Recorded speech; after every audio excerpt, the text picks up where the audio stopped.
Hi everyone, and welcome to the 5th long Christmas video from the Diane and Antone studio. We've put together 18 great Christmas card ideas for you to use for your Christmas cards this year, including everything from traditional robins, Christmas sheep, Christmas trees, leaves and berries, bells, candles and a wreath, and everything else that you can possibly think of, something for everyone this Christmas. You can use the chapters to quickly find the card you're looking for and watch it as often as you like for free. Don't forget also the other 4 long Christmas compilations which we have, and check out our downloadable Christmas colouring books too for even more great ideas. Plus we have some new Christmas mugs for you this year. Links to everything and to our website are in the description below, so let's get started. So yes, let's get started, and today's is going to be a Christmas tree, something like this or this. And another idea would be that, but that will come to later. So I'm going to use a piece of my Meaden cold press 100% cotton watercolor paper. It's not expensive, it's very good paper, and it'd be perfect for doing little cards like these, which also could be used as tags, gift tags and things, because they're not that big. It's 7 by 5. And what I would do is just basically optically find the middle and then paint on one side of it. So I'll just find a pencil and a ruler. And having said that it's 7 inches by 5, we're going to look for 3.5. Put a little mark there and a little mark there. Now you could do, you could use, if you wanted the border to be nice and clean and tidy, then you could use masking tape or washi tape, or you can just do a kind of very loose border like that. So it's up to you which way you want to do it. I think we'll probably stick with the loose border today. So paints, brushes, all the rest of it. I'm going to use 2 round brushes, not both at the same time. I won't be doing it with 1 in each hand, not like the AI does. I've got a size 5 round here and a size 10 or 11 round. These happen to be draw whale brushes, which we get from Japan, but you could just as easily use one of our new Craftmo set, which will be available soon, middle of this month. You'll be able to purchase those. So that's that. I'm going to use Kuretake paints. You have to forgive me if I lose my words as I'm chatting away here, because I've just got over COVID and it does seem to take away your brain power. So anyway, I think I'm more or less back to normal, if there ever was a normal me. Right, so we've got here indigo, blue and black. Indigo, blue and black. Or you could use Payne's grey, or you could use any other dark blue. And if you want to make it really nice and dark, just add some nice black. And the Kuretake colours, I think one of the best things about the Kuretake set, these Japanese paints, is that when you add black to things like red or blue, it doesn't turn it into a sludgy colour. It actually just makes it darker, which is brilliant. And that's not necessarily the case if you're using Winsor & Newton, for example, or Cotman. I haven't done a lot of experimentation on that, so I can't say for sure, but I think the Kuretake ones, in some way, I don't know how, are cleaner in their colour mixing, so that works quite well. This is just a paper knife for cutting the paper off of the block, because this is on a block. As we know, the Meaden watercolour paper that we've been offering to you with a 10% discount lately is in a block, which means that it's glued all the way around with just a little slit here where you can insert a knife, and then you just go around and you slice the whole thing off and it comes off nice and flat.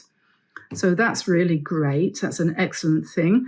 I'm going to use my Finetec Colero Gold paint for the bits of gold that'll be on this. And then the key to this is a candle, very Christmassy. You can use any candle, any type of candle, or you could use a white crayon, wax crayon. You can use, if you're not too bothered about the shape of what you're using, you could use this is a tea light, and you can use the corner of that. That'd work perfectly fine. Or you could cut it in half. If you've got one this shape, you can even take a knife, if you can find one, and sharpen it to a rough point, so you would have a bit more of an accurate, you can see that I've done that there, apart from the cat hair, I've kind of, So what I suggest is you find yourself a piece of candle like that, and then have a little bit of a practice on a scrap piece of paper, and basically what we're going to do, and children love this, as you can well expect, probably a good idea to just roughly draw a triangle. Now, everybody can draw a triangle. And so you just draw a triangle, and if you want to put it in a pot, you can put it in a pot. Or the other one that I did earlier, which is where did I put you? Oh, there. This is the super test. This one doesn't even have a pot. So this one just comes right down to the bottom here. So you could do it that way, or you can do it with a pot like that, or you can do it with a pot and a piece of ground, or whatever takes your fancy. So anyway, just to give it a practice, I've just drawn a triangle, and then I'll take my candle, and then just quite heavily, actually, don't spare the horses, so to speak. You can tell I've been listening to Pride and Prejudice, because I'm going to come out with all sorts of old-fashioned things in English, so you have to bear with me. So you do that and just go over your triangle, and then when you paint it, you'll see this magical thing happen, which, as I say, a lot of the time children really like this. So you go over it like that, and you get this kind of resist effect. Okay, so your tree appears from nowhere, and it has this wonderful effect behind it of a night sky. It's fantastic, isn't it? So you can do that. Okay, so we'll do that properly now. And I'm still feeling the after effects of this awful hurricane that we had. And so if I'm jittery and, kind of, you'll know why. By the time some people watch this, of course, it will be next year and it will all be a long gone past thing.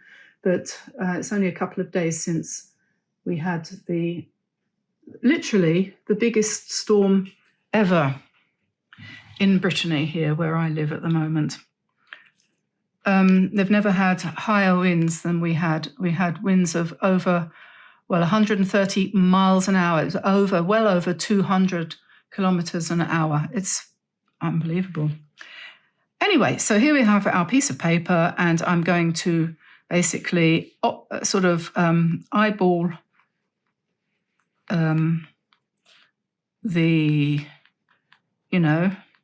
and then, I had COVID last week too, and the week before.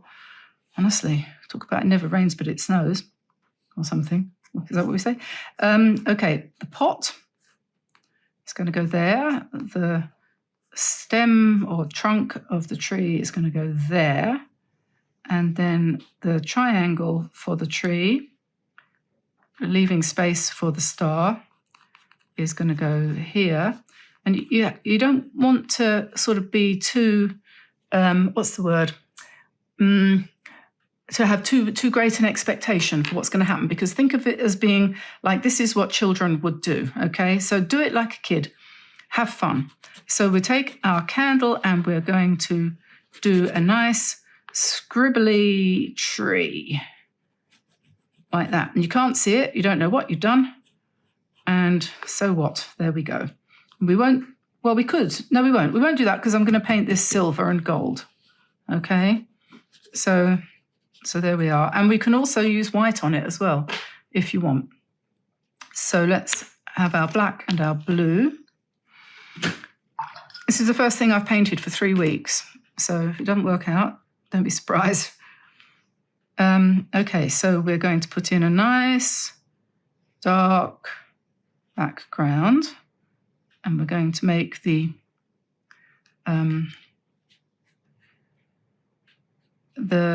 outside edge is going to be wonky because I haven't taped it off. So that's fine, because I thought wonky is good. So I'm just mixing the blue and the black together, more or less at random, and then we do the fun bit, which is go over the top of the tree.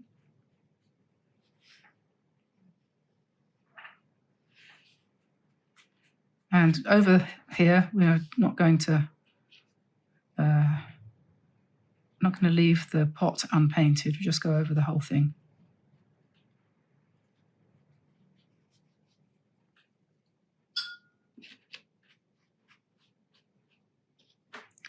Nighttime Christmas tree. Okay.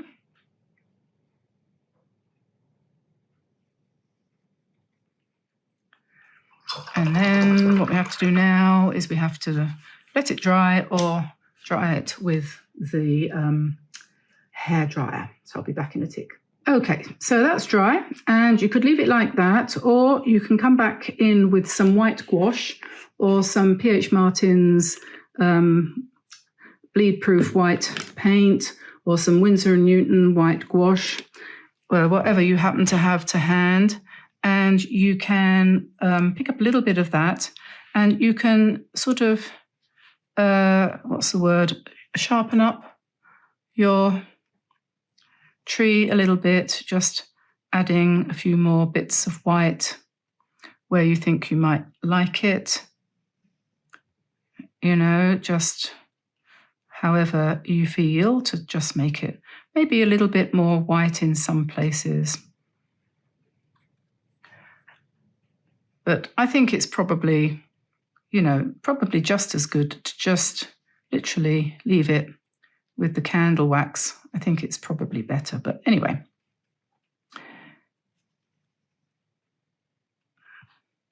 And then having done that, we will put in a pot.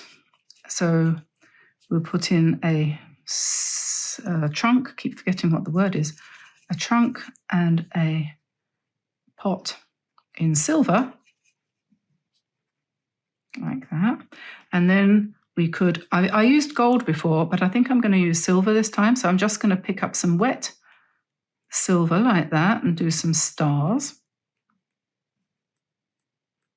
Like that. And we'll put a little bit of silver on the tree as well, perhaps. And just kind of play around with it until it, matches your expectations. You could put a star on the top, or you can just make it tree-shaped, like that. And you could, if you wanted to, use pen, for example, a silver pen like this, and you can write here, you could write Merry Christmas at the bottom, in whatever way you like to do it. So you could put baubles on there as well. You could do circles, do a few more dots for the snow and the stars and things like that. But there you are. And we'll just dry that and take it off and see what we have. So there we are. It's nice and dry now. And that's one little Merry Christmas tree. Perfect to do with the kids, easy to do for you. This one I've used gold as an accent. This was my practice one first of all, but this one is just silver and white, and I think that's actually quite nice too. So yeah, there we go. Quick idea for Christmas. Let's get started on our Christmas cards and, take our minds off all of our worries. Today we're going to be painting a little robin, which is a Christmas card theme that we're already very familiar with. I'll just go through the things that I'm going to be using to do this. It's going to be something like this, but as you know, things don't usually turn out exactly the way they were planned, so we'll see what happens. Paper, I'm going to use a piece of Meaden watercolor paper, cold press, 100% cotton.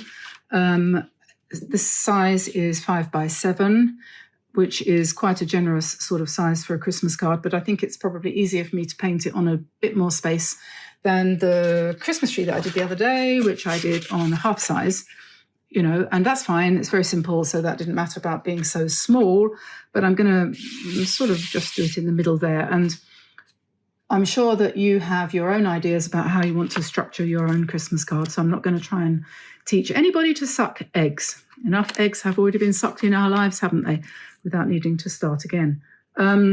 Right, so colours, I'm going to use the, as it happens, because it's handy, the Art Nouveau Kuretake set, but I'm only going to use probably 2 colours, which will be this red, which is a kind of scarlet, kind of red colour, and this is a brown here, dark brown.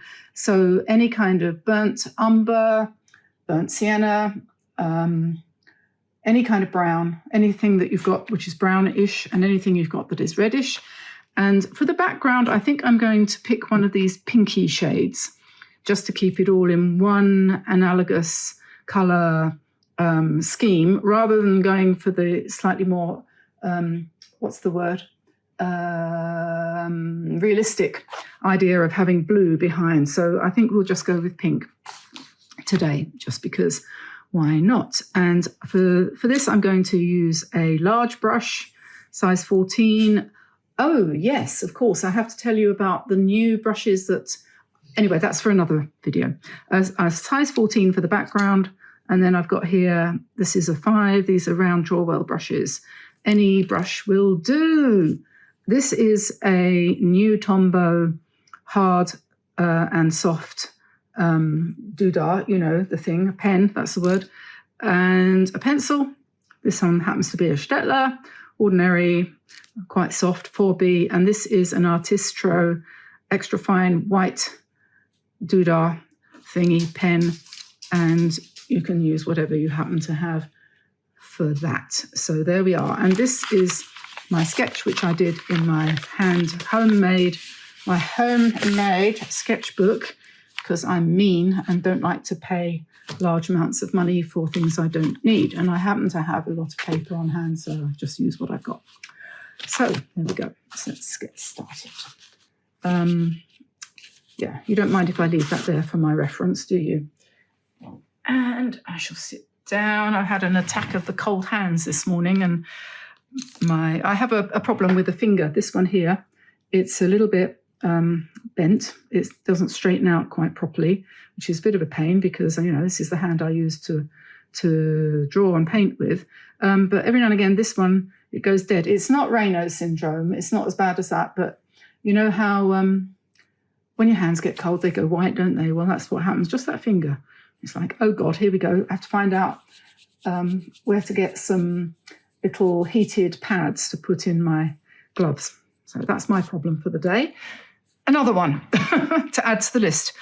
Okay, so let's see. What can we do? We need to sketch this first quickly. And I often start with the beak of the bird. And then we're going to just do this. And if you want to download a sketch from our website for free, you can do that. Just pop over there to dianeantone.com and you can download there the sketch. But have a go first yourself, perhaps, because it's not that hard. Okay, so and then we just put the branch, put his feet in first, and then put the branch in afterwards. That's the way I usually do it. And then we've got the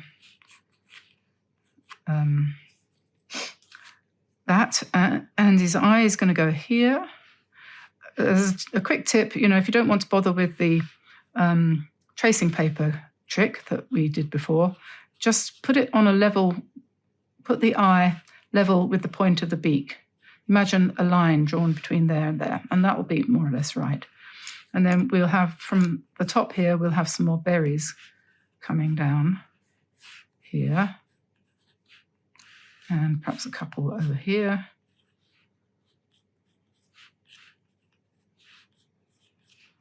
And then we'll have a few scattered around just sort of loosely down here.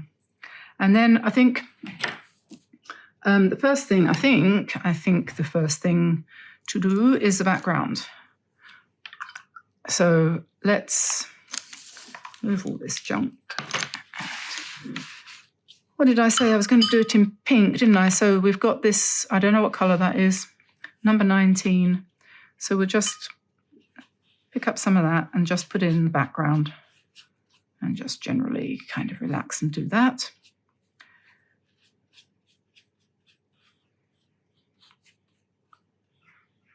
The hardest thing I find about painting is deciding what to do. Once you get started, it's not quite so bad, but the trauma of deciding what to do, you have no idea unless you've tried to teach.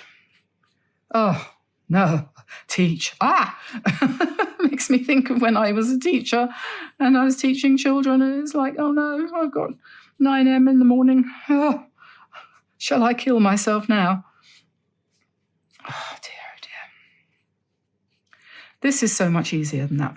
Right, so that's a sort of pinkish kind of background. And I think probably the best thing to do there now is to dry it. So I'll take the hairdryer. So that's dry now. And I'm going to take another brush and let's pick up some red. Now you could, I don't know, maybe just to get started with the red, we'll just put some of our berries in. So you don't have to use this particular colour. Any red would do. If you used a sort of darker red, you would get a more of a kind of sort of sophisticated effect. But I thought I would just use this one because it's the only red in this set. It's the only bright colour, actually. I won't do these ones down there because I'd be bound to smudge them. So we'll just do those. And then why am I washing my brush off? I don't know. Red breast for the birdie.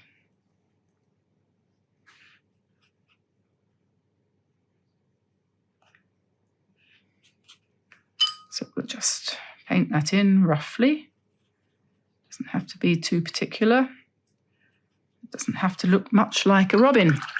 And then we want the dark brown, and we'll just put that next to the red and we'll let it run.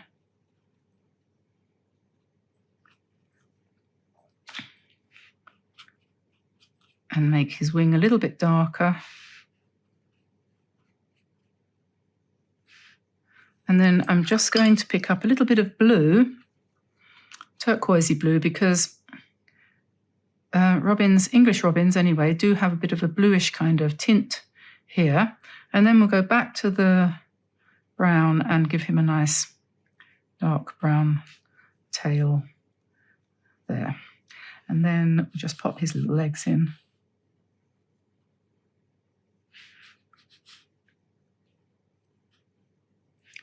Like that, and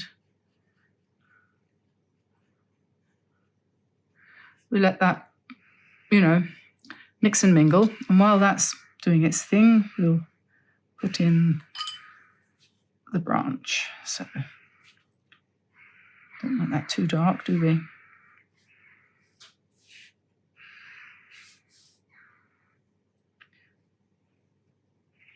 As I often say, this is where having a shaky hand is a good thing, if you happen to have one handy.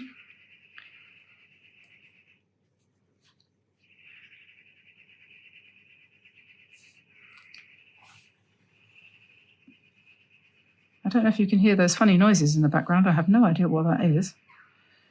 We're surrounded by quite a lot of noise at the moment from chainsaws and things like that, because people are starting to clear up after the storm. Storm Kieran, hurricane of 2023. I didn't really think I'd be likely to experience 2 hurricanes in this part of the world in my life, but one in 1987 and now another one. And in between, I've been struck by hurricanes in Bermuda and the Bahamas. So I'm quite familiar with those things. Okay, so that's good. And then we'll just put in some joining twigs here.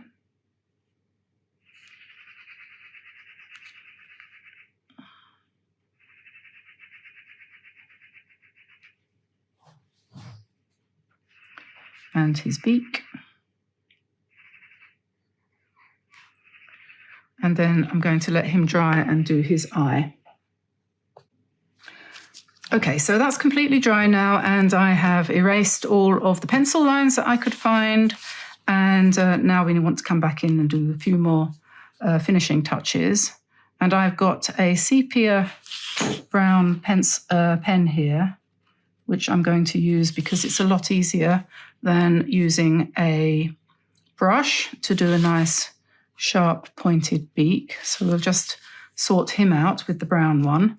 And then I'll go to the black and just put in a nice little round eye, leaving a characterful white dot near the top. You can do however you feel you want to do that.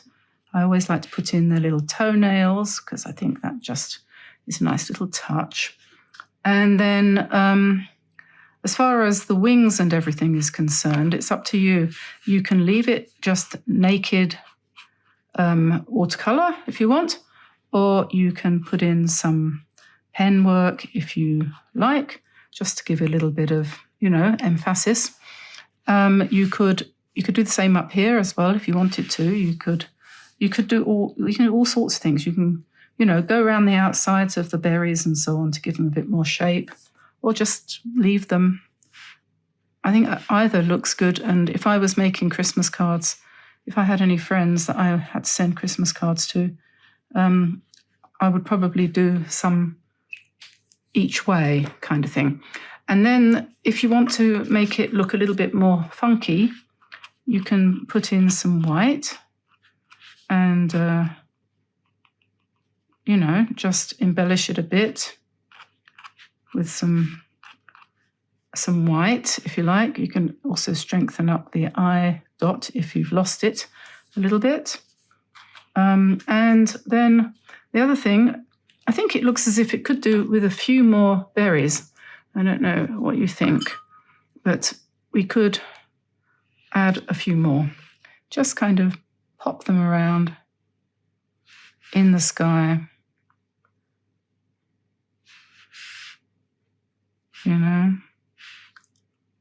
Just as a kind of decorative thing, not necessarily very realistic. It's up to you how you decide to do it. And we could also have some snow. And to do the snow, you could use Dr. Martin's bleed proof white and just come in with some of that. You could spatter it on if you want, or you can just put, a few white snowflakes, that's it.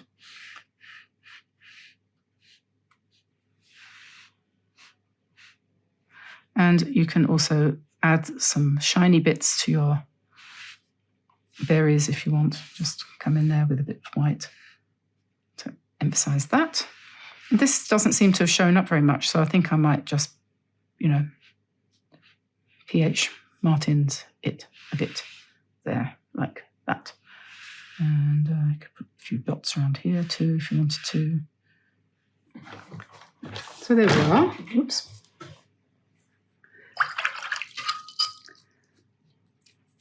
You could actually, I haven't spent enough time on him really, because I think he needs a little bit more brown on his head, like that.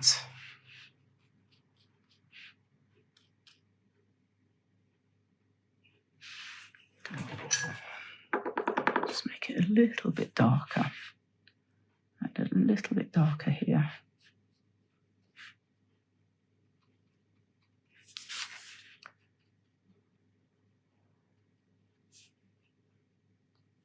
There we are. That's better. That's better. And a little bit more here. Yeah. I feel a little bit happy about that.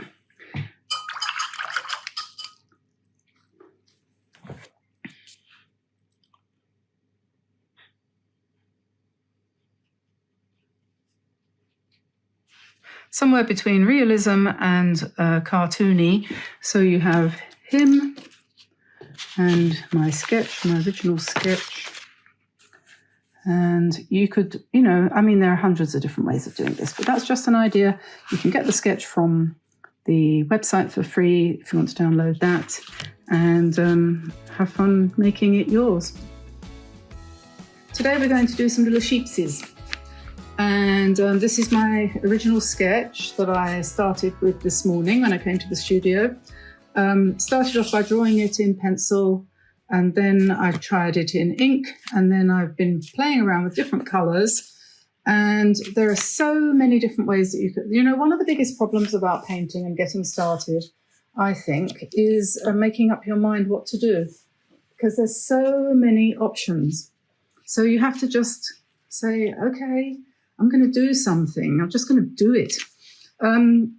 So the first decision that has to be made is what paper to use. I've been focusing on using Meaden watercolor paper recently because it's very inexpensive. They've been selling it a new range, very good price, and it's very good paper. So why not? I've got loads of other paper as well, and I'm sure you do too. But for Christmas cards, you can't really say better than this. You can't really do better than this. So I'm going to try the hot press today. This is 5x7 and it's hot press. That means it's a bit smoother than the cold press. Cold press has a bit of a texture. This is not what I would call very hot pressed. It must have been done with a medium iron rather than a hot iron. So it's kind of halfway between normal hot press and cold press. That's what I think. I'm not sure if I'm right or not, but anyway, that's what I think. Which means that it actually takes the paint quite nicely. I'm going to use Kuretake paints, and I've settled on ultramarine for the sky, a few touches of what I call forest gump green, forest green they call it, I think. This one's called red. This is purple of some sort, cobalt violet. This is indigo, and this is black. And those are the colours that I'm going to use. Probably won't even use all of them. I'm going to use a pen. This is a Pigma Micron. This one is a 0.5. Don't focus then if you don't want to. Yeah, and I will probably use some of this, which is Dr. Martin's Bleed Proof White for the snow. And I don't know if I'll use anything else. I've got a paintbrush. This is useful. It's only a size 5. I don't know why I'm using a size 5. I know why I'm using a size 5, because I put all my brushes away.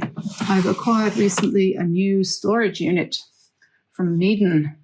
I put everything away, so I've forgotten now that I've got it. So I'm going to get a bigger one out. This one is a size 7. If you have a look at Meaden's page, Meaden.com, or whatever they call themselves, Meaden Art, they have got some very nice furniture on there. Not very expensive at all. Just going to have a quick slurp of coffee. I've got my light on today, so I hope that the shadows aren't going to be too traumatizing. It's so dark here today. It's raining again and it's winter, so that's all, you know, it's that time of year again. So if you're not completely 100% certain about your sketching abilities, probably a good idea to start with a pencil, and then you can go over it with ink, because that's what I'm going to do to give the effect of the fleece. So yes, let's have a kind of hill in the background, and then I'm going to put the sheep's. There's different ways you could do this. You could start at the bottom with the legs. You could do that, and maybe I will, and then you kind of just do a big ball of fur, wool, like that. This is just one way. And then the head, on sheep, the thing is, I learned this a little while ago, that the head tends to be in front of the shoulders. So the shoulders are up here. We'll put some fleece on her head, and then the head is kind of set down, if you see what I mean. And then the ears come out to the side like that, and lo and behold, you've got a sheepy thing. And their eyes are very high and widely set. And then a cute way of doing their faces is just to do 2 U's like that. 2 U's, get it? And then we'll have a little lamb here, and we'll do the same thing. We'll sort of grow him up from his legs. And just fluffy the sheep. And then we put his little head in here, and then his or her, if it's a U, it's a her, like that, and then the eyes, and then the 2 U's. Now we have 2 U's, you see.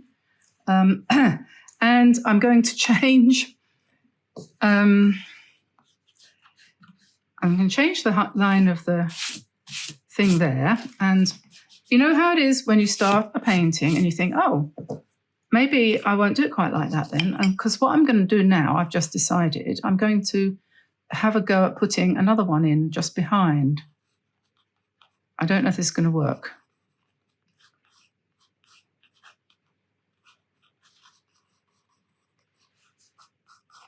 I don't know if it's going to work.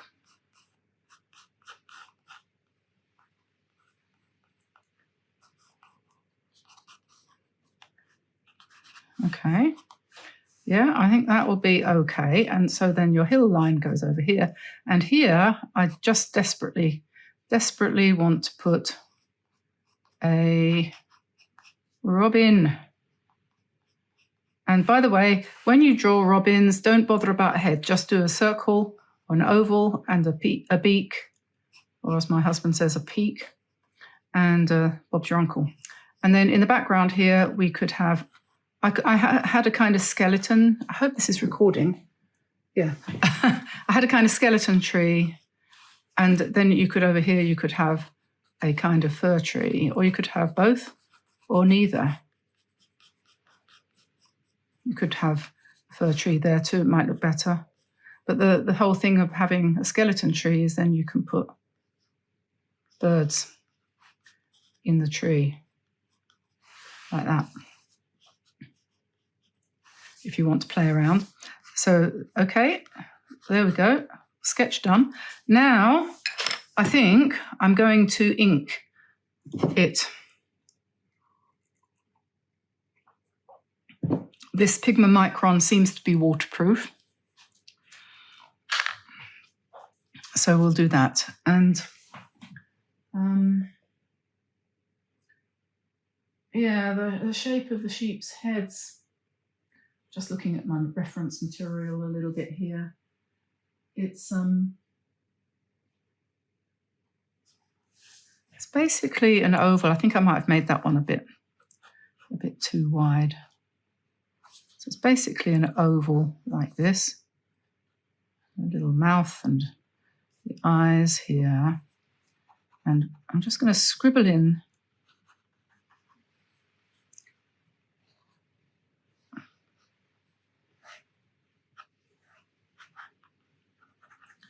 the fleece a little bit.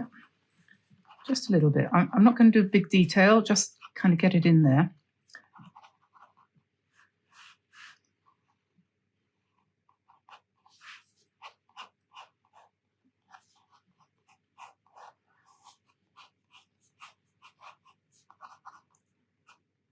And my little bird,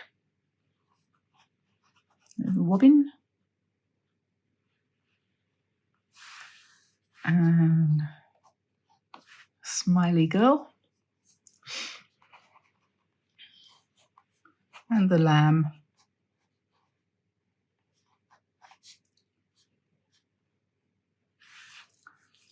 And so then we put the fleece in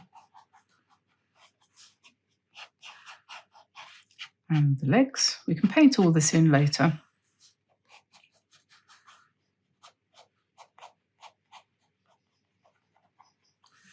And there, and then the skyline or the horizon, and indicate the snow a little bit. Oh, gosh, so stressful. Anyone who says that painting is relaxing.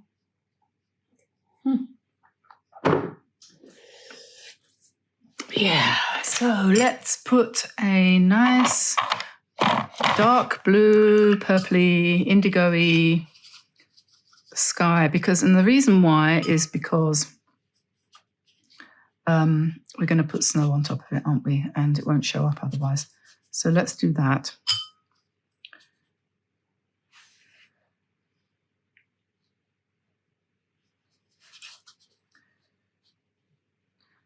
The hot press paper is a little bit different from cold press, the way it behaves, and I suggest you try both and use both just to give yourself more variety in what you do, and you might find you prefer one, and you might find you hate the cold press or you hate the hot press, but I don't think that's wise.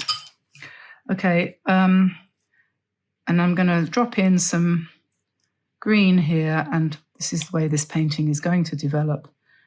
We will see what happens. We're just going to put some green on top of the blue and call that a fir tree, and I'm going to do the same over here.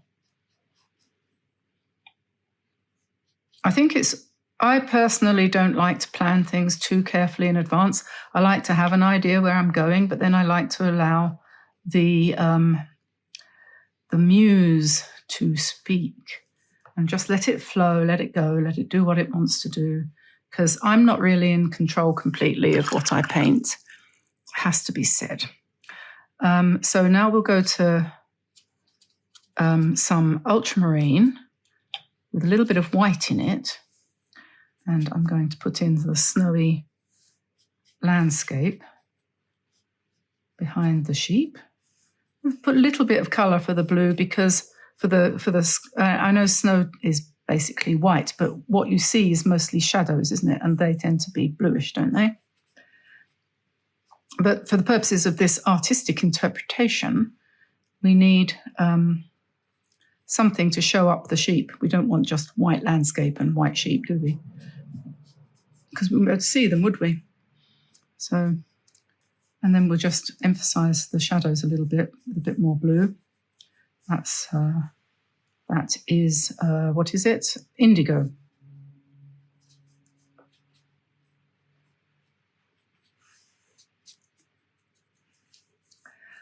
Right, and then I think I'll give them black ears. That's blue. That won't work. This is black.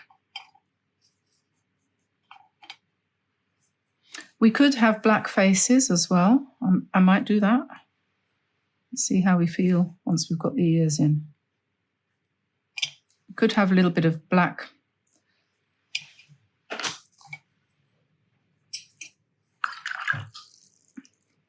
Could have a little bit of black on the head as well. Just drop that in there.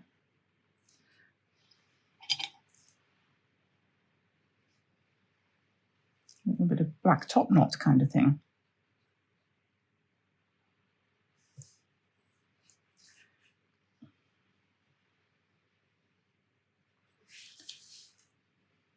And the feet, legs, I mean.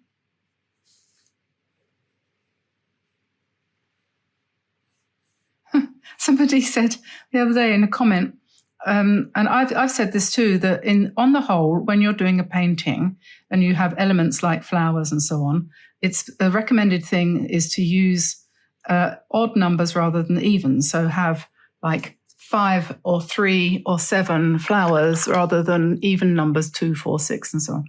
And this lady said that she'd heard this, and so why had I put 4? I'm like, I don't know. I suppose I just felt like it. Anyway, whatever.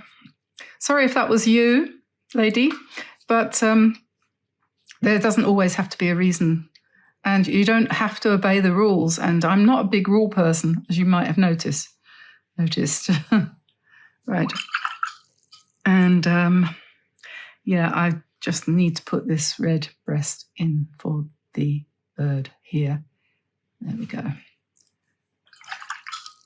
And I'm going to take a little bit more Forrest Gump and just strengthen up these trees here a little bit.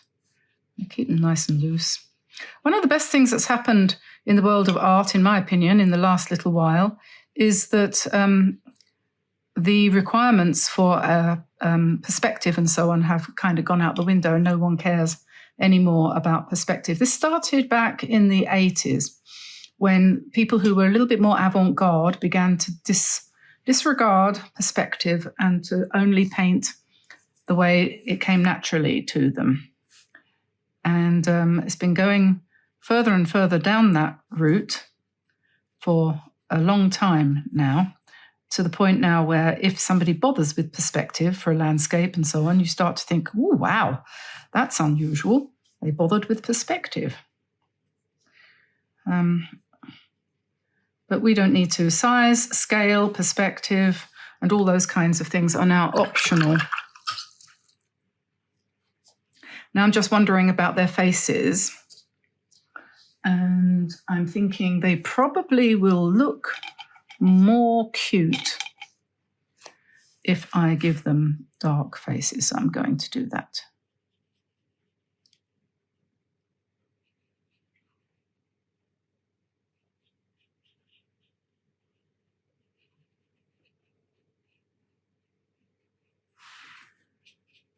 Could be wrong.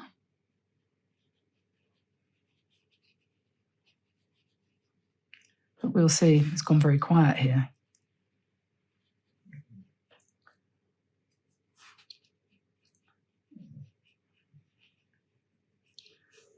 Okay, and I'm going to just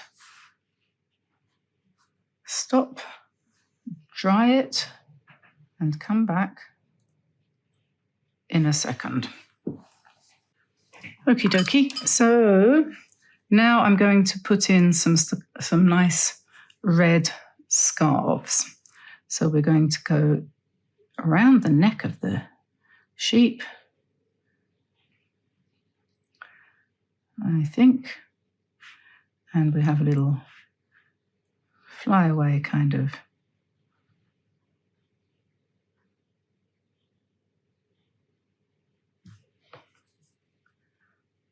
and yep, okay, that's a good start, I think, I hope. And he's going to have one too.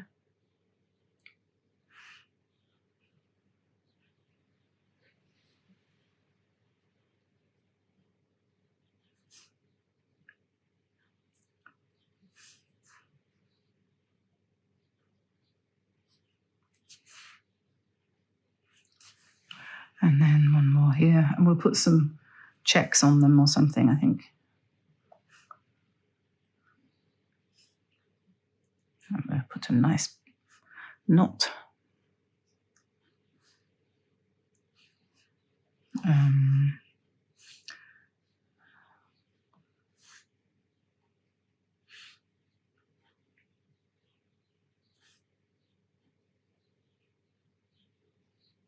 Blowing in the wind.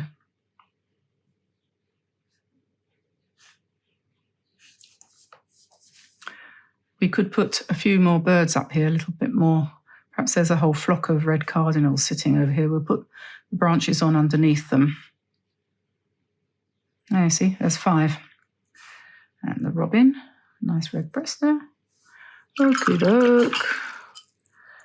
And time for some drying again.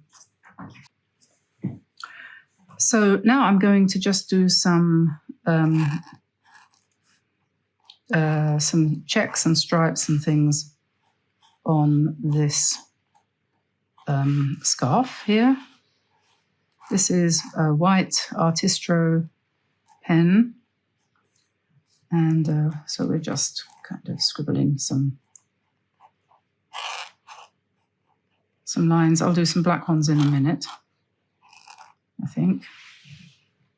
And just kind of seeing how it goes. I haven't done this before.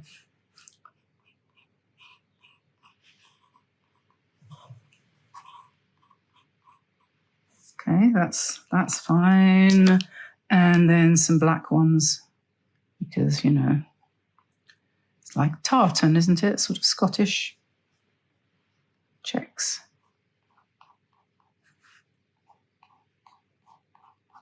You get the shape of the scarf by putting in these stripes and lines and things. You can sort of do the knot a little bit better.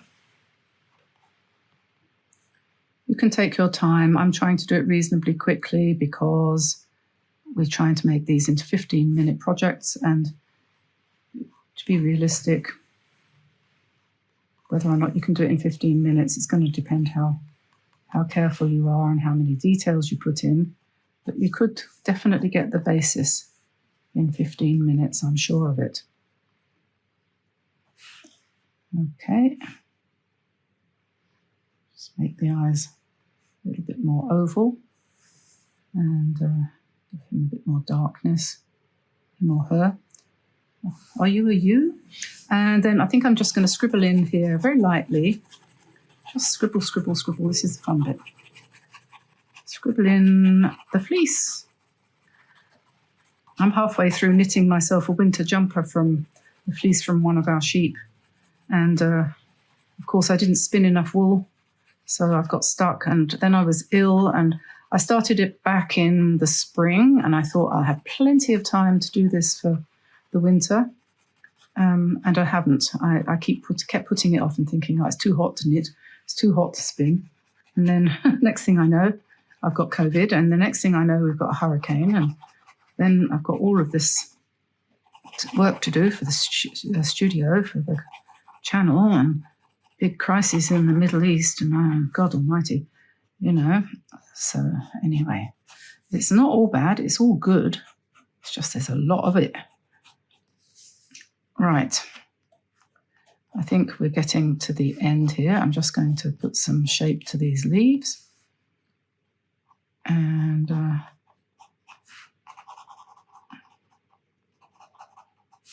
give her some bit more darkness in the hair, a bit more darkness in the ears there, and a bit more shape. You can play around with this and make it better than mine, but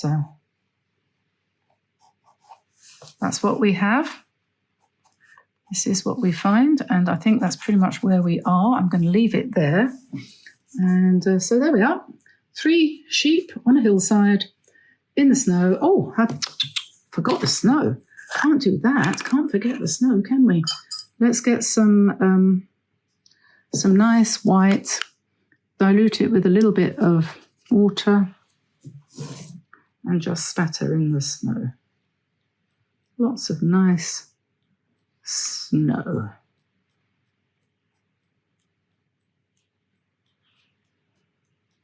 There we are. And if you want to, you know, add a bit more down here, you can do that too.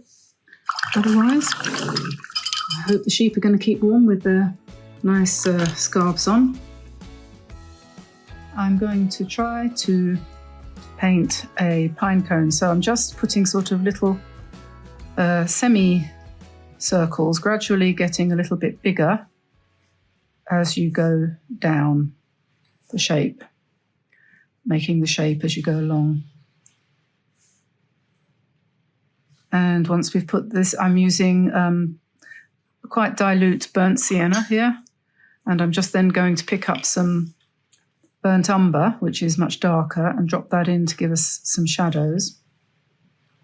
Just little dibs and dabs there. And I'm not trying to be too precise, because I find the harder I try, the worse it gets. So I just put the little stem at the bottom there, and then rinse my brush and start again with the same colour. And we'll do another one maybe here.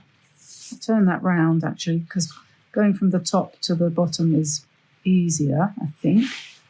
So just, you can see what I'm doing, just like semicircles. And then he needs a little base as well, and some shadows. Just give a little bit of contrast. And then I'm going to use the same brush. Now I could do the leaves with the rigger brush, but I just want to show you that this one has a very fine point too, so you can just come in with the end of the brush very fine and just very lightly just do that, and you'll get nice fine pine needles. Okay, and there's my other green. Where's my green gone? Oh, there it is. Forest green. Put one down here.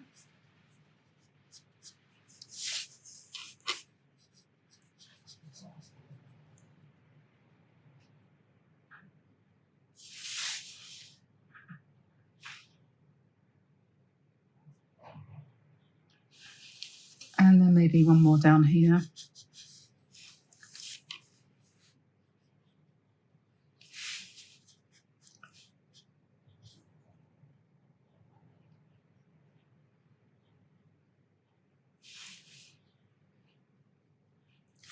And then just finish it off. You just pick up a little bit of black and mix it with the green. And because you get these little sort of, I don't know what they are, but you get them on these kinds of trees. Berries, buds probably.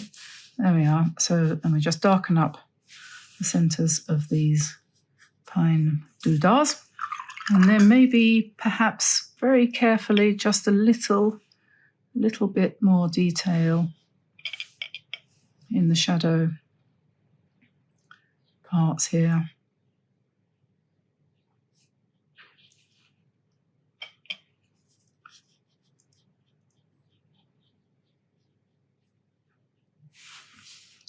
But I think probably the less you do, the better. You might want to sort of bring out a little bit texture at the bottom edge there, maybe. But I'm not going to do any more than that, because if I do, I know I'll mess it up completely. So that's just a very quick demo of a couple of pine cones, a little bit of pine leaf, and a couple of berries.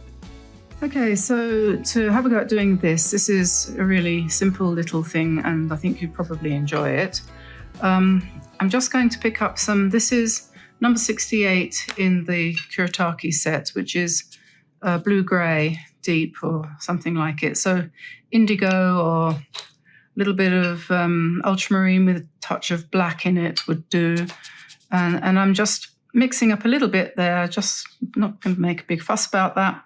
And then I'm going to take my large brush and paint basically an irregular square in the middle of this piece of, it's 7 by 10 Meaden cold press.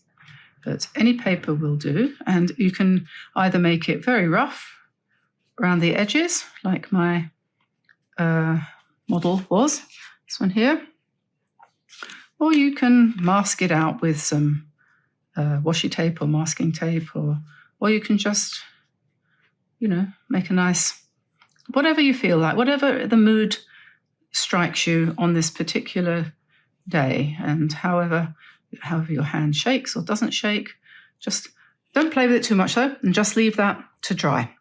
Now, you might want to just draw very simply your design onto here, or you might decide to go in, what's the word, sort of boldly go where no man has gone before. But anyway, I'm just going to basically just put a dotted line to indicate the little manger building.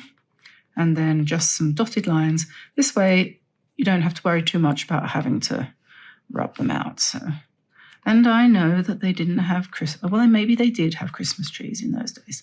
I don't know. Anyway, and up here we have the star, which is going to be a 4-pointed star, that traditional style like that, which we're going to paint in gold. I'll come to that in a minute. I've got my P.H. Martin's Bleed Proof White here, which is going to be my snow. And over here I've got my Finetech very messy looking set of golds and silver, which we can use as well. And I've just wet that, so that's just softening up a little bit. Okay, so I'm going to go back to my dark blue and just pick up a little bit of that, and then I'm going to use that just to paint the sides of the stable, just like that. Done. No need to play around and do anything more complicated than that. And then I'll move that out the way. Go back to my gold.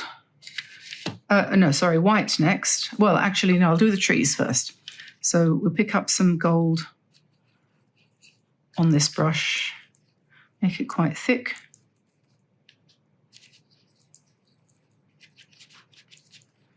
I should have worked this in earlier. I should have played around with it and given it a good stroke to make it soften up a bit, because it's been a few days since the last time I used the gold. And because I haven't used it for a while, I probably ought to test it. So I'll just test it on the back of this piece of paper. Yeah, that's probably a bit thin still, so we'll just keep going a bit.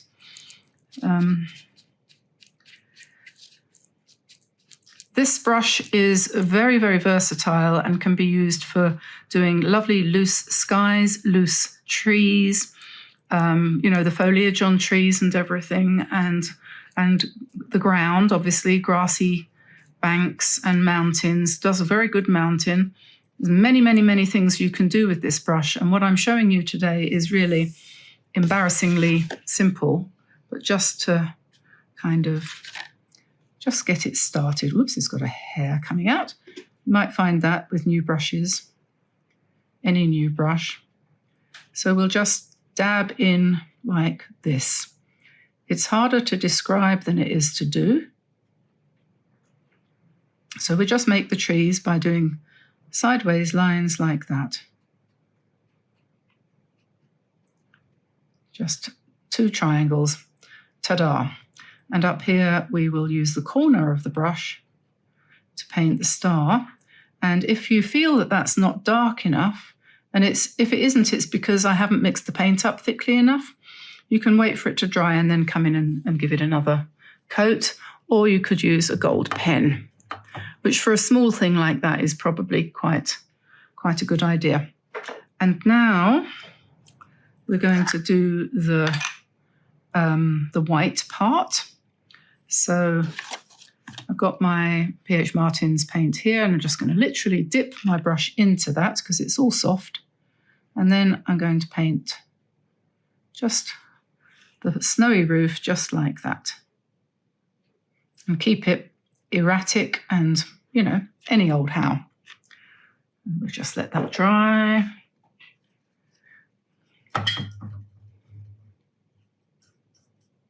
Obviously, you can use any brush to do this. You don't need to use these big brushes, but this is just to show you that you can pretty much paint anything with any brush. Now, I'm just going to draw in the cradle for the baby, and then a kind of sitting down shape and a kind of standing up. These are just 2 triangles, right? And then we're going to keep it really simple. And then I'm going to paint using the rigger. I'm going to paint the background in here in a sort of light gold. So we just go around those shapes.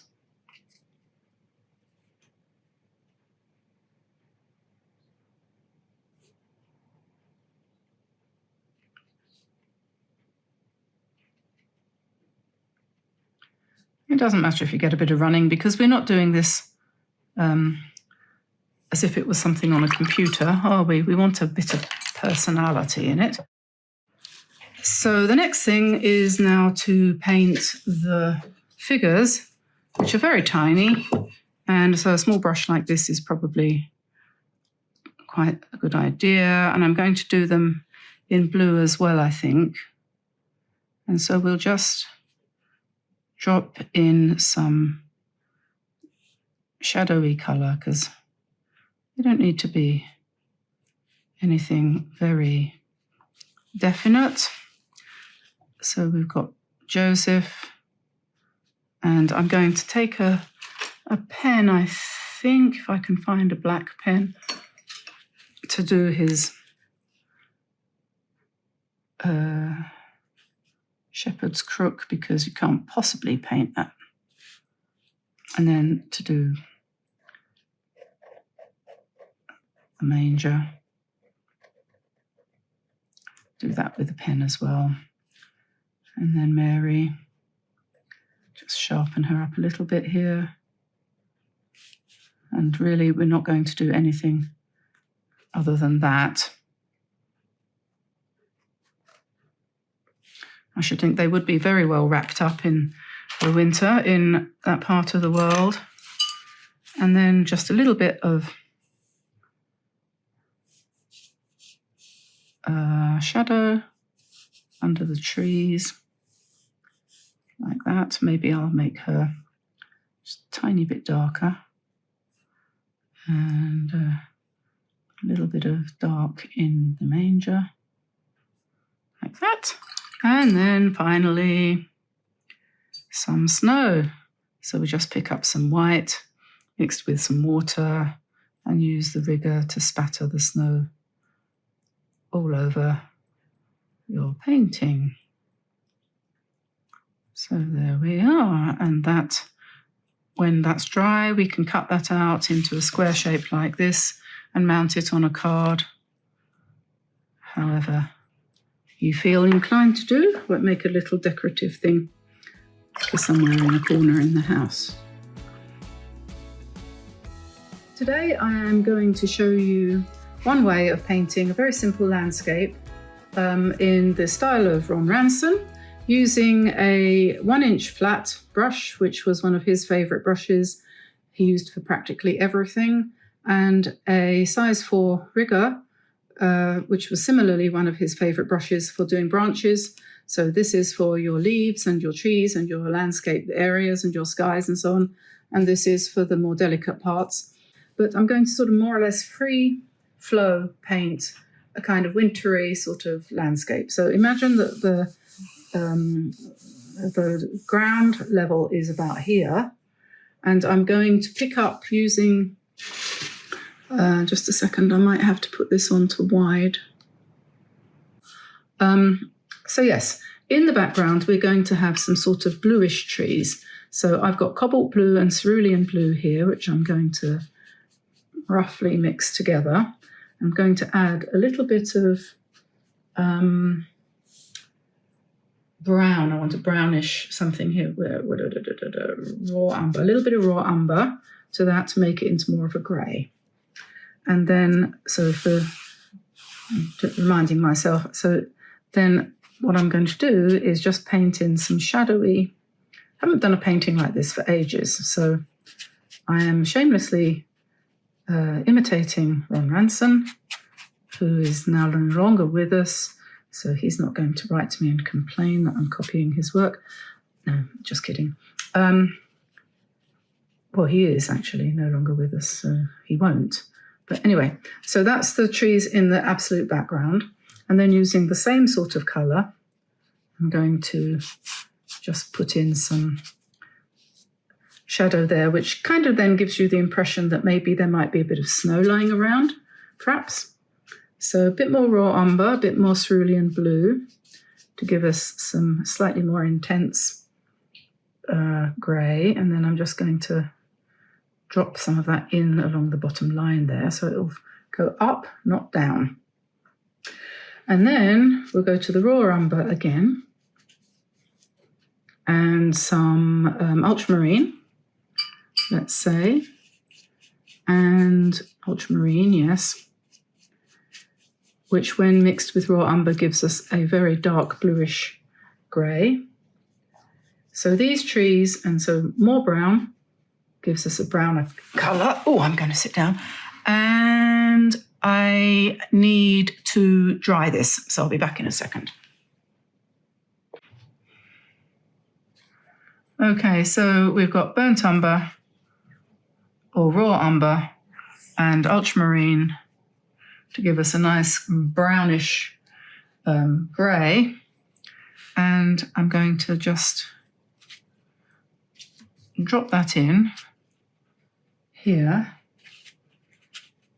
as a kind of tree thing, loosely. Maybe there'll be another one next to it like that. And then you can use either something like this, which is a Chinese bamboo pen, or a knife like this, or failing anything else, a piece of cut up IKEA card. And then you can scrape in your trunk and branches just like this. Okay, so when the paint is the right amount of wet, you'll get a nice light branch. And then if you want to continue that down a little bit, you can use your rigger to put in some fine lines, and you can also increase the number of branches in the background. Or you can use the rigger to put a kind of dark shadow coming across there like that, with a few,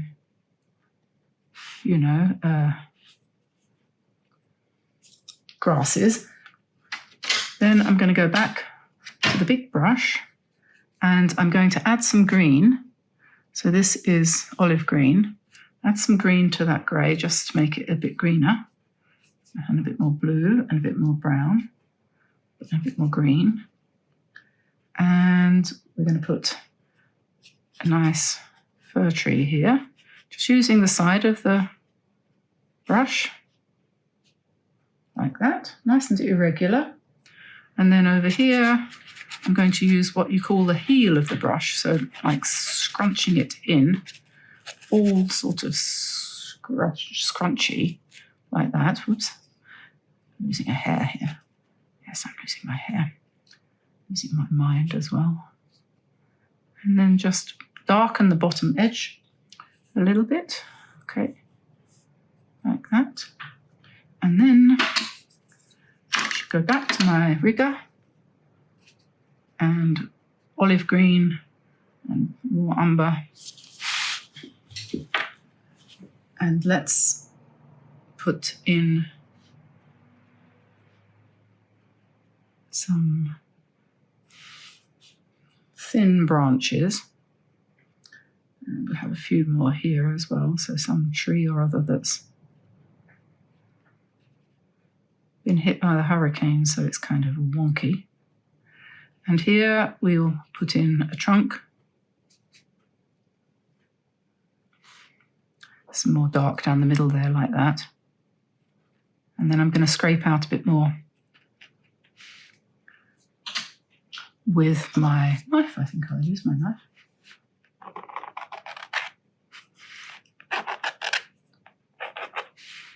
And here we'll just do a few branches.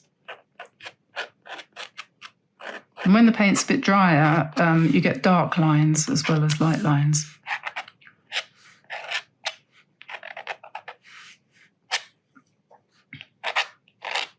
And we can just scratch some of that as well if you want. And go back to the rigger. Maybe we'll put another little tree in here.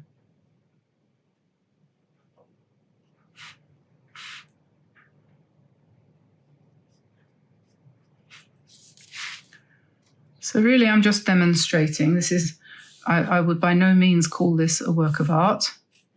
in the sense of it's a copy basically of an exercise that Ron used to get everybody to do when he was teaching. So there we are.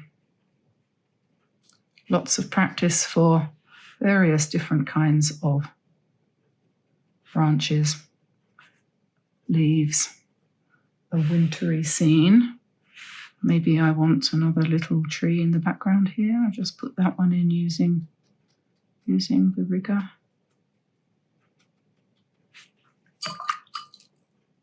Soften it up a bit. That's basically what you'd say when it's gone a bit wrong. And lifting it out a bit when it's gone really wrong.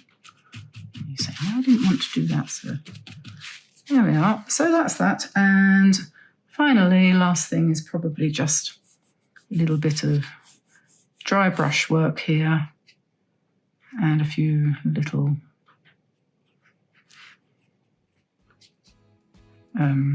twigs and things like that in the foreground. I'm going to do this little painting here of this robin. I know we've probably done too many robins recently, but, well, you know, it is Christmas. This is a piece of rough Meaden. It's 5 by 7 inches. That should do fine for this. And I'm just going to take a pencil, and because I'm doing this one that I have done earlier, I'm going to show you how I drew it. And basically I went across here about a third of the way up the page to give me my sort of horizon line, the level of the, you know, where the snow stops.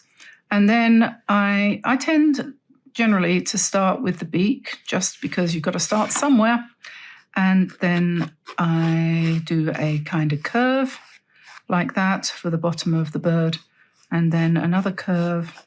And you have a choice what you do in his back. You can do it straight. You can do all sorts of things, as long as it looks roughly like a bird. And then you've got his tail coming out there.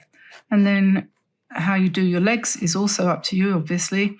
He might have practically no legs, or you might give him long legs. And then the eye should be in a line with the center of the beak. So something like that. Okay, so that's basically that. Shouldn't take too long to do. I don't think you want to mess around too much with that.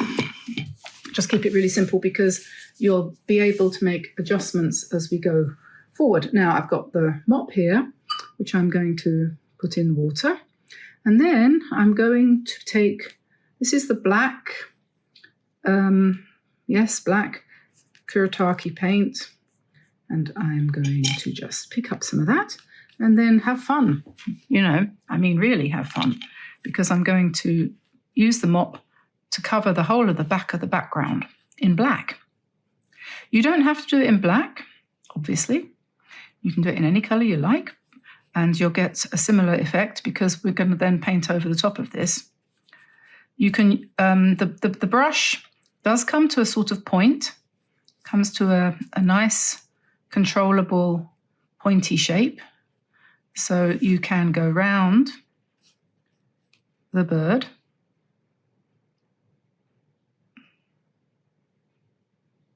like that. Need a bit more water and a bit more paint.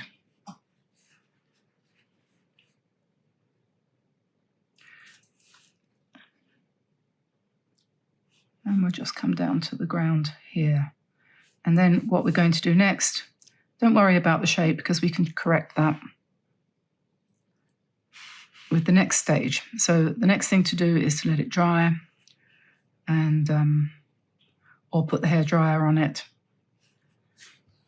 and come back and do the next thing. So basically one outlined bird. So the next thing I'm going to do is to use my bleed-proof white, and where's my brush? Here it is. I'm just going to pick up a bit of that and pop it into my palette. And then I'm going to go over the whole thing. We did this the other day, a different design, but we did a similar thing using white. So if you've tried that out, you'll be familiar with this idea. And it just gives a very ethereal kind of effect, which is nice because you want it to look like snow and lousy weather, which is what we've got at the moment, so that's quite apt. So don't try and make it smooth. You want it a bit erratic. And so we put that on, and then we might add a little bit of blue to that. So I've got my, what do you call it? Ultramarine here. So you don't have to, but if you feel you'd like to make it a little bit on the bluish side, you can do that. Just add a little bit of blue and work that in. And then I'm going to just make that thinner, and then just using the same brush, put some shadow on the snowy foreground.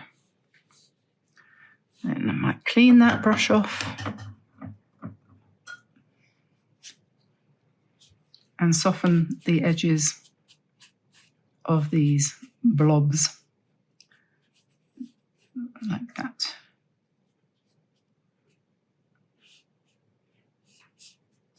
Okay, that's fine. That needs to now dry. Otherwise, when I come to put the colour of the bird in, I'm going to get it running all over the place. But before I do the bird, I need to find my round brush because I'm going to do some branches in the background. So I'll take a little bit more black and mix it with some white to give me some grey, and then I'm just going to just trace in some branches like this and let them run.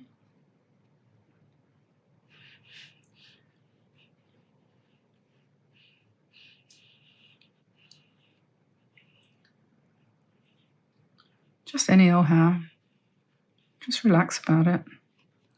Doesn't have to be anything special. And then a couple in the foreground, and we can let them run too. Just let the whole thing sort of play its own game. And when that's a bit drier, you can come in with a bit more if you want. And we will be putting in some snow. So I'll just put in a little bit of snow to start with, because we want it to, blend. So that's our first layer of snow. We will have more. Then we want some reddish brown for the breast of the bird. So I'm mixing the Kuretake red with a little bit of raw sienna. And you can get creative here, do whatever you like. This one is going to be a little bit different from the last one I did. And then if you want a touch of realism, put a little bit of grey here, a grey, purple, blue, lilac or whatever, because that's what these birds have. And then a bit more of a darker brown. So mix your brown with a bit of black, or use a darker brown if you've got one. And then just bring that in. Let it blend where it hits the wet paint.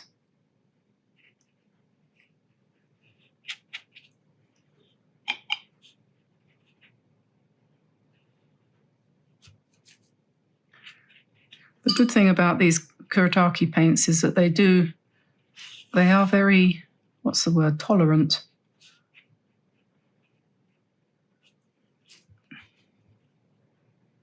And they're easy to correct if you make a mistake like that. You can just lift it out.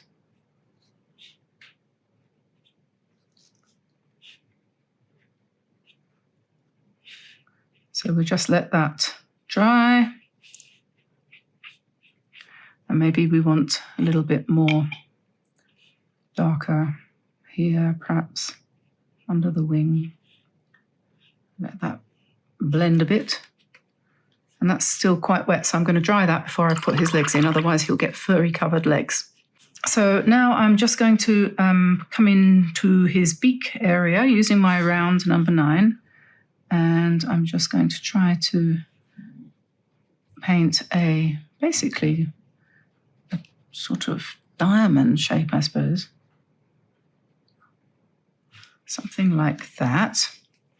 And then we just try and make it a little bit lighter on the top.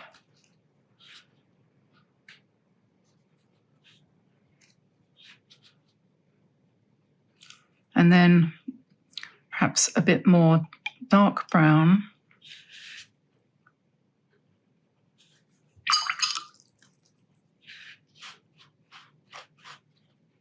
on the head.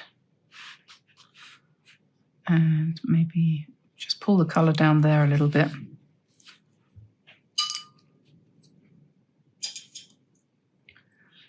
And maybe a little bit pink.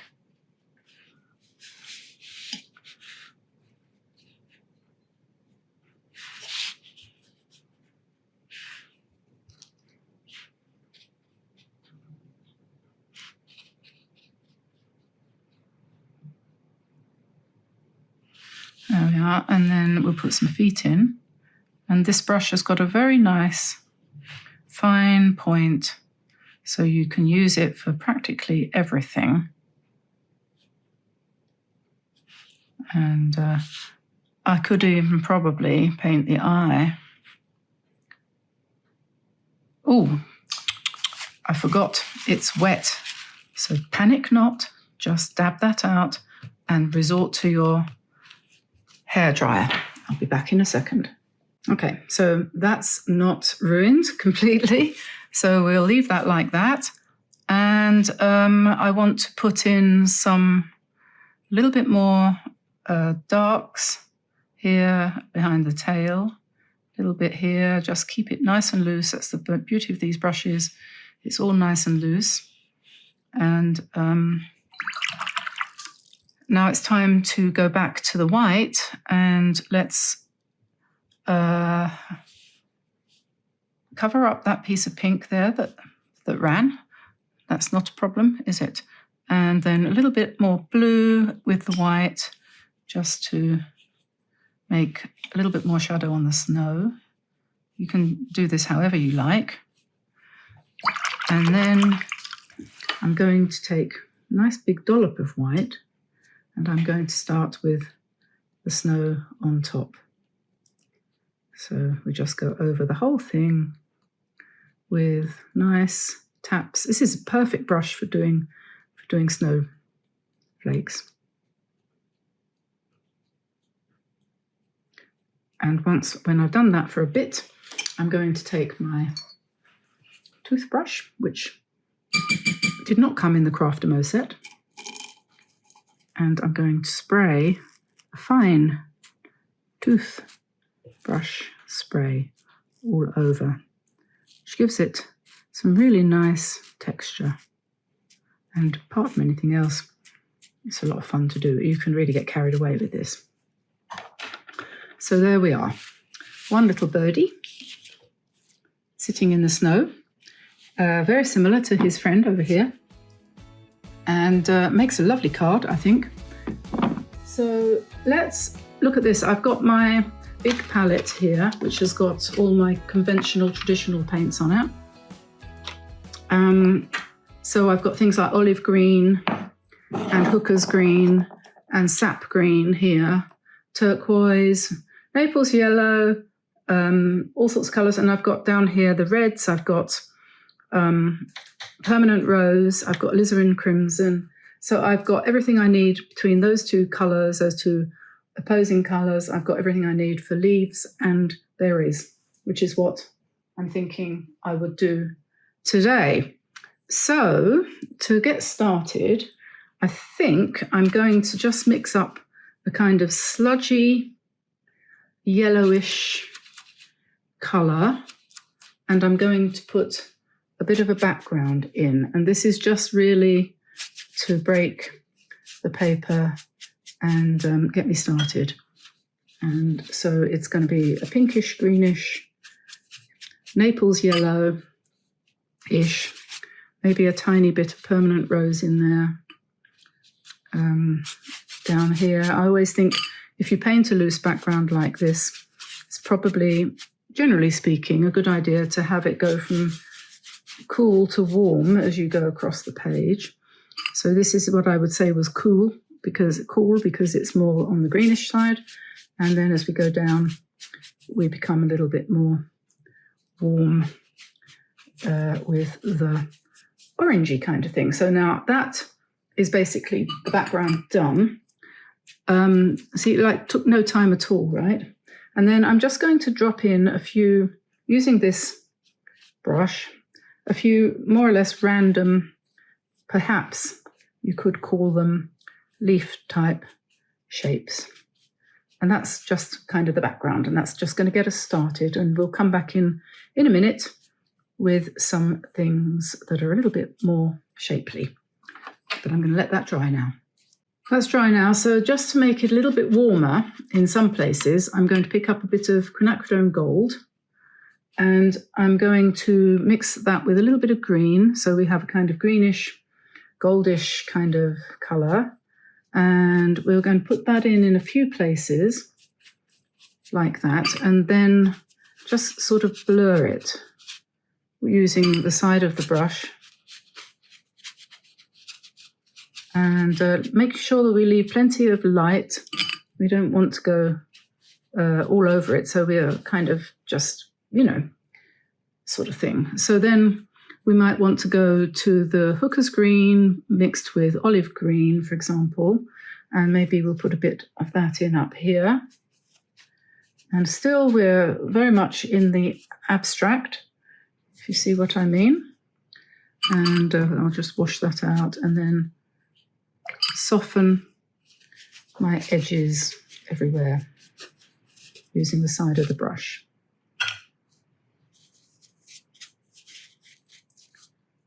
And just let it, give you the nice shapes and a few hard edges and mostly soft edges, something like that. And I'm thinking we're going to put some berries and some branches over the top of this, as well as some leaves. So I'll dry that and I'll be back. Okay, so you could come in with your brush and just go straight ahead and paint right onto your background, or you could do what I've done, which is I just very, very loosely sketched out some berries and leaves that I'm going to then paint. And I've decided also that I'm going to use the number 9, I think. Maybe I won't use the number 9, perhaps I'll use the 14, because I haven't even used this one yet, really. So I'm going to use the 14 to do the leaves and the berries, I think, or some of the leaves anyway, not necessarily all of them. And then I'm going to use the rigger to do the stems and that kind of thing. So let's try doing it that way. And the reds, I'm using alizarin crimson, and it's going to have to be mixed with a bit of quinacridone gold so that it's a little bit less blue. And really, I'm just going to have fun painting rough circles wherever I feel drawn, wherever I feel, what's the word? A craving, wherever I crave a berry. And we'll change the colour a bit. So over sort of to the middle or to the right-hand side, they're going to be a little bit more orangey. So we'll just use more quinacridone gold up here. And then once I've got the berries in, I'll put shadow on them using a purplish kind of shade. Some of these are going to be quite yellowish.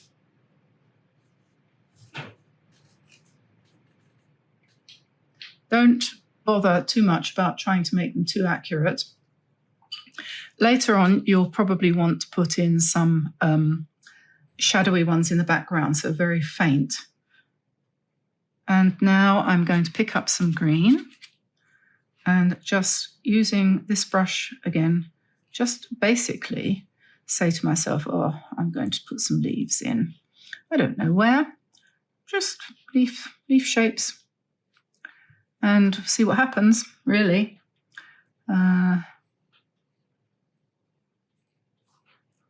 So I'm thinking, you know,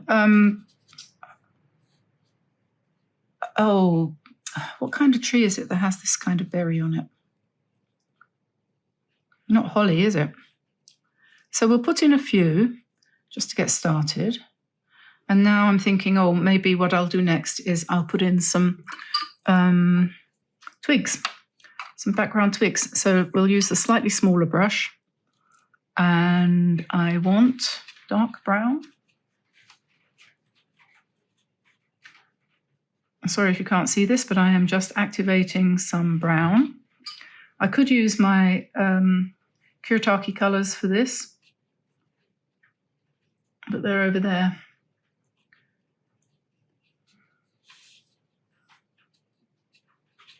And if you want to make brown darker, you can add purple to it.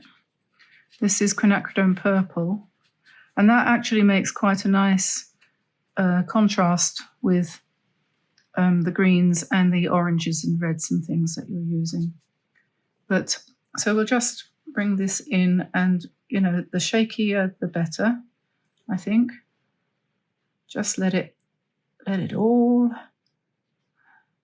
hang out. And where it touches the berries, if they're still a bit wet, you'll get a nice natural looking blur with any luck. That was a group, wasn't it?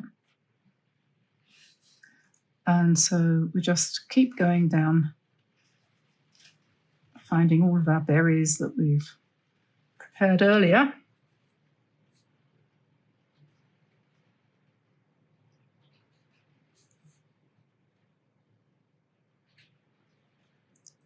Anyone can do this, really. Anyone can.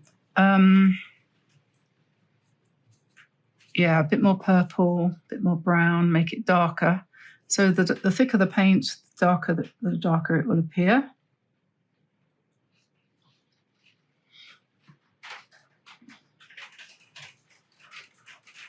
Oh, here comes the rain again.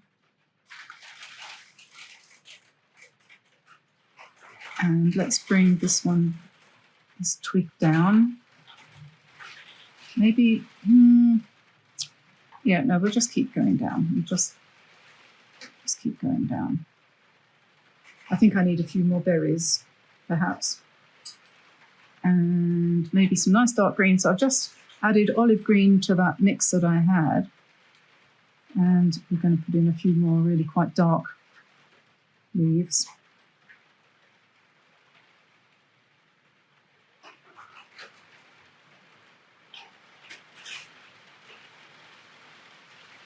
And you want to, when you have a brush, you want to let the brush have its own head, so to speak. Don't try and control it too much. Let it do its thing. Think like Picasso. And just, you know, why do you have a brush? So the brush can have its personality. So now I'm going to put some shadow on these reds, and that's quinacridone purple mixed with quinacridone gold, and that gives a brown here.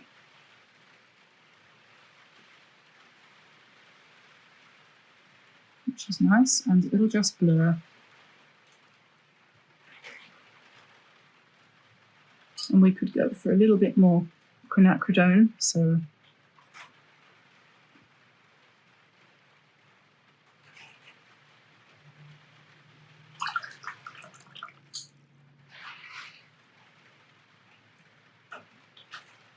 darken these up a little bit with a bit more paint. And you could carry on with this quite a lot. Now that's a nice leaf with two colours in it. So I've picked up some quinacridone gold and some green together. And we'll just put some nice loose ones down here.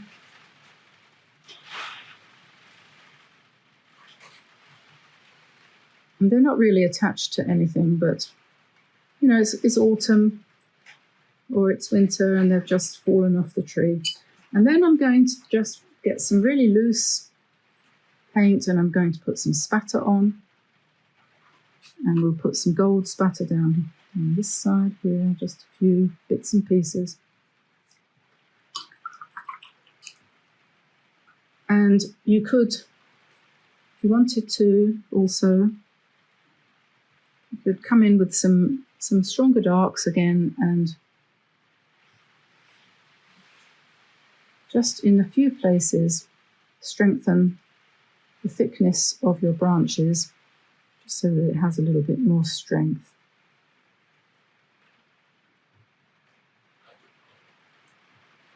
So I think that's probably enough for now. The light has just gone completely again.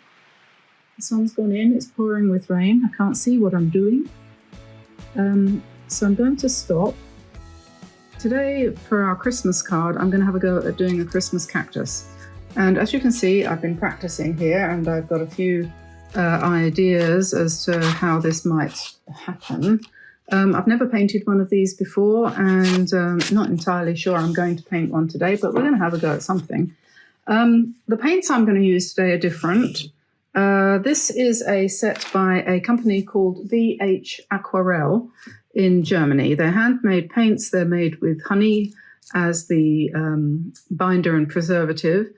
And this is, what do you call it, a custom set, which is available on her website. If you go to her website at vhaquarell.de, you will find it. The colours were selected by me for me. It's in a small tin like this, and which is quite nice. It's a travel tin, basically, which closes up like that. It's got my name embossed on the front and her logo and her company name as well. And this card comes with it to show that it is actually a collaboration. I haven't really done very much with these paints yet because I've been saving them to try out with you so you can see how they go. But I did just now swatch them out, and this therefore shows you what colours are in the set. She has lots of other colours as well and lots of other sets, and she also does lots of shiny, what do you call them, glittery type things as well, which are quite popular, but they're not in my set. In my set, I've chosen a basic set, which I think you could use to paint pretty much anything, and I'm going to have a go at this cactus in a minute. So we've got a cool yellow and a warm yellow, lemon yellow and Indian yellow. We've got real red, which is a warm red, and Cridon ruby, which is a cool red. We've got violet. We've got something called real blue, which is a like phthalo blue. It's on the greenish side.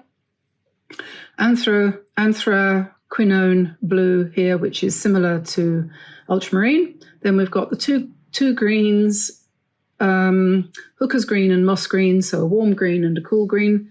Then spinel ochre, which is the only brown that I chose apart from caput mortuum, which is a sort of mauvish kind of brown colour, and slate grey. So a quite interesting palette, and I'm going to be using this to paint things like, what do you call them? Flowers. Yes, that's right. So I need a piece of paper. Probably the best thing to do is to use a piece of hot press.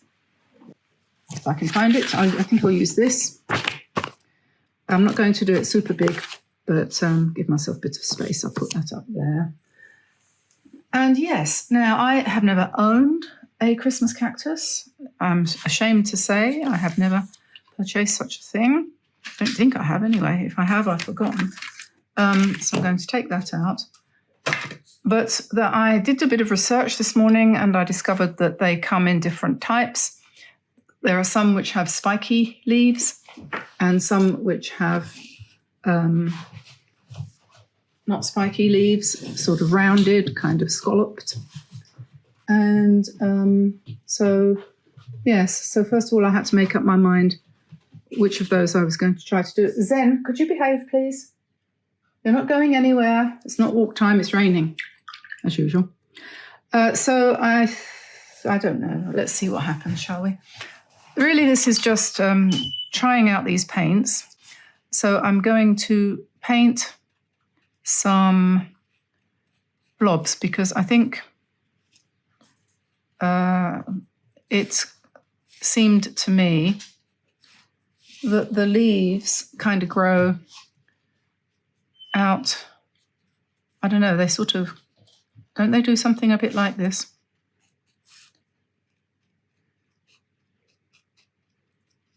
So I'm just pulling the paint out to the sides to indicate that. And so it's a bigger one in the middle, in the middle of the plant. And then where's my other green? This one is Hooker's green. So I'm just going to try and vary the greens a bit, just to give it more interest. Yes. So each one I'm going to paint a little bit different. I suppose I ought to be following my plan, Stan.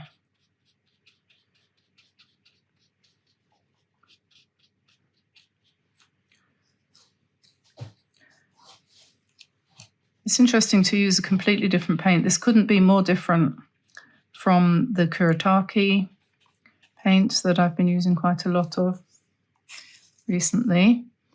It's much more traditional, more delicate. It makes you think of painting in a more delicate way, which is quite nice. I keep going to dip my brush into my coffee cup.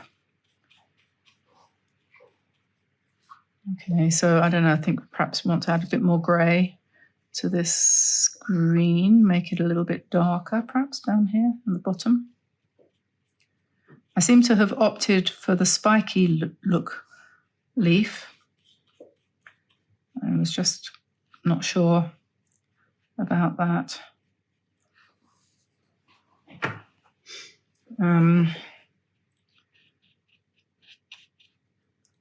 Yeah, so anyway, we'll see what happens, won't we?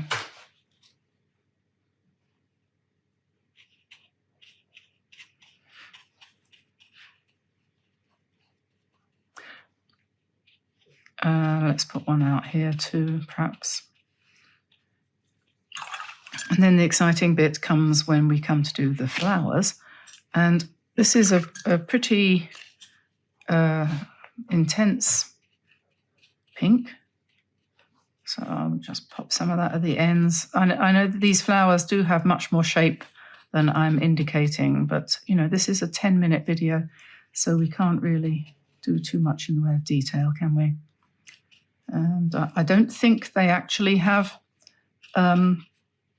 flowers coming off part way along. I think mostly, from what I read anyway this morning, I'm not going to claim to be an expert, they flower at the ends of the leafy doodahs. Now for the colour pot, I'm going to put it in a blue anthraquinone coloured pot. So we'll just put the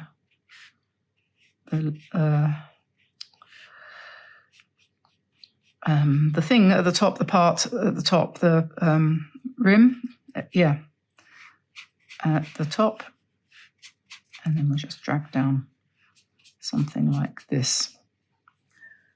Mustn't forget to put the flower in there.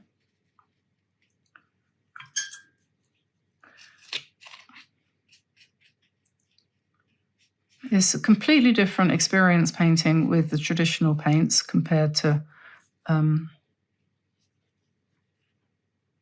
the Kuretake ones, has to be said. Okay, so at that point, I think that is not a complete failure. So I'm going to add a little bit more pink to the flowers, and then maybe I'll grey that a little bit and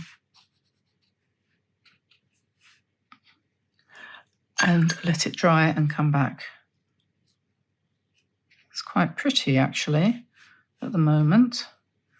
And I do think that I'm going to have to pretend, for the sake of the artistic license, I'm going to have to pretend. I might put another one in there. What do you think? Or perhaps I should put another one at that side, but then that would look kind of a bit too symmetrical. The other thing I can do too is I can put the lines in the middle of the... They do have veins. So while that's still a little bit damp, I can scrape some of those in. Yeah, I'm going to let that dry and come back and then go from there. Okay, so that's dry now. I think that's looking quite pretty, actually. If you are interested in the more delicate kind of watercolour, you might want to go and have a look and check out Victoria's range. I know she's in Germany, and this is a disadvantage if you happen to be in America, but she will ship, and she ships quick. She's a very small company, independent lady, starting her own business. And yeah, I thought it would be nice to try and support her a little bit. So that's why I agreed to do this, not because I'm not getting much out of this. But yeah, you take a look anyway, and maybe order one or two of the paints. You don't have to have the whole huge slew of them to try them out. Basically, that's what I'm doing, and seeing what happens here. So I'm just finishing this off. I think I want to put a little bit of shadow underneath the rim of the pot, and I like the way this has dried. It looks quite good. It's you can see there's quite a lot of variation in the tones, in the colours and things on the leaves, but I didn't really do very much there, and it's settled quite nicely. I haven't got lots of backgrounds, and my as I'm adding some sort of a little bit of shadow, just very lightly, it's showing up really quite nicely. This is quite nice. I think you'd enjoy this as a complete change from the Kuretake type, and actually quite different from Winsor & Newton and so on and so forth as well. I've remembered to put the other flower on there, and I'm going to leave that. I just will put a line underneath it as an indication of some kind of support for the pot, but I'm not going to do any more than just a couple of lines like that. And then I think I'm going to leave that like that. Not completely disgusted with that. I think it's quite pretty. What do you think? Give it a try. It was actually easier than I thought it was going to be. I was having nightmares about it. When I did the same thing with Kuretake, I have this, which is, wow, rampant, right? Completely different. See? So your paints do make a difference. This is me, and this is me. Depending on what paints you use, you're going to get a completely different effect. Interesting, eh? Today I'm going to have a go at painting something which is an absolute traditional iconic image, which is a couple of Christmas bells nestling in some festive greenery. Absolutely, what's the word? Vintage, that's the word. Vintage style Christmas image. And before I start, I want to show you this, which is my new arrangement for my Kuretake paints. I was lucky enough to acquire this plastic lid the other day, which is actually the lid to a Meaden palette, a rather heavy ceramic palette with all the colours around the outside edge that you have to squeeze into the spaces, which is great. And I can barely lift it, weighs 8 pounds or something like that. Anyway, I was thinking, I need a better way of dealing with these paints because, the Kuretake ones, they come in this box and that's all fine, blah, blah, blah. But I like to be able to mix my paints in a space. And you can't do that in the box, can you? So I've had to make sort of compromises and improvises with palettes and things. And I haven't been very happy with that. And then yesterday I decided, okay, I need to get my brain into gear. and actually follow through with a thought. You know how it is sometimes when you sort of have this idea in the back of your head and you can't quite bring it into reality? It happens more often these days than it used to, but I stepped on the gas and made it happen. And I said, right, this is not impossible. So here we have the mixing space, and I've put all the paints that I use, with the exception of 8 of them, which I tend not to use, which are things like silver and gold and everything. I use different sets for that. Put more on the outside of that. I can paint in the middle. If that runs out, I can use another palette to mix in, of course, as well. And I've put their names too, because there's no question about it. You can't tell what difference is between cadmium scarlet, cadmium red, red, carmine, rose madder deep, and so on. They all look the same, but now they're labelled and they cannot hide. So there we are. So that's that. So I'm putting that to one side, and I'll use that this morning. I'm going to use this brush, which is a Drawwell number 7 round Pasca. I am familiar with that, and I don't want to get confused with my painting today. I am not in the mood. So I'm just drawing here a bow. I have lightly sketched it in, and I'm going to just go over my light sketch a little bit. For these quick Christmas cards, we aren't always doing downloadable sketches for you to have, but I think if I can persuade Tamsin to do it, we'll do this one, because I know how difficult it is to draw a bell shape. It really is. And I think I mentioned this before, but I have to tell you this little story, because when I was about 11 and I was at school, and in the art class, the teacher suggested that we might like to join a competition, or to take part in a competition to design a Christmas card.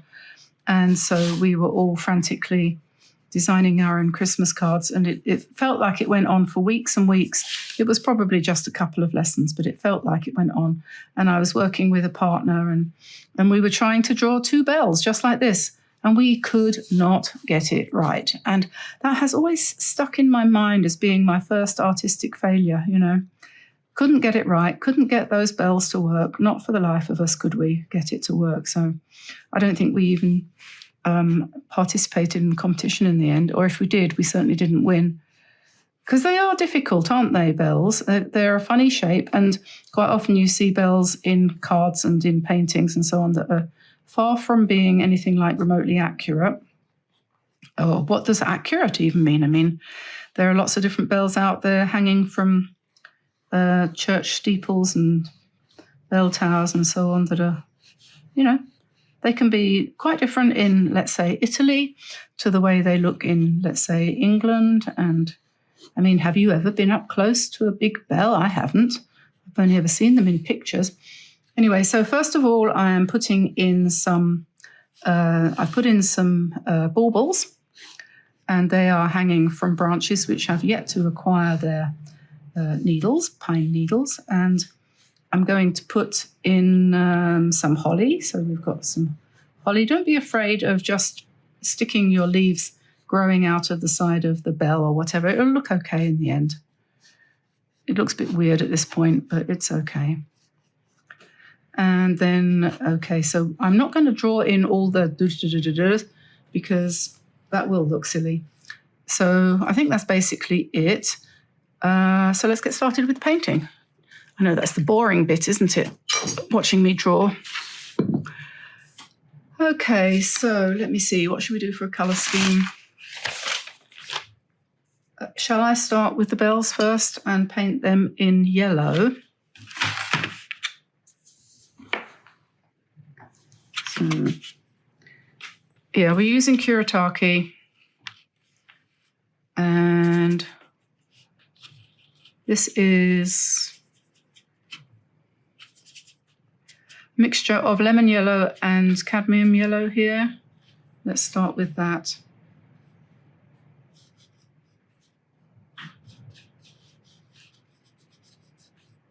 I know this isn't ideal, this arrangement I've got here. I'm just going to change the colour slightly, just make it a little bit darker for the second one. And as I always say, don't worry if it runs, it doesn't matter. We don't care. I'm working on a piece of Meaden hot press paper. What was I saying? Doesn't matter if it runs a bit because that just adds to the charm. Just tell yourself that. And I'm doing the inside of the bells in orange. And we will make that a little bit darker still going forward. And then this orangey colour, I'm going to drop a bit more in places, just in places. This is cadmium orange. So we'll just put some of that there, and maybe I'll do it on the rim. Like that. And I think we might do the baubles in gold as well. When I'm decorating my tree at Christmas, I like to stick to, well, having said that, one of the nice things to do, isn't it, is to stick to one kind of colour. And I like gold balls. I do like golden ones, I have to say. But we're going to add a little bit of red to these, just to make them a bit warmer. And I'm going to add a little bit of red on the inside of these bells. And perhaps a little bit on the top part as well. And then we need to go to red. So let's use, what should we use? You see, this is where it's great because you can pick up some rose madder and you can say, is that the right colour pink? Is that the red I want? Do I want it a little bit darker? Let's add a bit of rose madder dark. And all of a sudden, this set of paints, which has been absolutely marvellous and I really enjoy using them, suddenly becomes even better still because it is possible to mix and mingle your paints on the palette, and I really, really like to be able to do that. So I'm going to add some dark red for the inside of the bow here and put a little bit there for where it's all folded. So the inside of the bow, and we might make that a little bit darker still when it's, yeah, we might not. We'll see. And then the tails of the bow. I'm not going to go right up to the yellow because it will run, because it's not dry yet, but I can finish that off later. So we'll leave that like that. And then this is a super quick one. You know, you do realise this is super quick.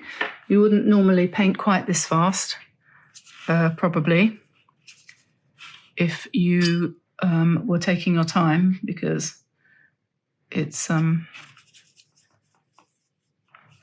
holly time. It's, what am I saying? I don't know. Anyway, forget it. Pretend I'm not here. I'm going to just drop in some holly here.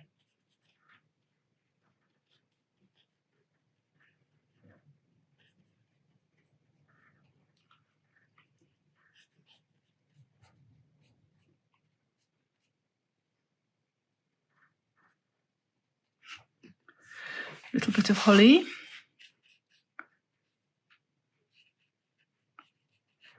It doesn't have to be exact, she says, losing patience, as usual. Losing patience. I don't know how people paint tiny things and do it all intricate and everything. It's enough to send you around the bend.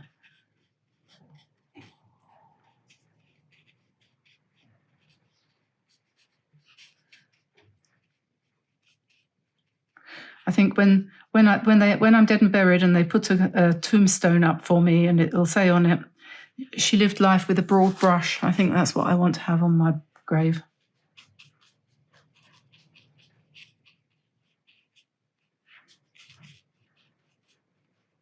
I know I'm getting old and I start thinking about things like that. Right, that's pretty okay. I'm going to dab off some of that green there because that went a bit heavy. And just, yeah, I might use a bit of line work on this. It's possible. I tell you what, actually, for the doodahs, the thingy-whatsits, you know, the things that, what do you call them? The green bits. I think I'm going to try using some of these pens, brush pens, because if you haven't got a set of these, put them on your Christmas list. 96 Poetique brush pens in lots of different colours, and they're particularly strong on the greens. Very good. I'm just picking out some of the greens. Nice turquoisey one there as well. And the thing is, it does make it quicker and easier to do, you know, this, which is what I'm going to do next.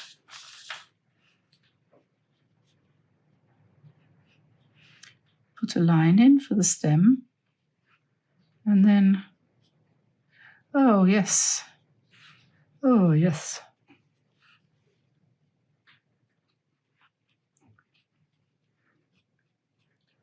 Of course, the quickest way to do it is to just, you know, go to the computer and say, artificial intelligence, create me a watercolor painting, like this, like that, and the other. Yeah, that's not the point, is it? I don't want you to think that I'm doing this in a hurry, because I'm not. It's just that it's nearly lunchtime. And this is fun, actually, using these pens. I do recommend it. This is a nice light one. I'm going to put that somewhere else.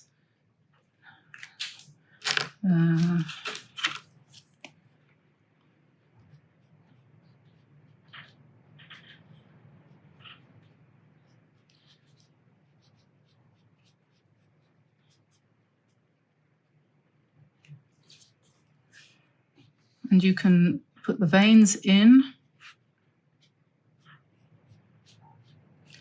And then I'll just scoot back. If I can find my brush, what did I do there? Scoot back to the red, and we'll put some holly berries in here. And perhaps we'll put some down here too.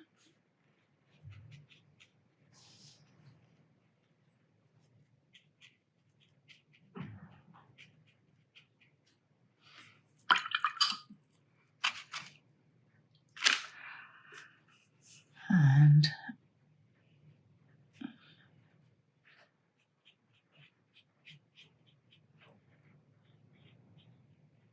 you just want to vary the size of the strokes and everything, and you can just, you know, there's lots of different fir trees out there, and they're all a little bit different, aren't they? Norwegian spruce that we have over here for our Christmas trees, I don't think you necessarily have that type in America or Canada. I think your trees are a little bit different from ours, so their needles might be a bit different.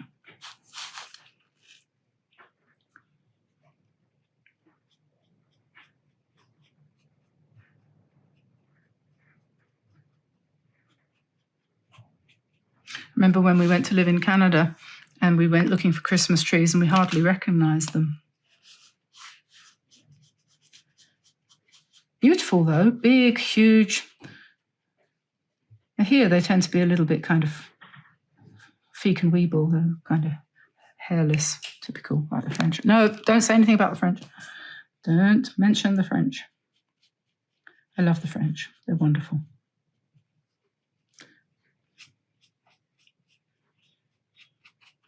Not very keen on the French weather, though. God.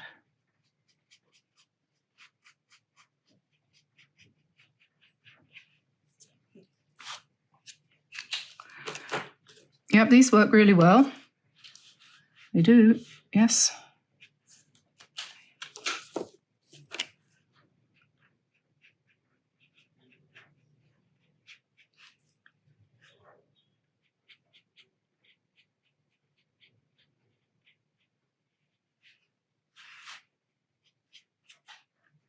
And with these, if they do go a bit dry, which they can do, I think you can refill them, although I haven't really looked into that. I think you can. I'll put some more berries up top here.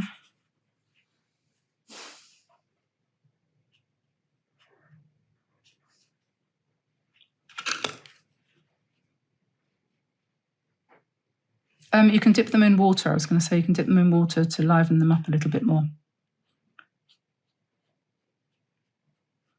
And of course, all of this that I'm doing, because I'm doing it quickly with my Kuretake brushes, all of this you could do with a regular brush and regular paint and so on and so forth.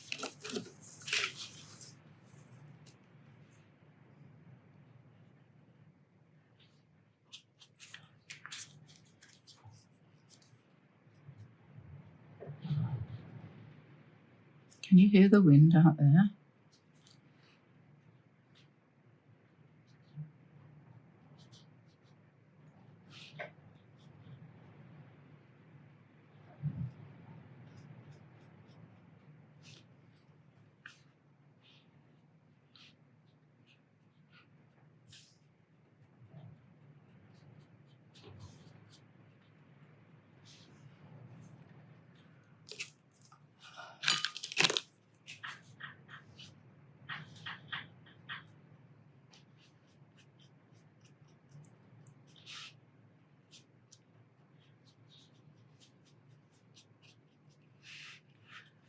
Well, I'm going to have to stop in a second and have a look and see what I've done, because I have no idea. I'll just put some green around here to just fill in these gaps. And I did say that I would come back with the red, didn't I? And finish off the bow.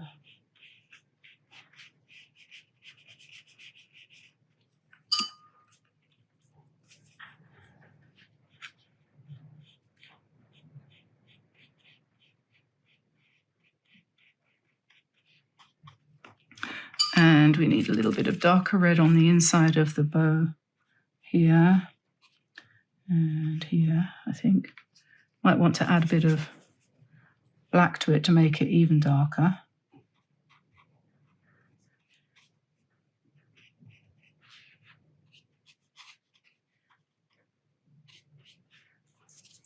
And down here, perhaps.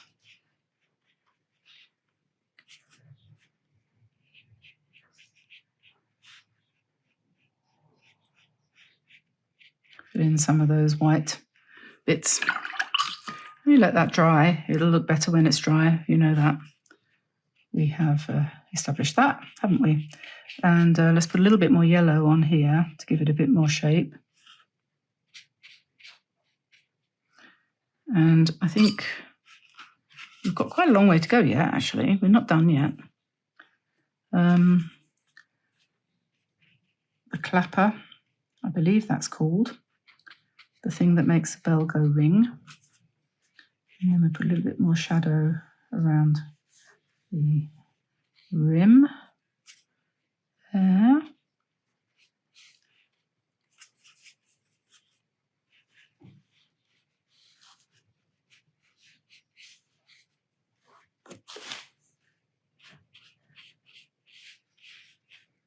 And we could have sort of like a decorative band going around there. Maybe we have a green line as well.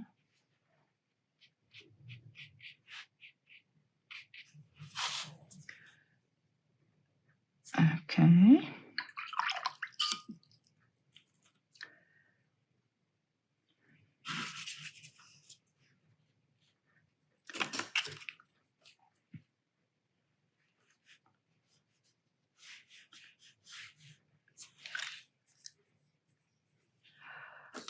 I think I need a lighter, a sort of gold color to do the stem, not stems, the string or the hanger on the baubles. So we just put that in using this yellowy color, the top bit. Make that yellow. You will find, actually, you definitely will find these pens are very helpful for your creativity, really. And here you go, you see, you can come into the green, which might be a little bit on the blue side, and you can just change the color just by going over it a little bit. You can also use the points to give you a nice, sharp holly point if you want to do that. You want to make them a bit more, realistic. Okay, I think I'll let that dry and come back and then finish it off. Okay, so I'm just going to add a few more pine or fir sprigs down the bottom here, because having sort of stood back and looked at it a little bit, I'm kind of thinking, yeah, needs a few more down here. Perhaps, although it doesn't have to have any more, and I think I'll just change that colour there. Maybe that wants to be a bit darker.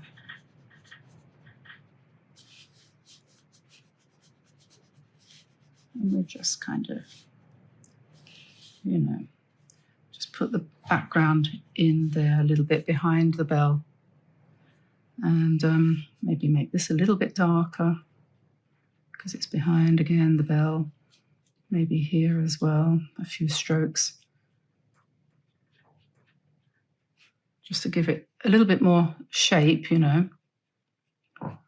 And yeah, I mean, you could go on, but sometimes knowing when to stop is a good thing. And sometimes you just stop because you're, I've had enough of that for one day, I think. You might say to yourself, I'm fed up with that. I don't know, it didn't work. But if you feel, oh, it didn't work, the thing to do, and I honestly suggest this is very important if you're just a beginner and you haven't really sort of thought about this, don't judge your painting. And I'm going to tell you something scientific here. Don't judge your painting on what you see when you finish painting it after, you know, an hour or so of doing what I'm doing. Don't judge it because, and the reason is this, you know this thing about after images? This is my theory anyway. You know how if you look at a bright light, when you look away, you'll see something in your eyes that's not really there. That's called an after image, isn't it? And I think that affects the way you see your painting. So I think, personally, what you have to do is when you finish painting it, you have to stop and go away and come back later and look at it again, and you'll see that it looks different. Now, some people say that's because the elves have been to work, and it could be that too. But I, after many years of wondering about this, because it's definitely true, I think it's something to do with after images or a sort of habituation of the brain. You kind of get used to what you're doing and you can't see it right. And then there's the other thing too, which is that you don't see your work the same way that other people do. So when you've finished, or you're nearly finished like this, or you think, oh, I probably am finished, I've had enough of it, or I need a cup of tea, or whatever, then you stop, you go away and come back a bit later and you say, is that good enough? It's fine, it's great, it'll do, it's okay. And there we go. So there are my two happy bells. I'm going to write Happy Christmas, or actually what I was going to do, and I probably should before I say goodbye, if I can find my gold pen. What I was going to do, I was going to write Noel on the edge of the bell. And here I was going to write, what was it? I was going to put Merry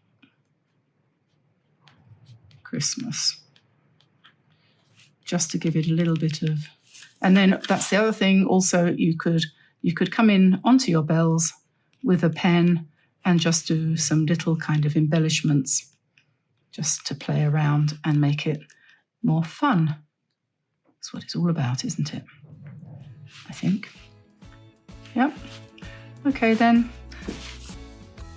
Today we're going to paint some Christmas candles, and I'm going to do them on a sheet of Meaden watercolor paper, hot press, 100% cotton.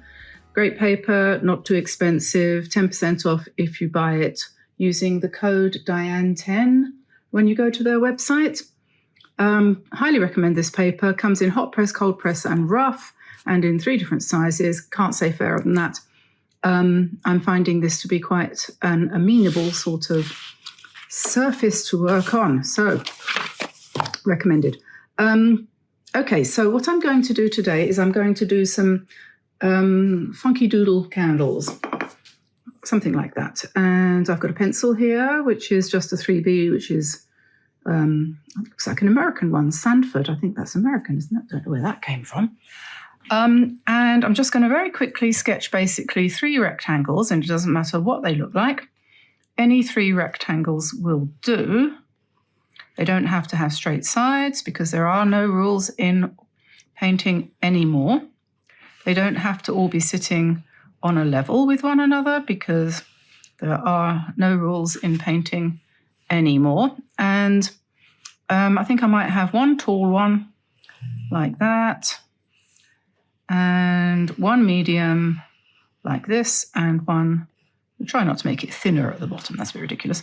Yeah, and so these are cylinders, so we give them a bit of perspective by sort of constructing a bit of an ellipse.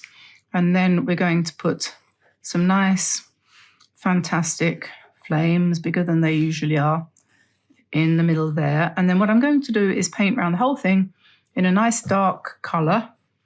I'm not going to do that until after I've painted the candles though. So I have my Kuretake set here, and I'm going to use a draw well brush, and I'm just going to sort of go into the colours in, I don't know, anyhow, really. And you have to have red, don't you, for a start for candles. But I'm going to do them sort of, I don't know what I'm going to do. Let's see what happens. But the idea is to do not all one colour. So I'm going to start with a stripe of red like that. And then let's clean off my brush and go for Forest Gump green. Maybe I want something that's going to be nice and punchy. Nice and punchy. So green, and then maybe we'll put some yellow at the bottom. Cadmium yellow. Something like that. And then we're going to put line work over the top of it, I think. We'll see what happens. And I do want it to run a bit like that. And then the second one, let's do that one in a darker red, perhaps. More of a pinky red. Something like that. This is just a bit of fun, guys. It's nice, if you haven't used hot press paper before, this Meaden one is a nice introduction to it because it's not too smooth, but it gives you the idea of smoothness. It's quite different to paint on smooth paper than it is to paint on cold press. And the nice thing about this paper is that it is smoother, but it's not so smooth that everything goes out of control, which can happen.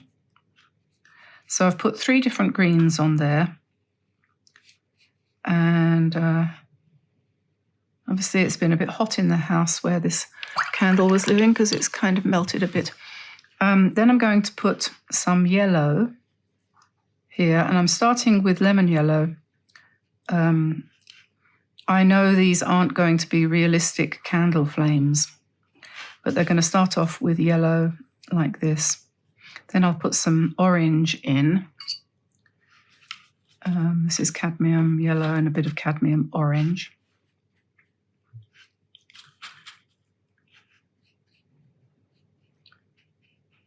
And it doesn't matter if there are lines where you've done your drawing, that won't show when it's finished. Okay, so that's the beginning of that. And the next thing to do is going to be to, well, I'm just going to put a little bit of red in there as well since I've got red handy. Next thing to do is going to be to put something here at the top. That's going to have to be greenish. A bit darker than that. Let's go for some blackish.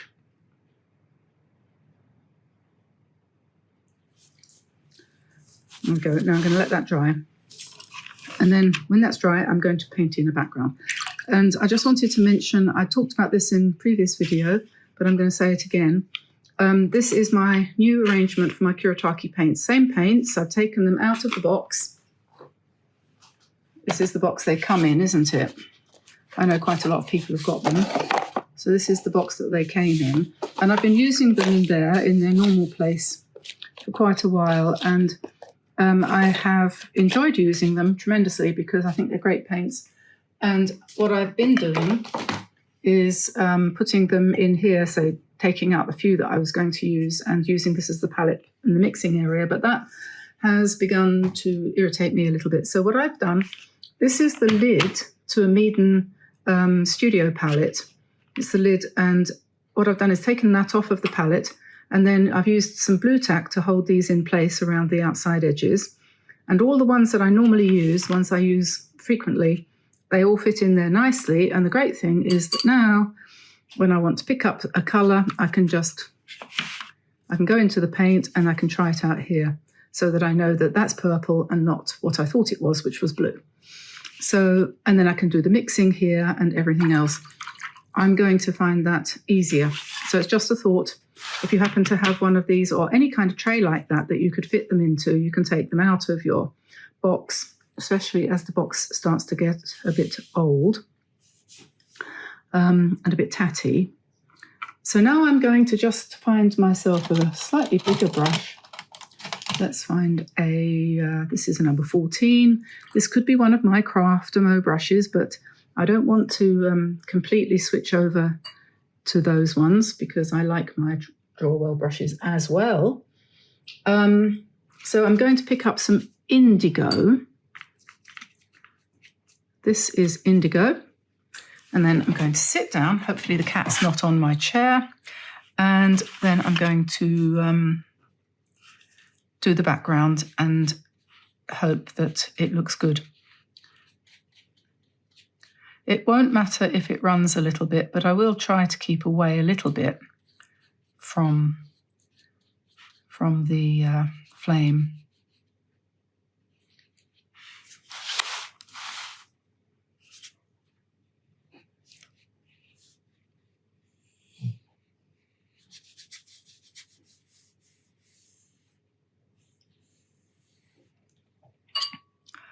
Indigo. Isn't that a great colour? It just makes everything look so punchy.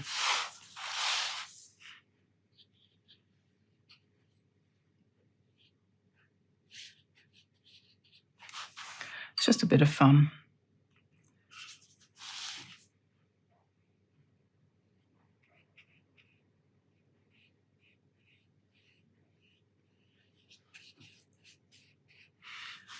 Just a bit of fun. I'm grabbing a moment to paint because it's just stopped raining. It's probably going to start again in a minute, but the sun's come out. And I know it's quite nice to hear the rain, especially if you live in a country where it doesn't do it very often.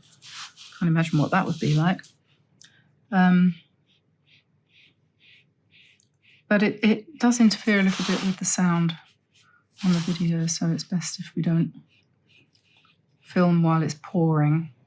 Because we have a wonderful purpose-built studio here, but it has a metal roof with less insulation than perhaps it should have had, could have had. And so therefore, when the water hits the roof, it's like being in a tin can, a bucket.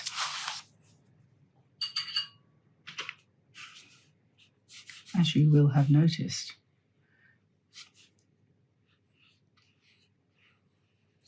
It must have been crazy in here when we had the hurricane the other day. It was bad enough in the house. I thought the whole roof of the house was going to come off. It was not just a regular storm, by the way, for anyone who's wondering why I'm constantly bemoaning the fact that we had this weather. It wasn't a regular, it was the worst storm that Brittany, which is where I live in France, has ever, within recorded memory, had. And that's pretty bad.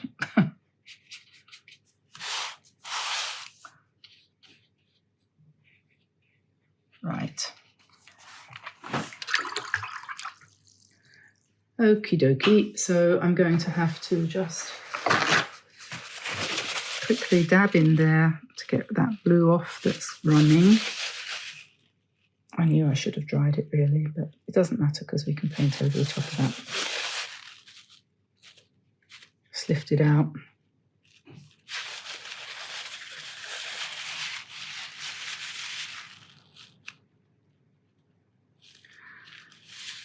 Okay, I'm going to just literally put the hairdryer on that and dry it.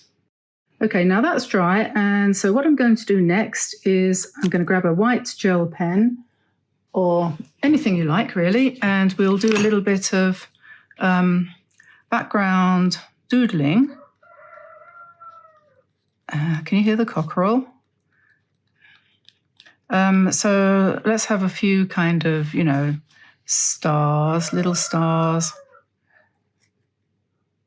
I'm not sure that he should be out, but anyway, he's obviously happy. Okay, so we'll do some stars and we'll do some snowflakes. And remembering that snowflakes have 6 legs always. And, well, I'm not an expert on them, but I do know they need 6. And that's roughly a kind of snowflakey type of thing. I think that'll do. And then we can have snow. We could put that on with spatter if you want to do the snow that way. We could have a white holly leaf, why not? Any kind of doodles, whatever you fancy. Just a little bit of fun. And we'll have some more pine needles here.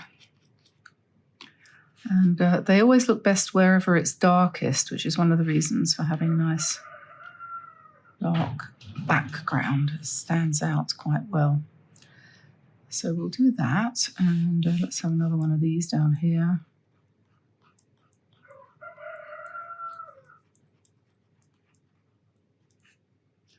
And maybe we'll have a holly leaf here. By the time this Christmas is over, you'll all be drawing holly in your sleep. I know I go to bed at night now and dream about Christmas cards. What am I going to do tomorrow?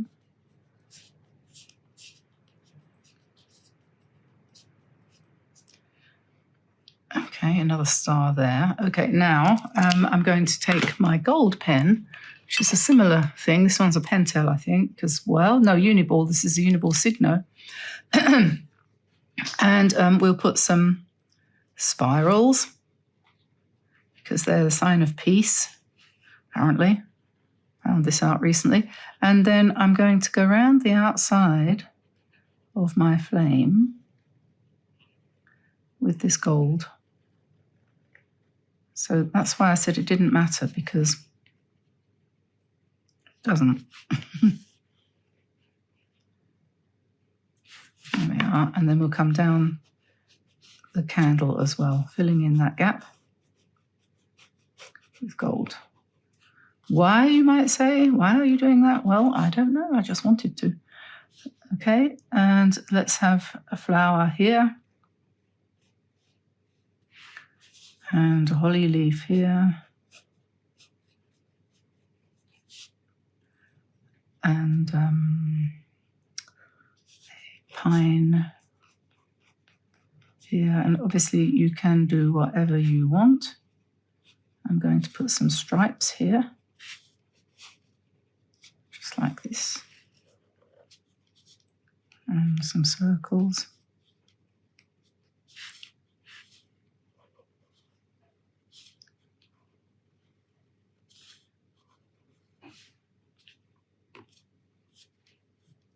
I was listening to a podcast, I think it was, on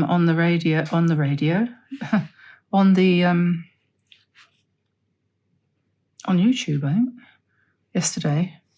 It was something on the BBC on Radio 2 or 4 or 6. with that chap. Now, what's his name? Louis Theroux. He what's the word? He was projected to fame when he did a program some years ago now about America. He went to America and interviewed American people, and he became incredibly popular instantly. Anyway, what was I going to say? Oh yeah, he said, someone said to him something along the lines of, what do you do to, for what do you like to do? And he said, oh, I'm one of those people, one of those men, and I don't know why it should only be men, because I'm the same and I expect you are too. Every now and again, I don't want to be with people. I like to be alone, and I go into my garage or somewhere like that, and I sort things out. I arrange things. And he said, it's because, you know what it is? He said, it's dissipating nervous energy to put all my nuts and bolts and screws into jars. And I suddenly thought, oh, that's what it is. When I come into the studio and I can't paint, for whatever reason, what I need to do is to dissipate my nervous energy by organising things.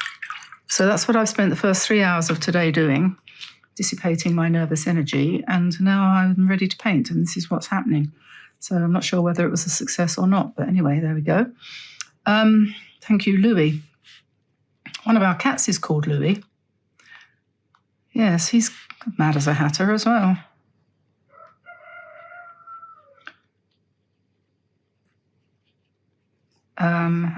Right, so on this one before, I had put holly all the way down, so I'm going to do the same thing.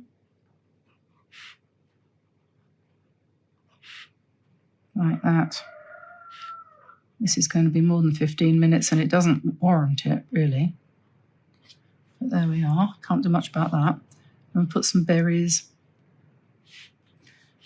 And I don't know what I'm going to put on the red one at the moment.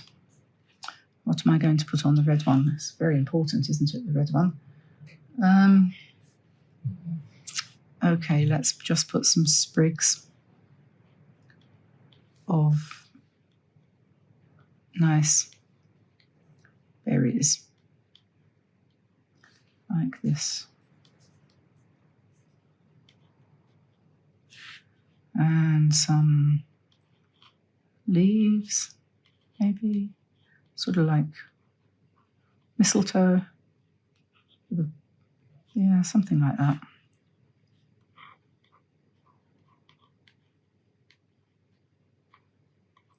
This is where you get creative and you just do whatever comes to mind. A few more stars, perhaps. You can never have too many stars, can you?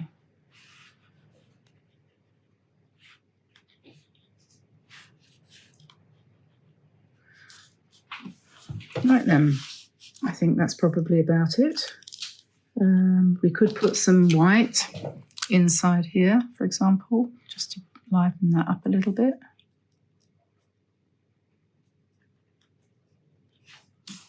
And could have some white berries here. Oh, there's so many things you could do. And I could put white inside here.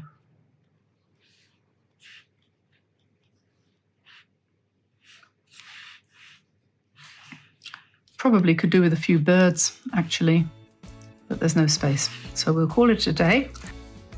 Today I'm going to be painting a very quick little sort of wreath-like motif, which would be absolutely perfect for a Christmas card or for a coaster or for a placemat or for a tree decoration, or just because you feel like doing it.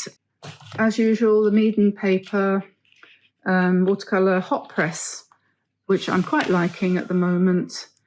Let's put the paper that way around. And we've got a good range of greens here, haven't we? Really nice, going from sort of dark turquoise all the way through to basically a yellow. And if you're not terribly confident about your colours before you start, what you can do, of course, you can find a piece of paper spare paper, and you can sit down and you can say, okay, let me see, what colour palette am I going to use for this? A colour palette is a selection of colours that you put together in order to make a picture. A paint palette is one of these. In other words, a container that holds your paints. A painter's palette is a piece of board or card or wood that mostly oil painters use, and they squeeze their paints out onto that palette and mix their paints on there and paint from that. So that's a word that, and a palette can also mean a range of colours. So, he used a very, yellowish palette or a very vibrant palette or whatever. So I'm just putting, more or less at random, some greens out here. I'm thinking, okay, what shall I use? And, honestly, with this Art Nouveau set, I don't think it really matters what colours you use, because actually they all pretty much go together once you've got them on the paper. So yeah, I think I'm just going to go for it. So let's put that over here.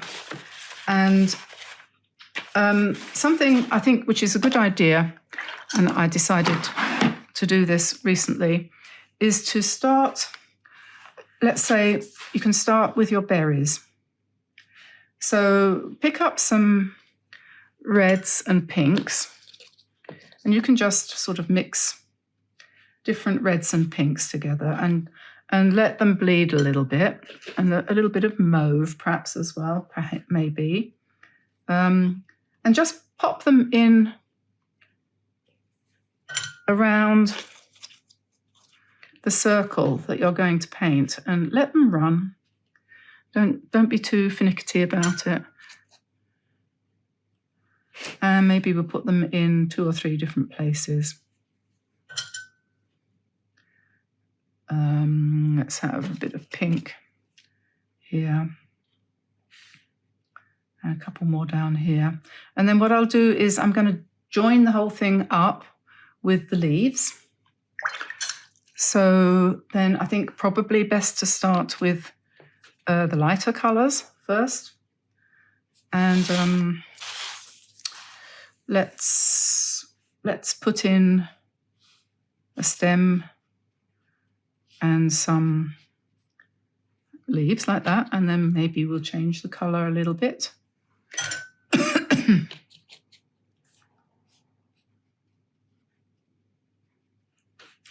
And we can put some, just kind of, I like to quite like to go through the palette and just pick up different colours as I go along and just let it happen, really. I might put a few more berries in. Different colour, perhaps. Maybe put a few more up here. And really, I'm just kind of using the berries as sort of structure. Let's have this colour, perhaps.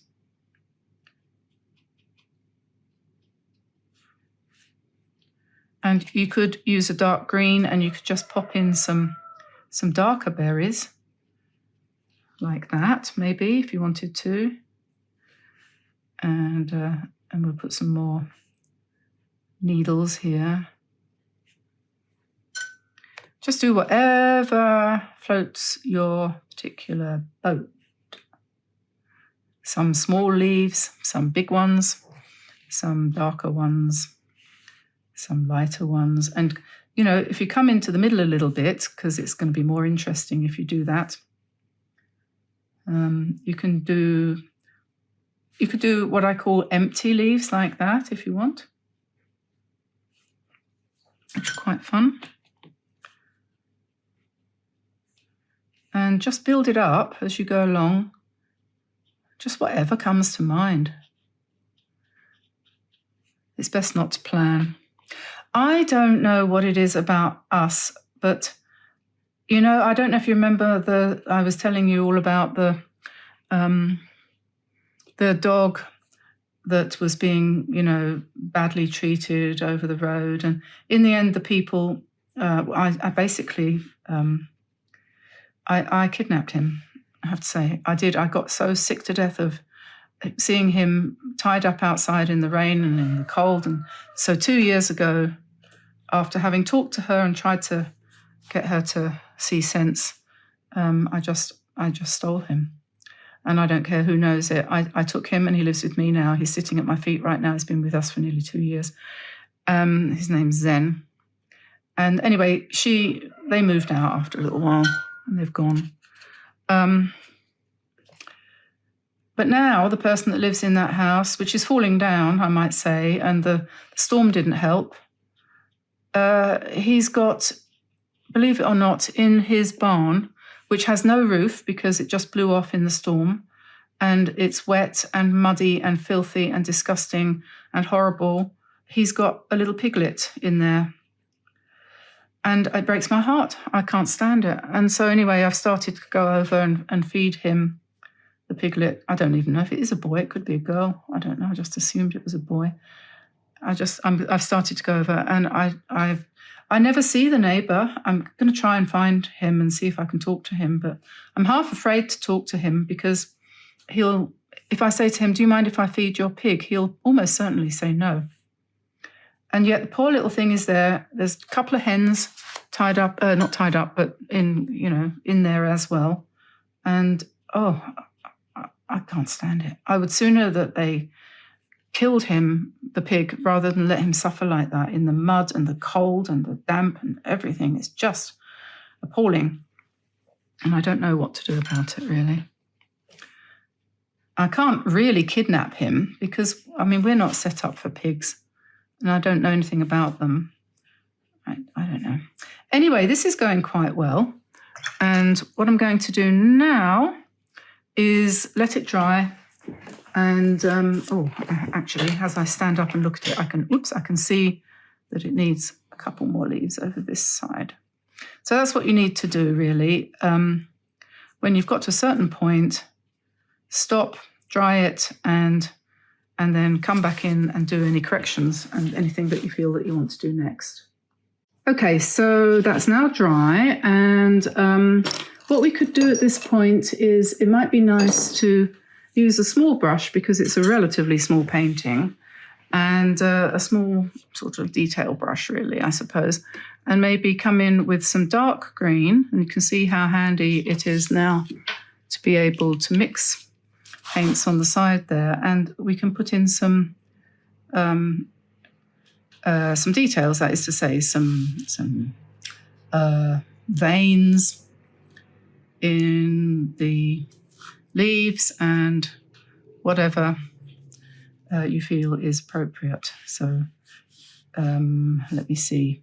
Could strengthen some of the pine needles and things like that. You can come in and go over them again, so they look a bit more bulked out.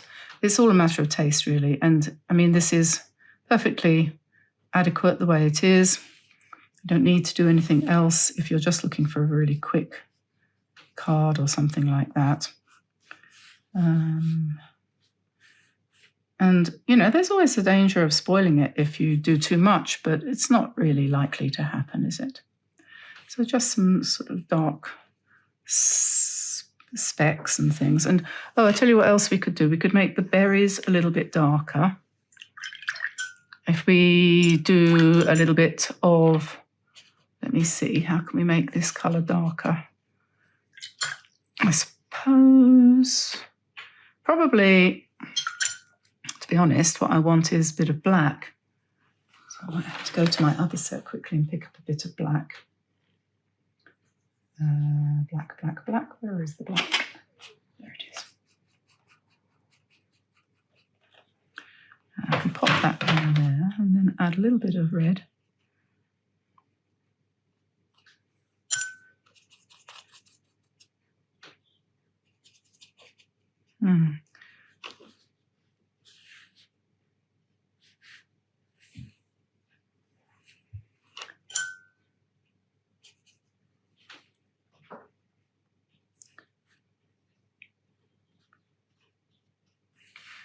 Just to give it a bit more dimension,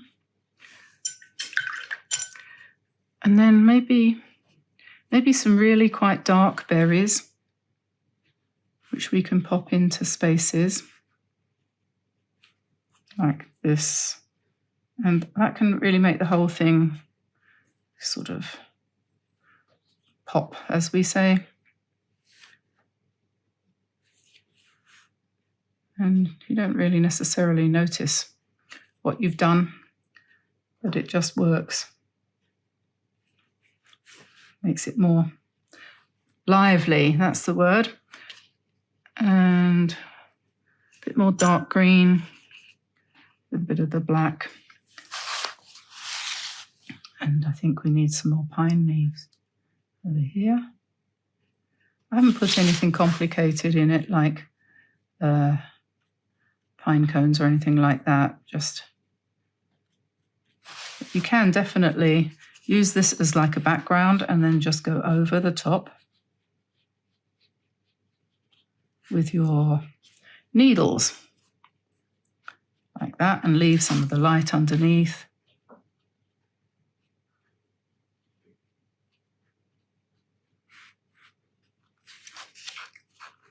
And put some up here as well, perhaps.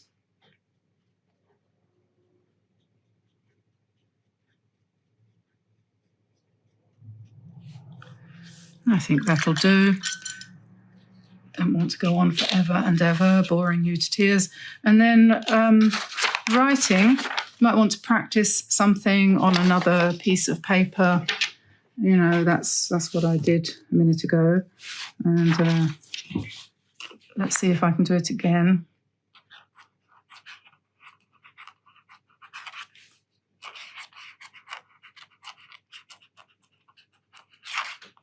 There we are.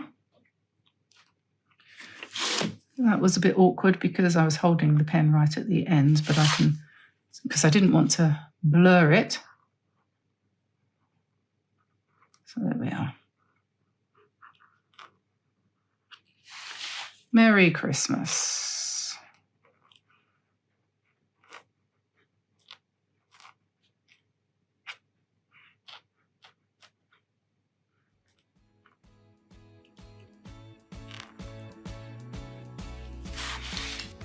Today we're going to paint something fashionable. Now, I am the last one to follow fashion. I don't like trends. I'm always the last person to be wearing the latest thing, and usually I don't even catch up the second time round or the third time round. But I've noticed that lots of people are painting. Oops, sorry about my coffee cup. Oh, my coffee cup. See, this is one of my paintings on one of our cups, one of our mugs. You can order these from our website, actually, if you're interested. We've got a few designs, and they're quite nice. It's nice and big, so you can have not only a huge cup of coffee, but you can keep your hands warm at the same time. And there's something I complain about quite a lot, actually, isn't it? About hands getting cold. So in my pocket somewhere here, I think I've left it in my coat pocket, so I'll go and get that in a minute. I've got one of those heating packs that warms up. And but the best thing of all is, if not a hot water bottle, then a cup of coffee. Anyway, to get back to the matter in hand, baubles, Christmas tree baubles, great fun, aren't they? And this is one of the easiest things that you can possibly paint, and you could make quite an original Christmas card design of your own from doing something like this. And there's a trick, there's a way of doing the circles, which is really fun. And so what you need is some small cups or containers. This is my version. Anyway, there are other people who use toilet rolls, but I don't want to do it that way. I want to do it this way with these things. I've got lots of little espresso glasses, but any kind of round thing will do. They're all different. These are all different sizes, you see. And so what you do is you get yourself a collection of those together, and then we're going to create something that looks a bit like this. I'll put that aside for the minute because you've seen it now. What I did was I did a quick sketch. This is my rough sketch of what I want to do, which is baubles and some branches from the Christmas tree, because obviously in my world anyway, baubles have to hang from something. So that's the way I'm going to do that. I'm going to use a piece of 10 by 7 Meaden watercolor paper hot press. and we're going to do it portrait orientation, so the balls will be organized like that. I'm going to use the Kuretake Art Nouveau set for this, which I have arranged in a new box. This is an old palette that I wasn't using. It's a Sta-Wet palette from Masterson's. It's the bottom part of that palette. And I think I could probably, someone suggested, why not put the, you know, other set in there from Kuretake that I have. And I'm just going to try that because I think that's a brilliant idea. So these are the graphite colours, which are now going to live here too. So I can't remember who it was that suggested that, but thank you very much for that excellent suggestion. And you could also put some of the, if you have them, the golds and silvers and things could go in there. Any other Kuretake colour could go in there. So those are the graphites. These are the metallics, and then these are the Art Nouveaux. And a couple of these are from the ordinary Kuretake set, but they didn't fit into my other arrangement. So anyway, I've got lots to choose from, and I'm not sure what colour range I'm going to use. In this one, which I just did this morning as a tryout, I just used the mauves here and then the green over here. But there's so many choices. You could do any colours you like. So I'll pop that back over there for a sec. I'm also going to use a Winsor & Newton sepia fine liner. This one's a size 0.5 millimetre, presumably. I talked about the brushes. I might not, probably not, because this is a quick one. You could sprinkle salt on your painting to give more texture if you wanted to. Fine salt, coarse salt, got both of those there. If you wanted to embellish it afterwards, a good way of doing embellishments or to draw flowers or whatever you want to do on it is to use a gold pen. This is a Uniball Signo gold pen, which is quite good, better than their white ones actually. But their white ones are okay. All of these things will be in the description below the video for you to check out if you want. They're all on Amazon. So let's get started. Let's put that over there and let's put that there. Try and put it straight, vaguely straight. Now, what I do is have a quick slurp.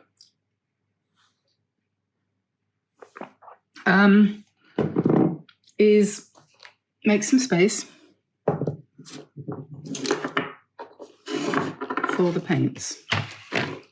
Put them there. I could do them in the graphite, couldn't I? I wonder what that would look like. That might be interesting. Okay, so I have my drawing here, which I'm just going to use as a guide. And obviously I've got the biggest one here, and then the smallest one there, and the one in the middle is there. So size-wise, I think this is the biggest one I have. Yeah, so that can go there. Then the next one down is probably that one. I think that's smaller. Yes, it's a little bit smaller. Doesn't have to be massively smaller. And then how about that one? It's a little bit smaller. So that one could go there. Just to give a little bit of size variation. So we could do something like that. So take the biggest one first, take my mop brush. Shall I do it in the graphite colours, or is that going to be dull? Ooh, I don't know. Let's try it. This is, I think, the blue graphite.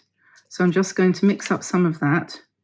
Then I'm going to paint it on the rim of this cup and then down. Lift up and we have a lovely circle. What we do next is we just rinse off our brush so it's clean, and then we just wet the inside and let the whole thing run.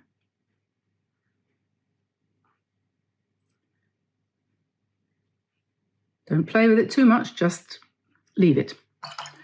Okay, and wash your brush and go for your next cup. So that's a nice grey one. What colour should we have now? A brighter blue? How about a brighter blue?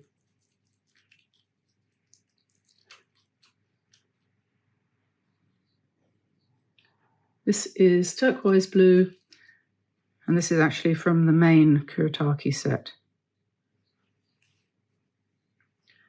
And we'll do that one here. And don't worry about any splashes that come splish splosh. This is great to do with kids. Just clean your brush and wet the inside of the circle. Just stay inside the circle and let it all move around willy-nilly as it will. And then we need one more. What do you think? Pink? Is that going to work? Mauve? I don't know. I don't like that turquoise.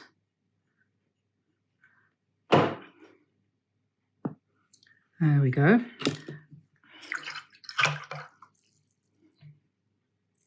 And just wet the inside and let the paint run. Then you've got options, you see. Option number one is that if you don't like one of the colours that you've chosen, you can paint over the top of it. So I'm just going to pick up anything from my set and just go in there and change the colour.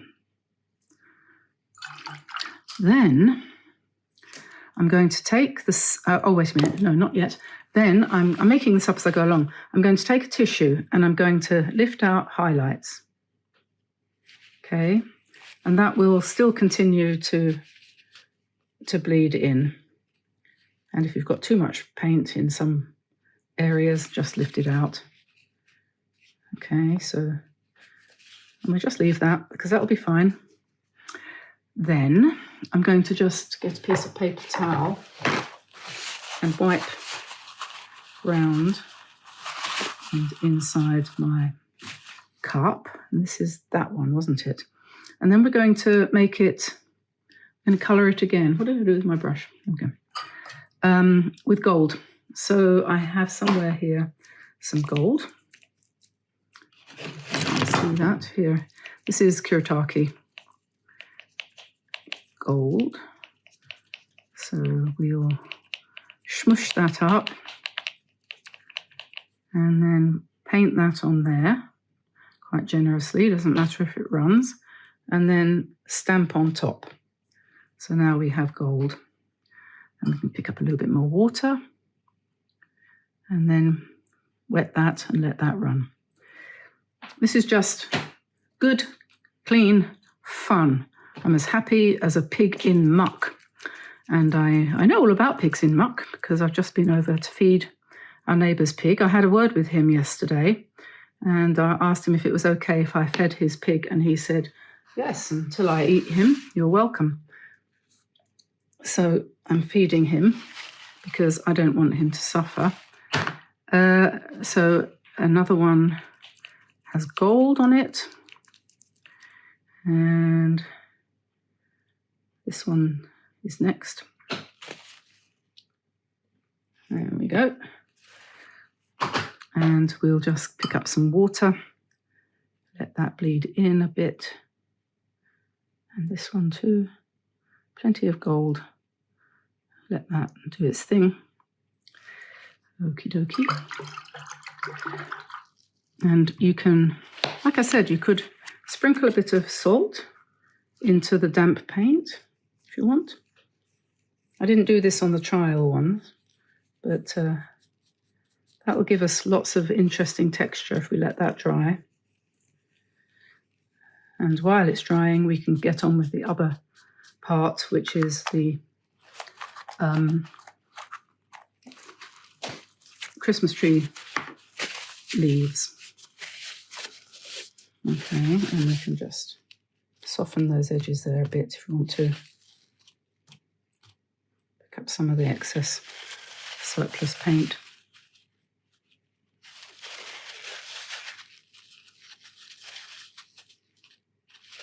And we'll just let that dry. Okay, so now we want to paint some leaves. So I'll turn my paints round.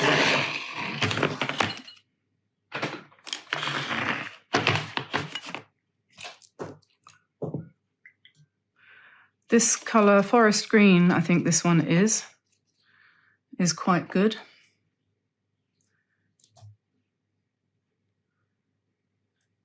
And move that out of the way. I don't have enough space.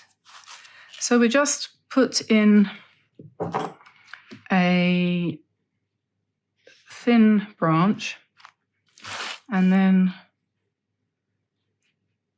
just using the tip, the very tip, you hold it more or less vertical, which helps to give you freedom. And because we've got these nice long hairs on the tip, on the brush, you're going to get more movement, which is always a good thing. And then we're going to put another one over here. And we'll do the same thing again. This is fun. And if your hand is not steady, it doesn't matter a jot.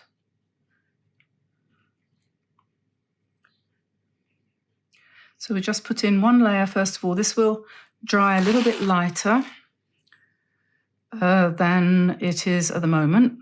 And then we'll come in with some more green and make it a little bit darker once it's begun to dry a little bit. And then we want another one down here.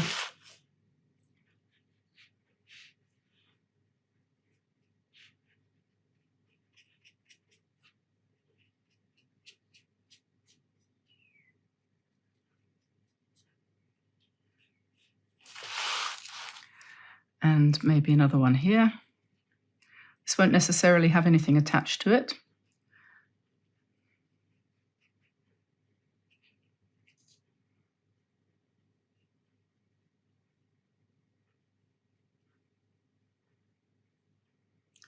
And we can, to brighten the whole thing up a bit, we can put in some red berries.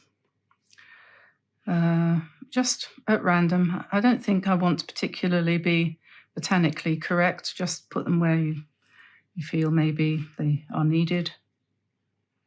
And having done that, then you think, oh, probably need a bit more in the way of greenery.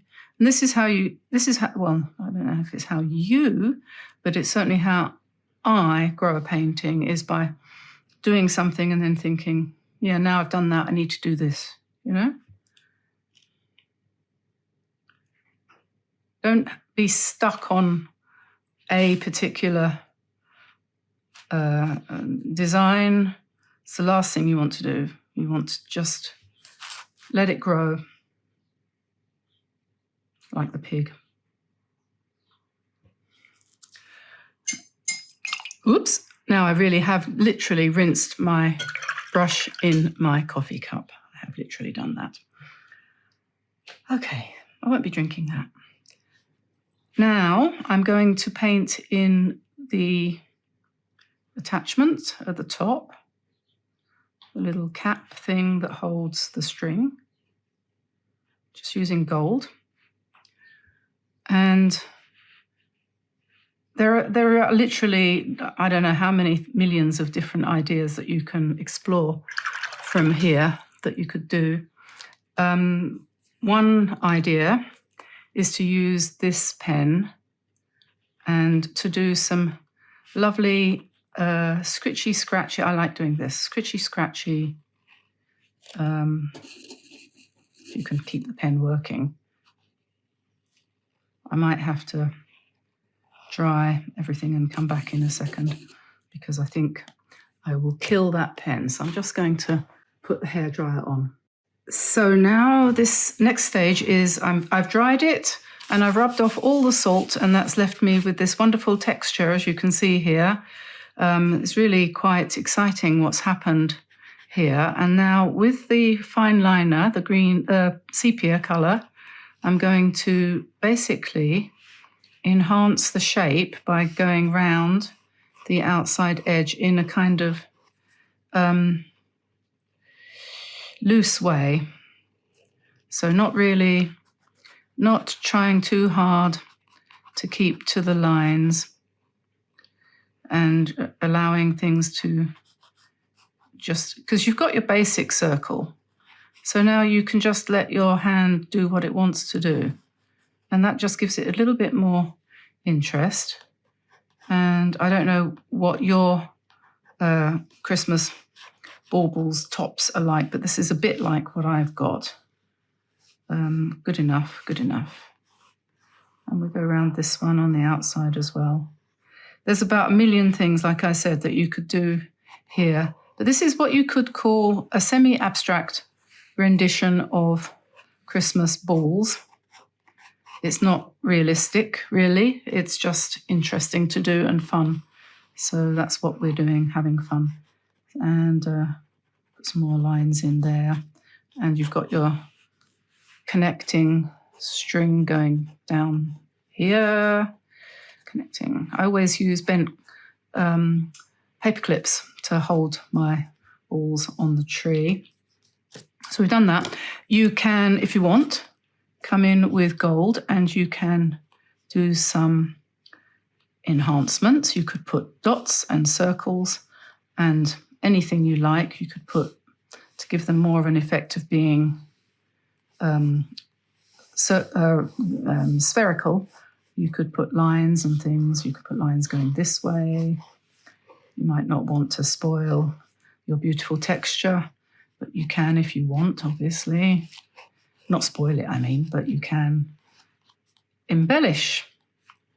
If you want, you could put flowers on. You could do anything. I'm just putting a few gold dots. You could put white.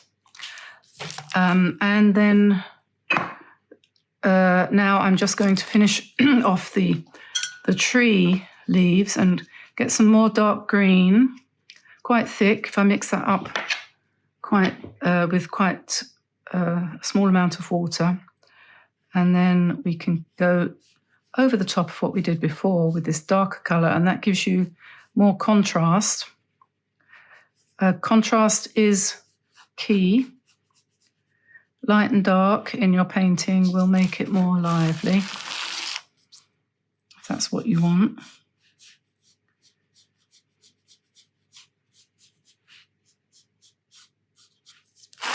More substance.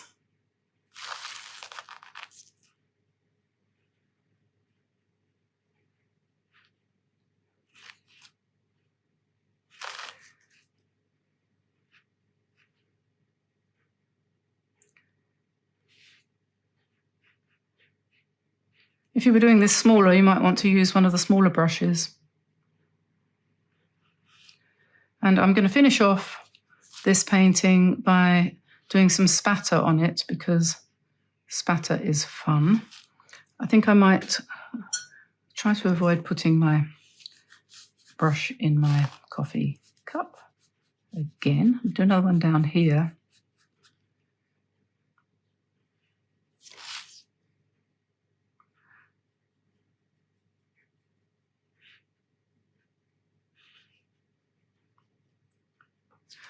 Okie dokie, and then let's pick up, I think maybe some white, perhaps. So this is some P.H. Martin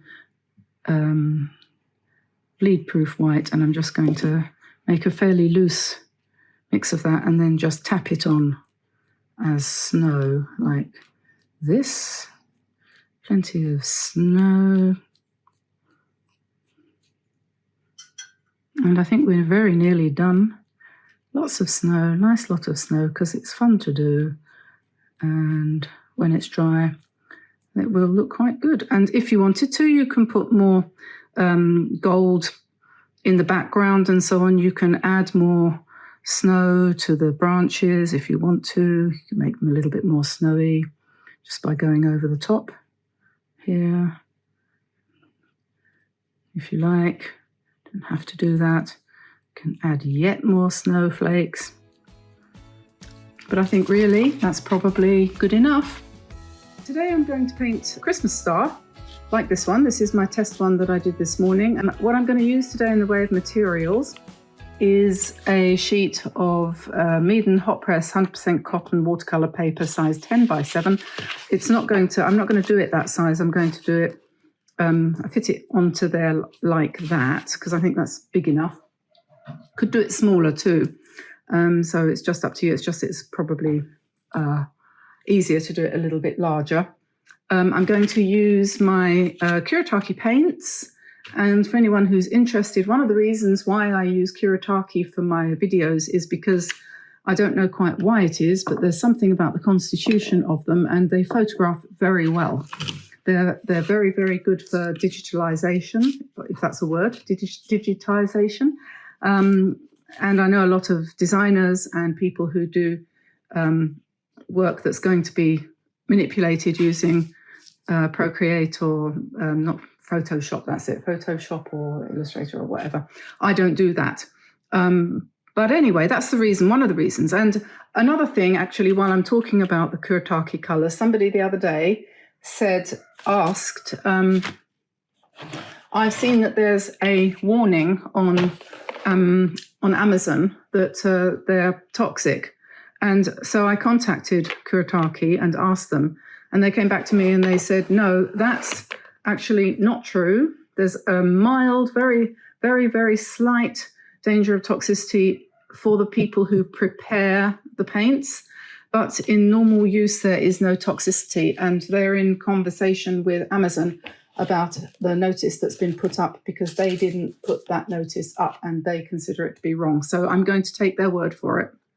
I think unless you were eating these paints literally by the mouthful, and who would, there's no chance of toxicity, so I wouldn't worry about that.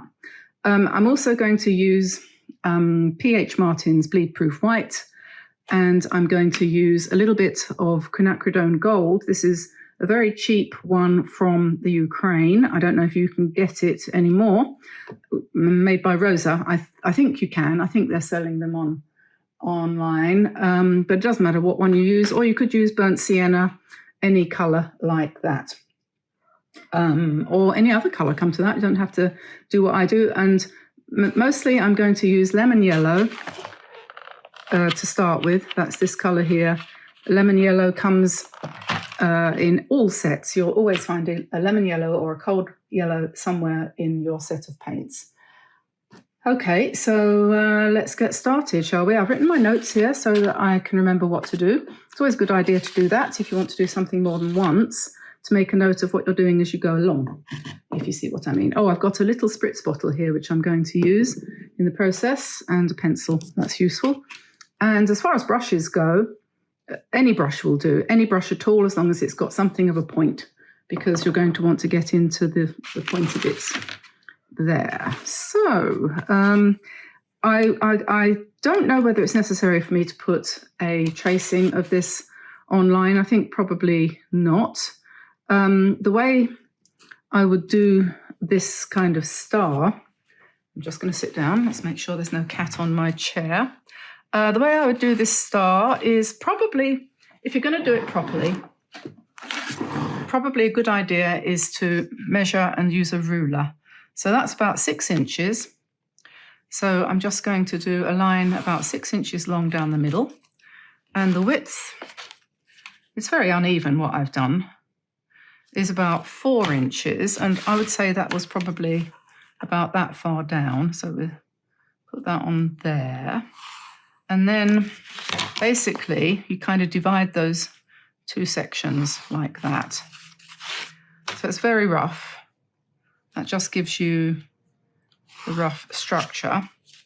And then you might say to yourself, well, I'm going to paint sort of up to here, because maybe when you've done this, you're going to cut it out or you're going to frame it, but you don't want to paint the whole thing. So then let's just complete our star like this. I could put up a tracing of it if you think it's necessary. If anyone wants it, let me know in the comments below, and I'll put it on the website. So, oops, that one's a bit long, and that one's a bit short. Well, no, I don't know if that one's a bit short. Anyway, you can alter them as you go along. You don't have to be precise about this. So that's roughly star-shaped, isn't it? Ooh, this is exciting. I enjoy this bit. So brush-wise, I can use I tell you what I could use. I could use the cat's tongue brush. It's quite big, but it does have a point. There is a point to this brush. And, So let's wet my brush. I'm using indigo, so I'll just wet the paint there. You can sort of smush it around in there if you want, but I don't want it wet. I want it quite thick. So we'll do that. And then we'll just paint around what I've drawn. And as I said, the good thing about these brushes, this is one of my set, is that you can cover the ground really quickly. You could use a smaller brush if you wanted to. It would take longer. And you can get into the points with the pointiness of this cat's tongue. And you get really nice, if you put the brush strokes in sort of loosely, you can get a really nice texture.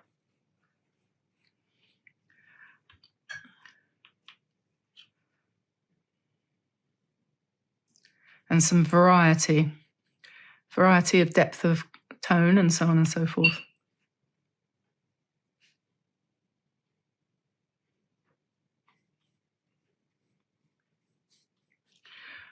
I've just remembered one step of this painting which I didn't put on my notes, which is to reinforce the blue after you've put in the star. So I'll try and remember that and I'll put it on my notes.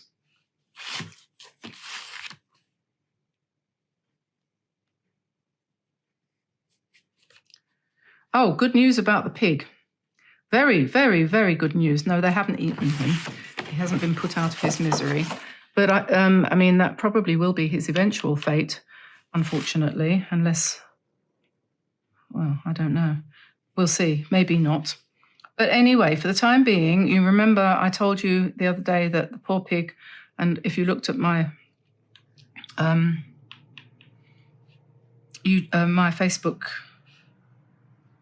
page, you would have seen photos, was being kept in a very muddy, wet, roofless, horrible environment with nowhere to sleep, no straw, nothing. And the chickens also were suffering from that. So after we spoke to him and I said, do you want some help? You know, can we put him in one of our barns or something like that? He said, no, it's all right. I was thinking of moving him. Well, he has done a wonderful thing. He's converted what used to be an old garage into a wonderful little barn, and there's plenty of straw now. He's got light, he's got air, he's got somewhere to sleep. The chickens have been given a nest box in case they want to lay any eggs, and a place to perch. It's perfect. So I'm really, really relieved and happy to be able to say that my intervention, and I'm going to carry on feeding him because we often have spare food to share out amongst the animals and don't see why we shouldn't. Our intervention prompted him to do that. So I'm greatly relieved. Phew, and everyone can breathe a sigh of relief.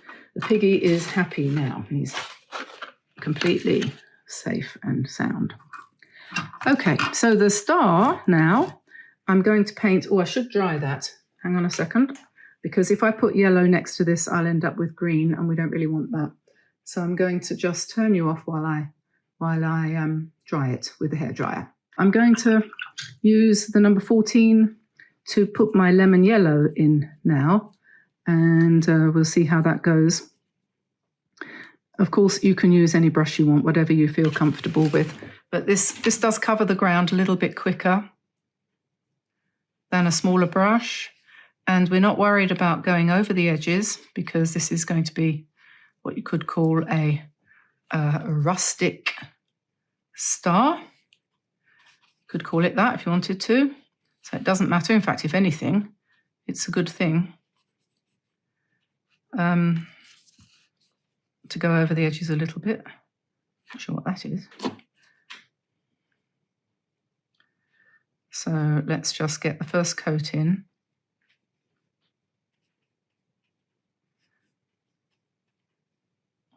Now, in order to achieve this kind of boho look, we have to put more than one layer of paint on. And I'm going to, what am I going to do? I'm going to put on top of that, using these ones here, still on the Kuretake front, we'll pick up some silver. It's going to be mixed with the yellow, so it doesn't really matter if it mixes in the pan, because we're going to pick all that up. And these metallics, Kuretake ones that come in the set, in the big set, the 48 set, are quite good, actually. I'm surprised how intense they are. So they are what I used yesterday to do the Christmas tree baubles. And they definitely are more intense when they dry. But we'll just put a layer of that on next.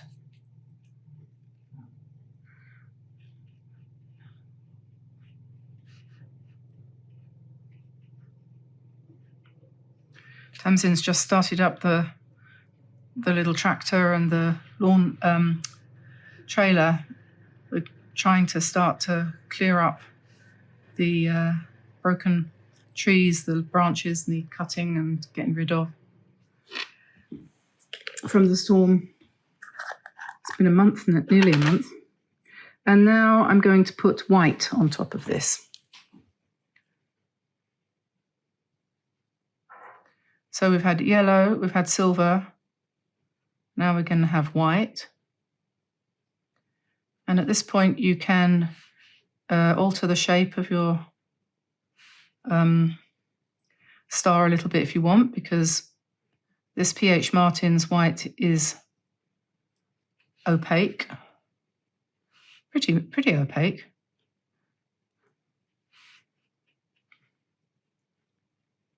Which is quite good. So we'll just do that. And then the next step, we're not finished yet. The next step is to dilute some of that white a little bit. And we'll put some, not quite enough water, some stars in the background. This is stars layer number 1. There we are. So that's good. And can use up some of that water.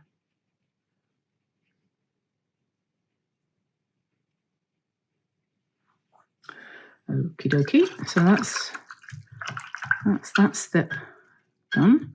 And we need to dry it again. Okay, so now the next thing I'm going to do is to modify the shape of my star a little bit. So we'll go back to the indigo and using it quite thick, this is going to achieve 2 things. First of all, I'm going to make it darker behind, because obviously it always dries a bit lighter. Secondly, I want to get a kind of rough edge when we go to the next step. And so it's a case of I'm partly modifying the shape because I want to modify the shape, partly to make it darker at the back here, behind the star, to make it stand out more. What else? Well, that's about it, really. You can just adjust it however you want to get that edge, which you can see in the trial one, right? Yeah, go there. Don't make them any shorter necessarily, but just come in a bit further. And they don't have to match. Don't try to make the left match with the right, whatever you do. But that wants to come down and make that one a little bit longer.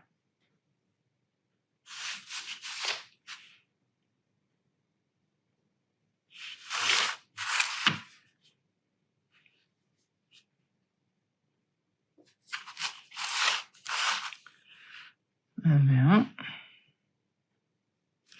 And And as we've said many times before, if your hand shakes, don't worry. It doesn't matter if the lines aren't straight. If anything, it's better when they aren't.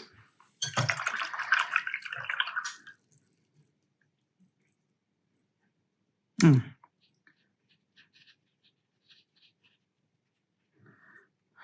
to finish off what I was doing there. Just make that a bit darker. You can sort of go around your stars, or you can go over them and put them in again. Depends how attached you are to your stars. Okay, so now I'm going to turn you off and dry it again.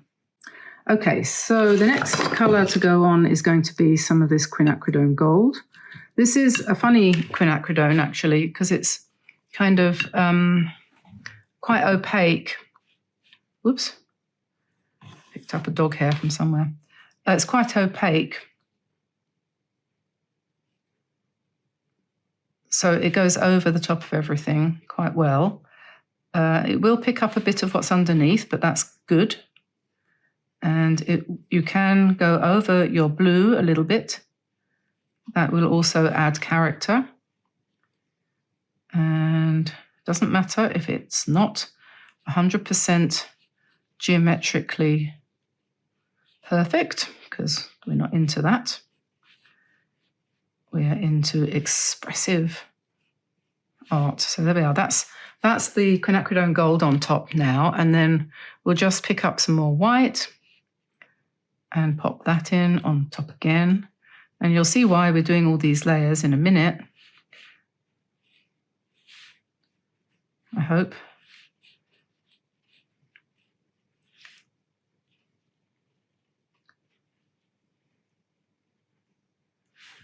And now we're going to do the gold and silver. So I'll clean that brush. And I need to smush this. I have to put my teeth in. Smush this up a bit so it's nice and thick. And then paint gold on top.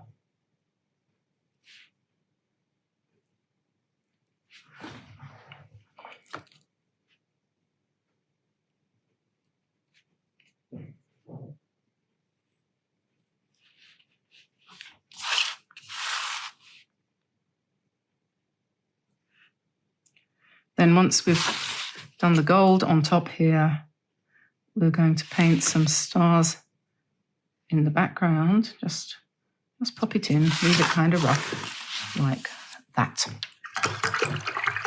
And we'll go to a smaller brush for the stars and some more white.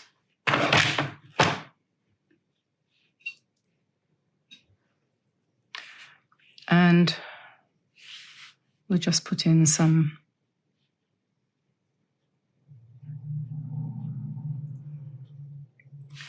very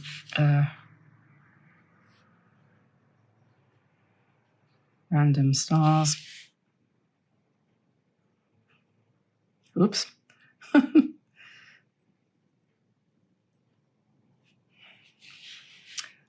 1, 2, 3, 4, 5. That's it. And then we'll make that nice and wet and do lots more spatters.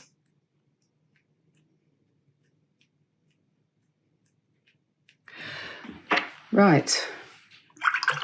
So at this point, what we're going to do is I'm going to get secret weapon, some, what do you call them?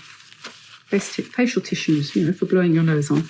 And a little bottle of water, and we're just going to very lightly spritz that. Then we put the tissue on top.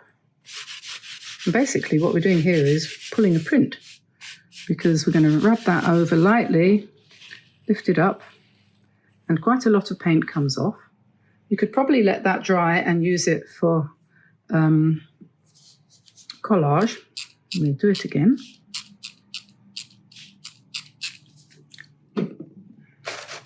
Take another tissue. Do the same. And just repeat this until you are happy with the rusticity of your star. I'll do it again. I think I did it 4 times on the last one.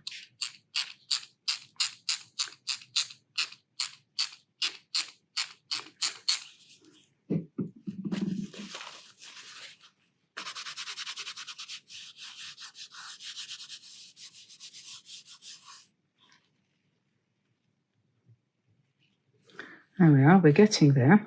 And rather than wasting your tissues, you can, of course, put it down that way round and then put another one on top if you don't want to use them for collage. But you could. You could definitely let them dry and then use them in a junk journal or something like that. Okay, so we're getting there. And what we want to do now is to spatter again with some more white. Whoops, that's a bit too thin. You could use a toothbrush to do this with too, and we might want to do some silver stars as well.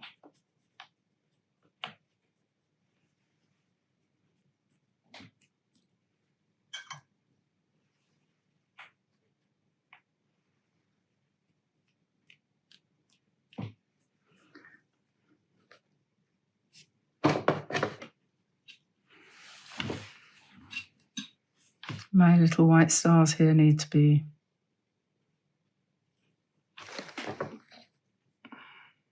could use a pen for this if you wanted to. A white pen, gold pen as well for some of the embellishments and so on.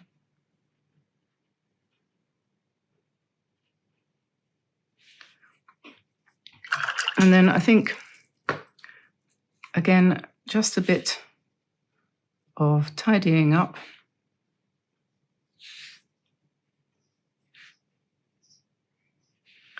Around the edges.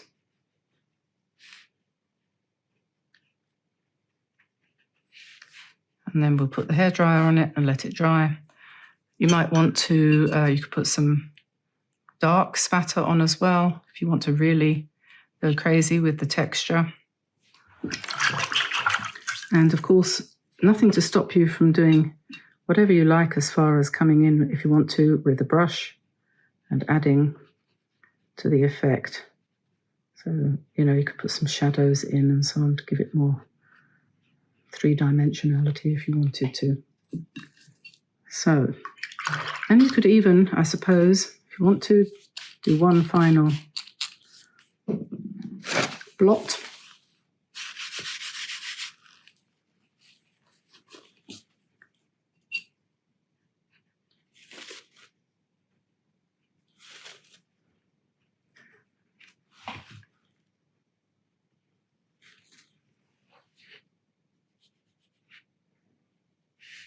I like that to be quite dark behind, like that. Anyway, so there we are. I'm just going to dry it and come back and evaluate. So there we are. Oh, I just wanted to remind you about our mugs, which we have on our website. This is one of the designs that we have, which has got one of my hummingbirds on it, which you might be interested in. And there's about half a dozen other designs as well. They're not very expensive and they're very good. So pop over there and have a look and see if there's anything else you'd like. Lots of downloads as well. So there we are. There's our Star of Bethlehem. I think that would make quite a nice card. You could make it smaller. You could make it like this, and then you could print it smaller and cut it out and stick it on a card and, you know, Bob's your uncle, so to speak. Anyway, whatever else it is fun to do. Today I'm going to paint a 15-minute quick landscape with you, and just to prove that it is possible to paint a Christmassy landscape, complete landscape in such a short period of time. And I'm going to be using my Kuretake paints. Just let me move them over a bit so you can see them here. What am I going to be starting? Actually, I'll take that out of there because that's the other set. So we'll need some greens for the trees and some blues and pinks for the sky. So I'm painting on Meaden hot pressed paper, but any watercolor paper will do for this. This is just what happens to be my favorite at the moment, and I heartily recommend it. If you go to the Meaden website and when you buy this paper, you put Diane 10 into the, into the code box, you'll get 10% off. And that's a permanent thing that we have going with Meaden for all of their products. So that's really nice. Okay, so I'm using one of my brushes here, it's a Craft Mo size 14 round. And I'm just going to pick up a little bit of, probably could do with cleaning this a little smidgen of water on here just to get rid of some of that mess. Not difficult to clean a plastic tray like that, and that's quickly done. Okay, we won't count this in the 15 minutes, will we? So we'll pick up some of this turquoisey colour, I think, and maybe add a little bit of ultramarine to it, perhaps, just a tiny bit, to make it a little bit bluer. And then we're going to pop some blue right at the top of the sky here, and just smush it in like that. And then rinse your brush off and pick up some pink, whatever pink you think. And then let's put some pink in, and that's kind of like the light, you know. And then we'll go from pink to a sort of not exactly orange, but more of a yellowy pink. And we'll just bring that down, and that's basically the background. And it doesn't look like there's very much colour there because basically there isn't. But that's fine. So now we'll mix the pink and the blue together to make kind of grey. And we'll just put a little bit of shadow in the front here, which is where the footpath is going to be. And then the longest period of time that you're going to have to spend on this painting is waiting for it to dry. So we're going to dry that and come back in a second or two. In the meantime, I just wanted to show you these ornaments that I've made here using that technique with the stamping of the jar. I've painted them on both sides, and then I've made a hole, cut them out, made a hole, and they can be hung from the Christmas tree, or you can use them as a gift tag. And I think they're rather cute. If you don't paint on the back, you can write your greeting on that side and just hang it from from your gift. Or if you have animals, you know, cats or children who are likely to pull Christmas tree over, this might be one year. We did this one year when our children were little. We knitted ornaments for the tree and made them out of paper as well, so that if they did happen to pull the tree over, it didn't crash, bang, wallop kind of thing. So yes, just a thought there. Now, what was I going to say next? Okay, I'm going to turn you off and dry this off nice and no, I'm not. What I'm going to do next is I'm going to paint the trees in the background. So we'll make it a little bit more grey, a little bit of grey here. And the Kuretake Art Nouveau has a nice grey, which when you mix it with blue is a lovely colour. And I'm just going to sit on the cat for a minute, and I'm just going to paint in some trees. Don't be afraid of letting the water sort of pool on the paper. It doesn't matter.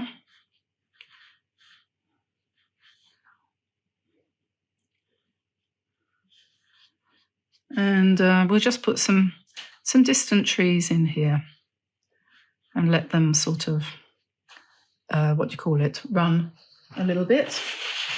A little bit too much there. Just, you know, as I say, don't be afraid to let the paint do its thing, but you can always dab it out if you're not happy. But this is quite a nice grey colour that you get.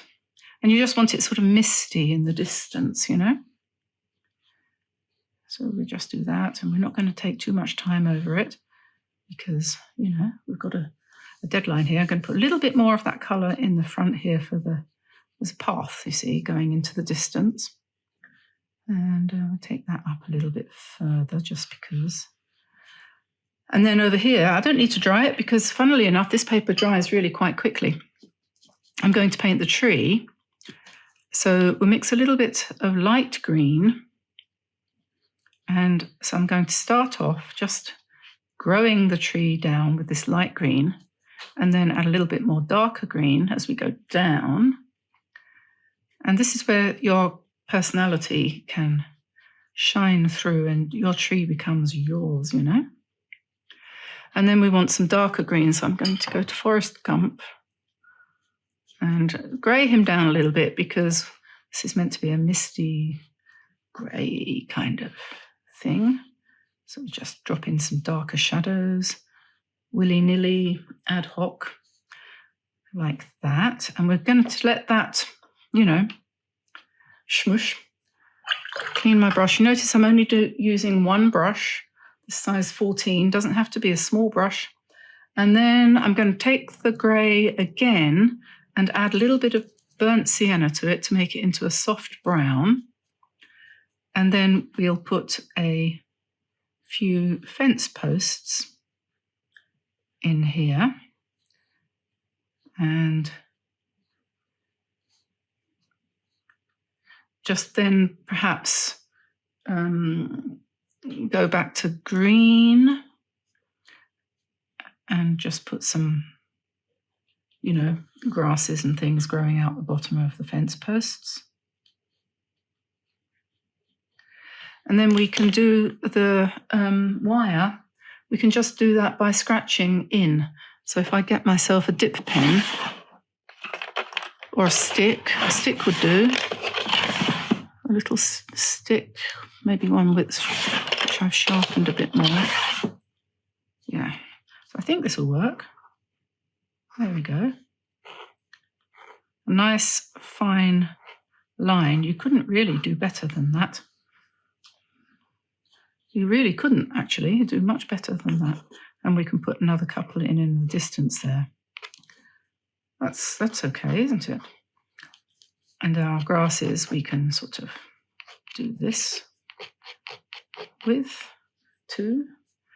And then we go back to our tree. Let's run a bit there, but doesn't matter. Go back to the tree and find some nice dark green. And drop in some darker green.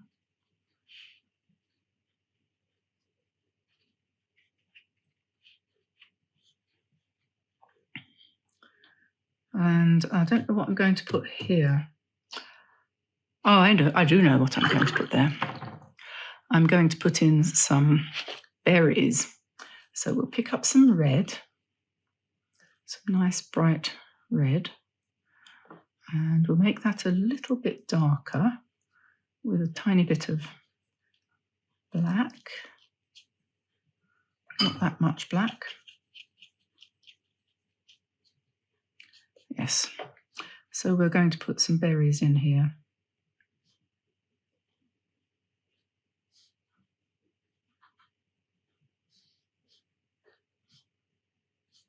And then we're going to join them up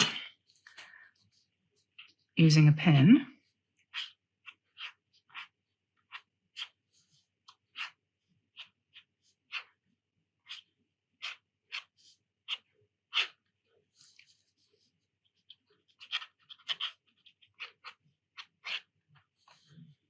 And then maybe we'll do some spatter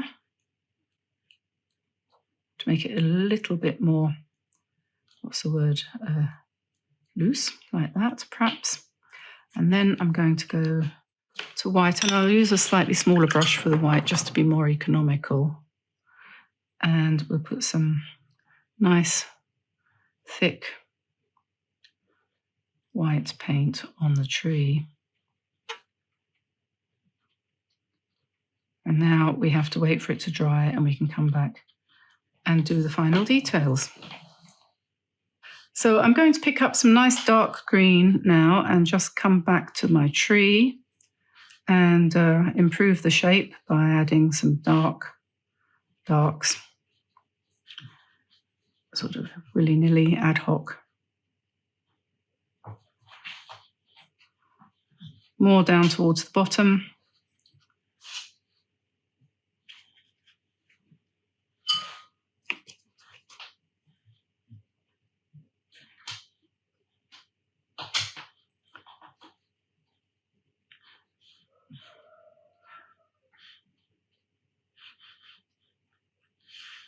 There we are. And then it probably needs a little bit of shadow underneath.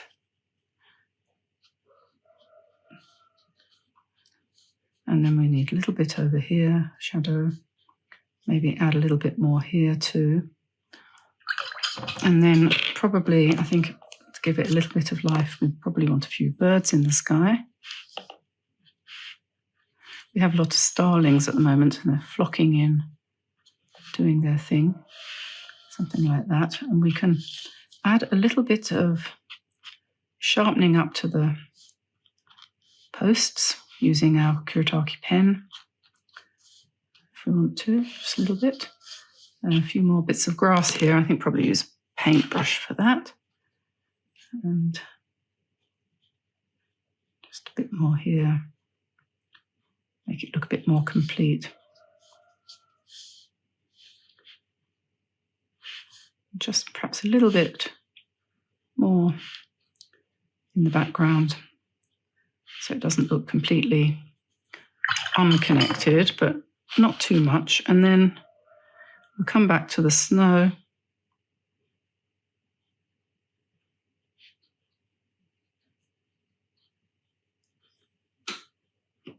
I'm using P.H. Martin's bleed proof white for the snow.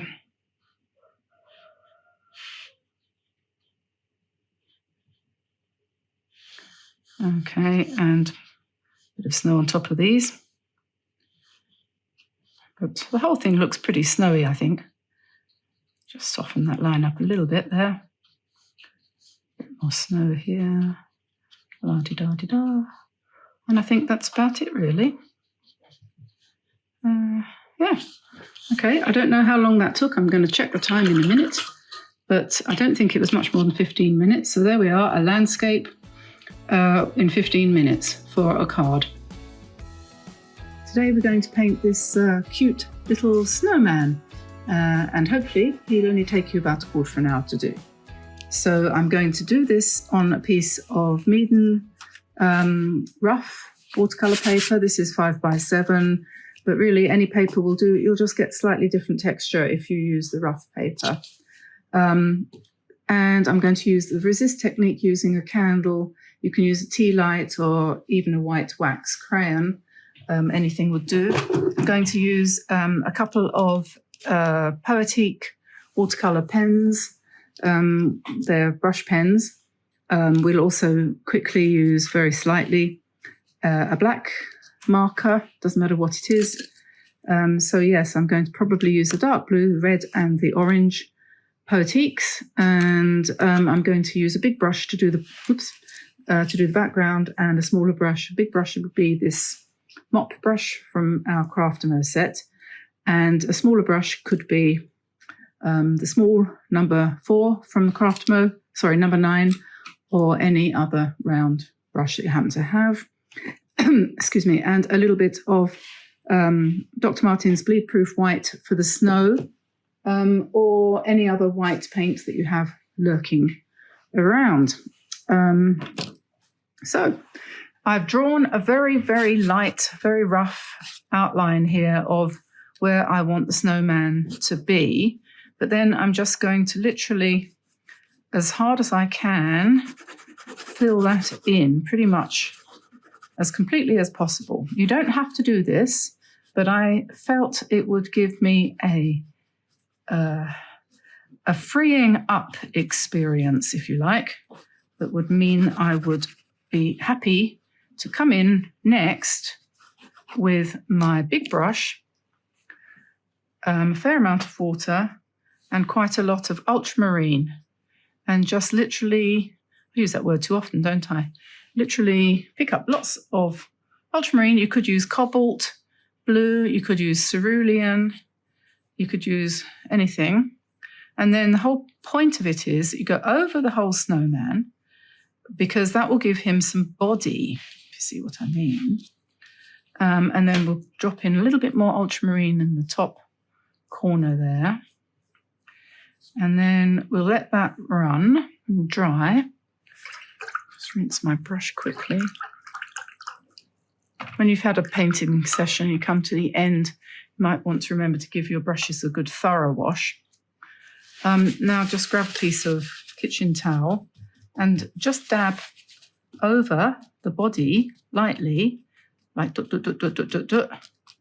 So you leave a little bit of paint behind, which will give him a snowy effect, right? And it's cheat's way, really, of achieving some kind of texture. Now we have to dry it. So, or let it dry, one or the other. And so I'm going to use the hairdryer to make it quicker. Okay, so when I do my snowmen, I like to make sure that their hats sit nice and low down on their heads. And otherwise they look silly. So I'm going to be using indigo here. I'm just picking up some indigo from my Kuretake set. And we don't want his hat to be on too straight either. So we'll just put it on an angle like that. And this bit is the bit that's going down behind the back of his head. And then we're going to give him a nice squashy top hat like this. Just paint a rough rectangle there and go over the whole thing. Okay. Doesn't have to be anything. You can make it bigger if you want, make it taller, make it a little bit higher. You're going to put snow on top anyway, so. And make this curve a little bit. Okay, and it doesn't matter if bits are light because that's just where the light is going to reflect. And then using the same colour or a different colour if you want, then we're going to paint in his scarf. And I'm going to sort of try to give the impression of stripes, football scarf like that. And then we'll come down here like this. There's 100 ways you can do this, whatever works for you. So this is the way it's going to be for this one. So there we are, that's that. And then I'm going to fill in with some red in a minute when it's dry to do the stripes. And then we're going to give him some eyes. I'm using a Tombow pen for that. And we give him a mouth. So simple. And then with the Kuretake orange, we will give him a lovely carroty nose. And maybe he needs some eyebrows, just to give him a bit more character. And then we'll put his buttons on his coat, like that, his coaly buttons. Next thing will be to go to the red and just do some red. Don't want it too strikingly red, do we? Like that. I could put a fringe on there, like that. Let's just give it a little bit of warmth. And then up here on his hat, I'm going to try to dab out a little bit of paint so that I can give him some holly. So we'll just remove the dark blue a little bit like that. It comes off quite easily. And then we could do that with a brush, or we could do it with a nice dark green. If I can find one. I've got a nice dark green.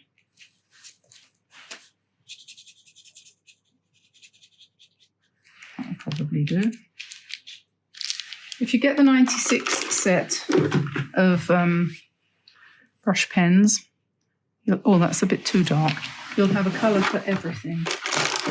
See if I can find one that's a bit lighter. Try that one.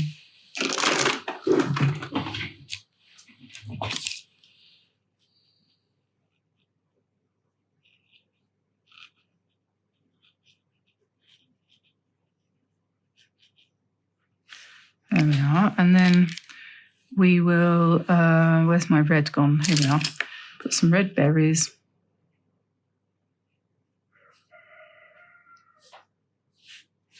Like that. And we can use the dark blue to, where's it gone? Here it is. to cover up where we had to make the alteration. There we go.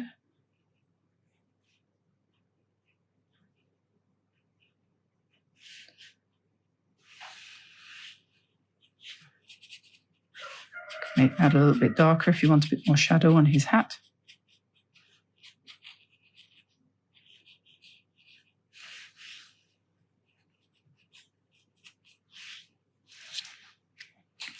And then we need some white.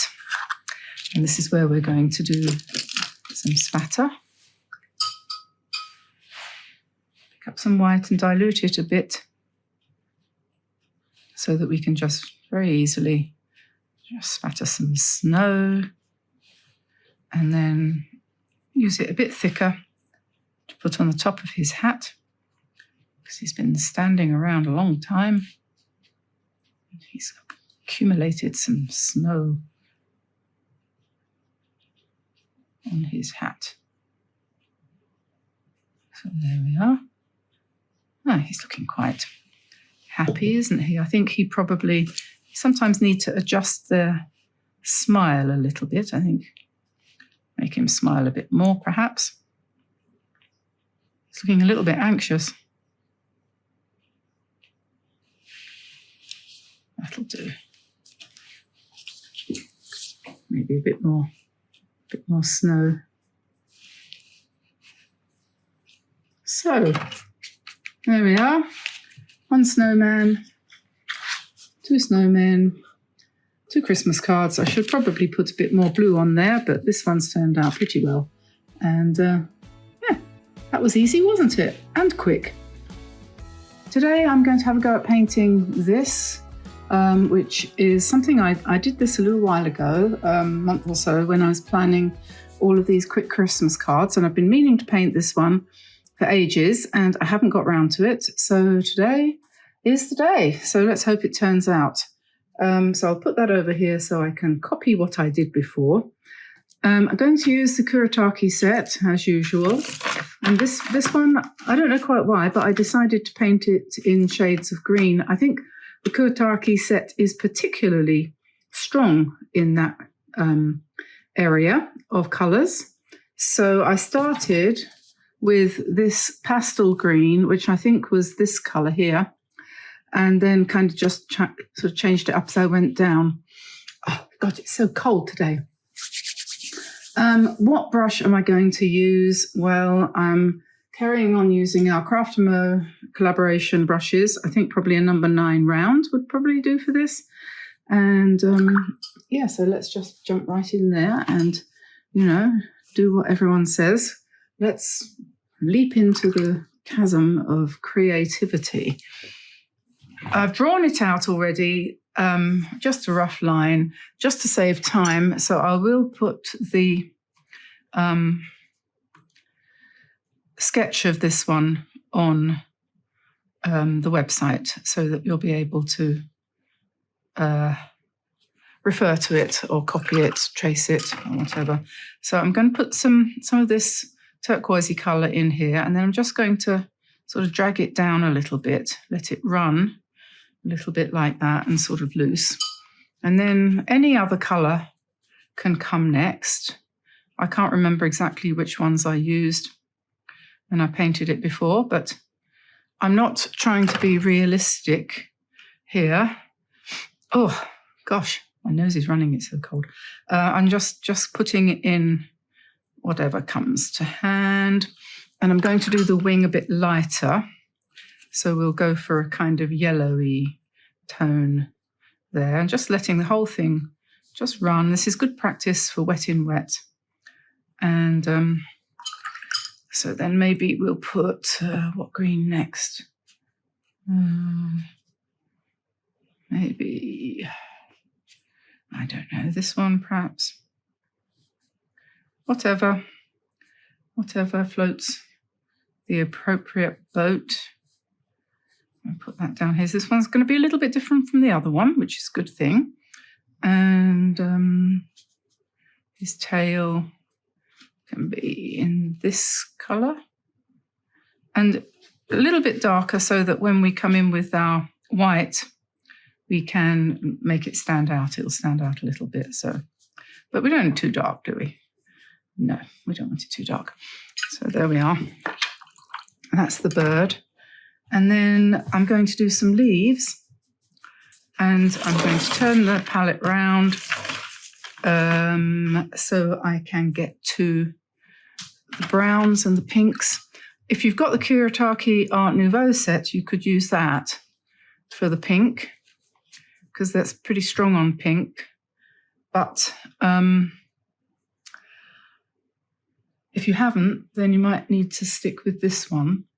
So I'm going to put a little bit of, what am I going to do there to make that colour? I'm going to put a little bit of blue with the red, because I want to sort of, that's it, a sort of lilac-y colour. A little bit more of that. There we go, that'll do. So that's ultramarine, no, that's horizon blue, and this one here, which is 1, 2, 3, 4, purple, whatever. Okay, so I just sketched in a branch going under his feet. I haven't drawn his feet yet. I'll put those in a minute. When you do the leaves, just pick a colour. Any colour will do. If it's a contrast, so, you know, the opposite to green is violet, isn't it? Or something like that. So you can do that. Because it's all imagination, isn't it? So we just put the branch in, going here. Try not to let it run through there. Make it a bit darker later if you want to. It's completely different from my original, which was quite pink, but I quite like that. And just drop a little bit more in near where it joins onto the branch, the bottom, and later we can put in some veins if we want. So that's that. And then we'll get some brown, something brownish for his legs. Let me just put in a couple of legs, and I'm going to make them silly legs, so they're not realistic at all. They're just silly legs, because it makes them kind of funny. And then we'll go back to the grey and just put in the bottom part of his beak. Around there, like that. I'll do the eye with a pen. So at this point, I think it's probably a good idea just to let it dry. Okay, so that's dry now, and I probably should have mentioned that I'm using a sheet of Meaden hot press 5x7 inches watercolor paper, 100% cotton. This paper is very good because it's not too expensive, and it does react really quite well with watercolor. So that's great. It's the best of both worlds. Now I'm going to just quickly do I think I probably want a smaller brush. I'm going to use one of these to do a circle, which I'm going to put here and call it a bauble, Christmas bauble for the tree. So just draw that in freehand. It doesn't have to be too fantastic. And then the other one next to it, let's do that sort of green at the bottom and leave a bit of white at the top. So we'll just do it like that. When that's dry, we'll finish them off. You could use a brush pen for the veins on your leaves, and you can use practically any colour, anything that's just a little bit darker. So that's the sort of amber colour that I'm using there. And then you could use that also to put a bit of shadow or interest on the branch, like that. And for the leaves, I'm going to do up here some sort of like olive leaves. And that's another example where it's probably quite a good idea, if you've got a set of these pens, you could use that because they're a little bit easier to do something small with. So the way I did it before, I had a branch coming down like that, and then I just drew in some leaves. And with these pens, it's really easy to do tiny things. which is nice. It's much easier than doing it with a brush. And we'll have another one up here. Olive branches, these are meant to be, because this is sort of peace on earth dove.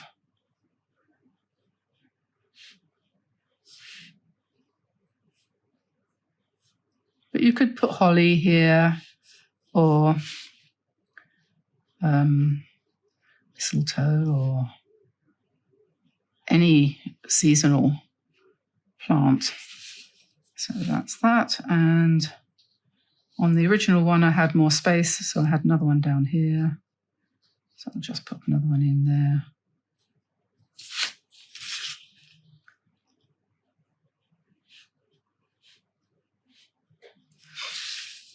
Okie dokie.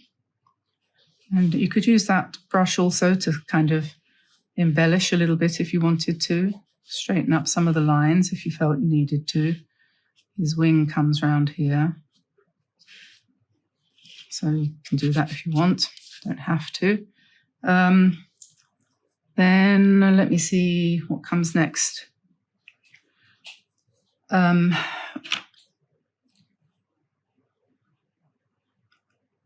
I need a gold to do the little cap on top of the ball, and then the string. A cap here also, and we just do some design on there, and that one's hanging down as well. We can put a sort of pattern on there.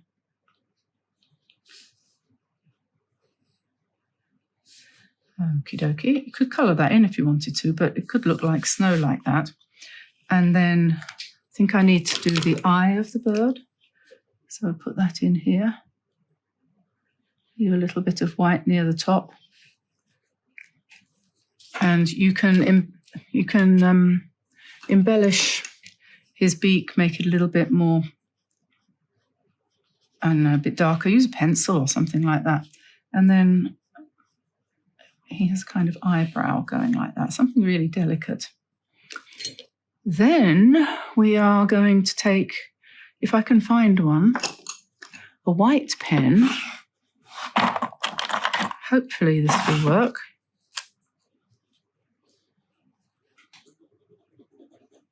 I have a big problem making white pens work. I do, really. So they work for a little while and then they stop working. But yeah, you see, I mean, that might dry lighter. It might dry darker. It makes you think, oh, it's not worth using the pen. I've bought so many of them and none of them jolly well work. And I know people say, oh, you know, you have to do this and you have to do that. And so you try all those tricks and none of them work. So anyway, I'm going to try the other one. This is the Artistro. Okay, so this one's going to work now. Finally, I've got that one to go. I'll put some dots on here. And we'll put some hearts on here.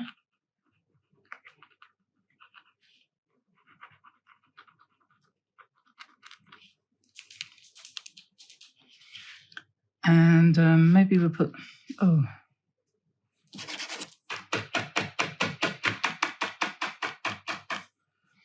put some holly up here.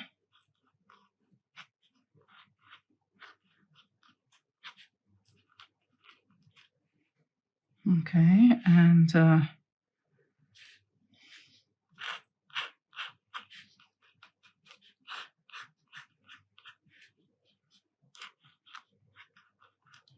whatever you think works. Just a little bit of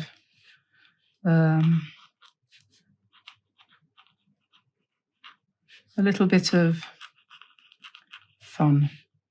You don't have to put embellishments on. We'll go over that again now that the paint's finally started to work.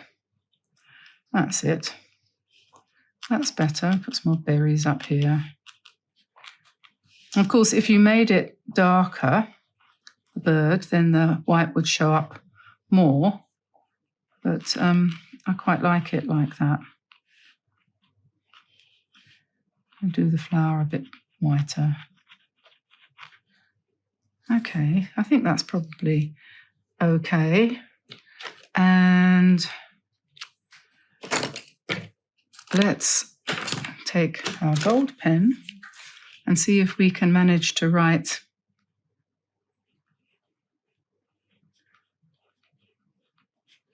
peace on earth across the top there. And we could put, well, I think that's probably about it, actually. Yes, actually, I think that's probably about it. We can rub out our pencil marks using an eraser, like this. Don't want to make any smudges, so we'll just quickly brush it off with my shaving brush. And there we are. I think that would make a nice card. There's the original. There's number 2. And yeah, have a go. It didn't take very long, did it? I think that probably was about 15 minutes or something like that.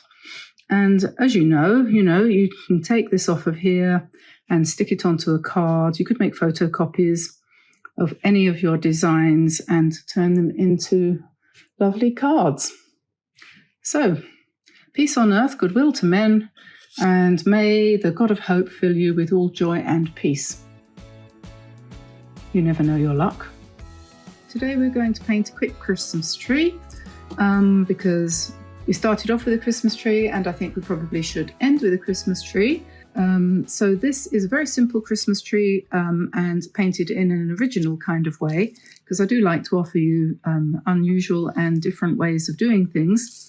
So what I've done is I'm working on a piece of hot pressed Meaden watercolor paper, 100% cotton, 140 pound, and I have quickly sketched in right at the top there a star. That's the top point of the tree, and then I'm going to imagine a triangle going down like that. If you want to draw in the triangle to make it easier, that's fine. I've just put the 3 points, the top and the 2 sides. And then a pot underneath just as a guide and an indication of where the ground is going to be. Okay, so I'm going to just move this clutter and put my Kuretake paints this way round so you can see the greens. Lots of greens here in this set. I think I need a bigger table. Right, so that's all the greens there, going from greenish yellow, lime, sap green light, hooker's green, olive green, malachite green. This is sap green deep and forest green and viridian, all of those greens. And there's a turquoise here. And over this side here, we've got black, which we can use to make any of those greens darker if we wish to do that. But what I'm going to do is I'm going to use lots of water, and I'm going to just do a sort of dotty tree. We'll put the, the star on later, but we'll start with the top of the tree. So leaving lots and lots of gaps, we're going to just imagine ourselves going down here, right? Going down to the side, and I'm going to just go from one to the next of the colours. Just picking up and doing this. I don't know how actually to describe what I'm doing.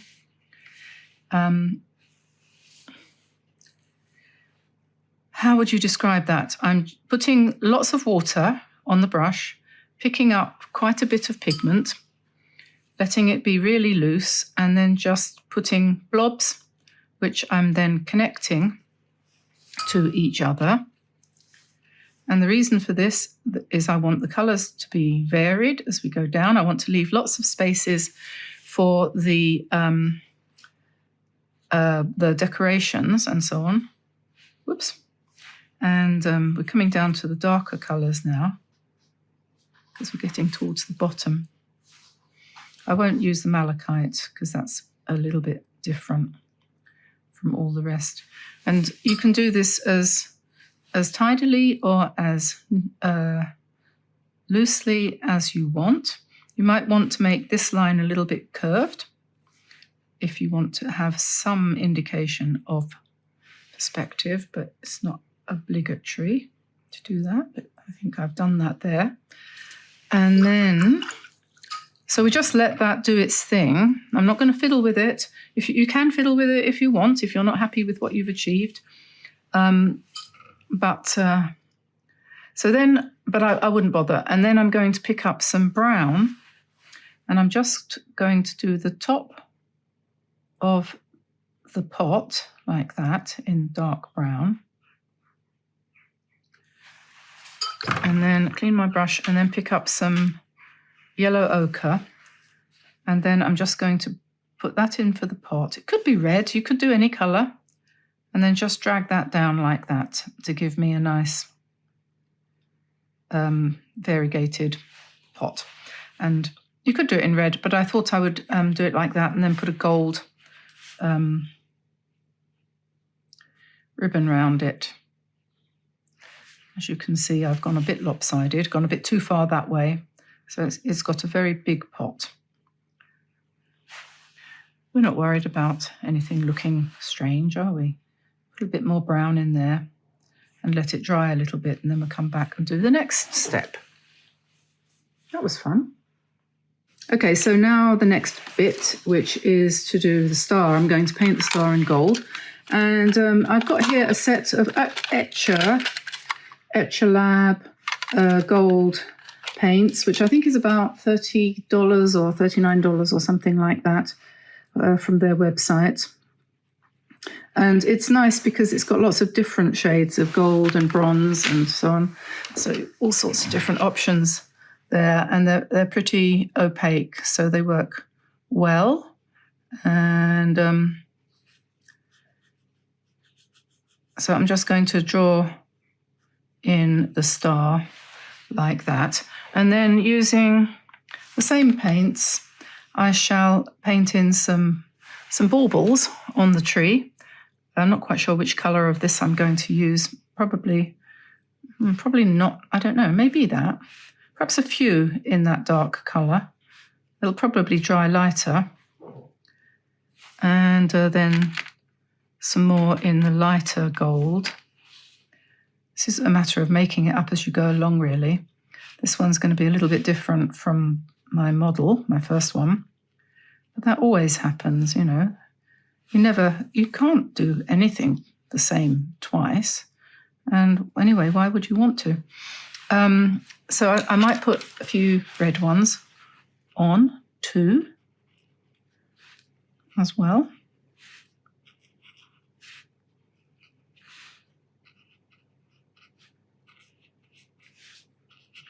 And you can decorate your tree exactly how you want it, can't you? And just do that. Not sure about this dark. It looks too much like brown. I think I'm going to lift some of that out. And then I think it will look better. Oops. Yeah, that's better. It doesn't want to be that dark. Not quite sure what happened there, but there we are. You never know. And then I shall take my gold pen and I'm going to put some connecting, because these red ones are meant to be the lights.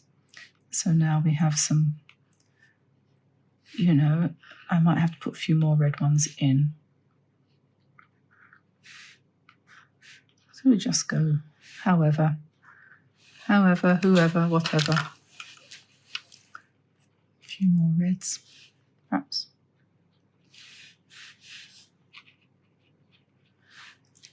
And then on my other one, I had a little gold ribbon around here like that. So I think I'll probably do the same thing because that's really simple. And then I'll just pick up some brown again, a little bit of brown to do the earth.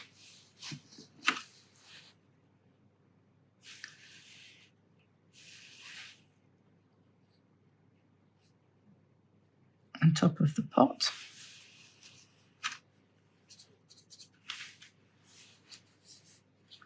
And then you could do, if it was a wooden barrel, you'd have lines coming down like that, so you could do that.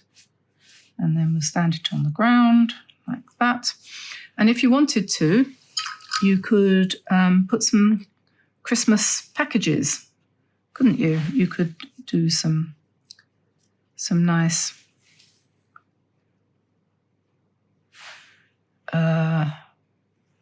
maybe dark green on this side.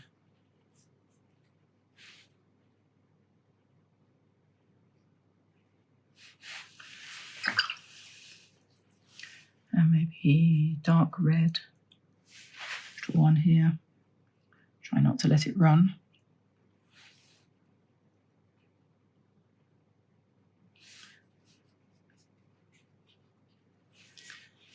So there we are.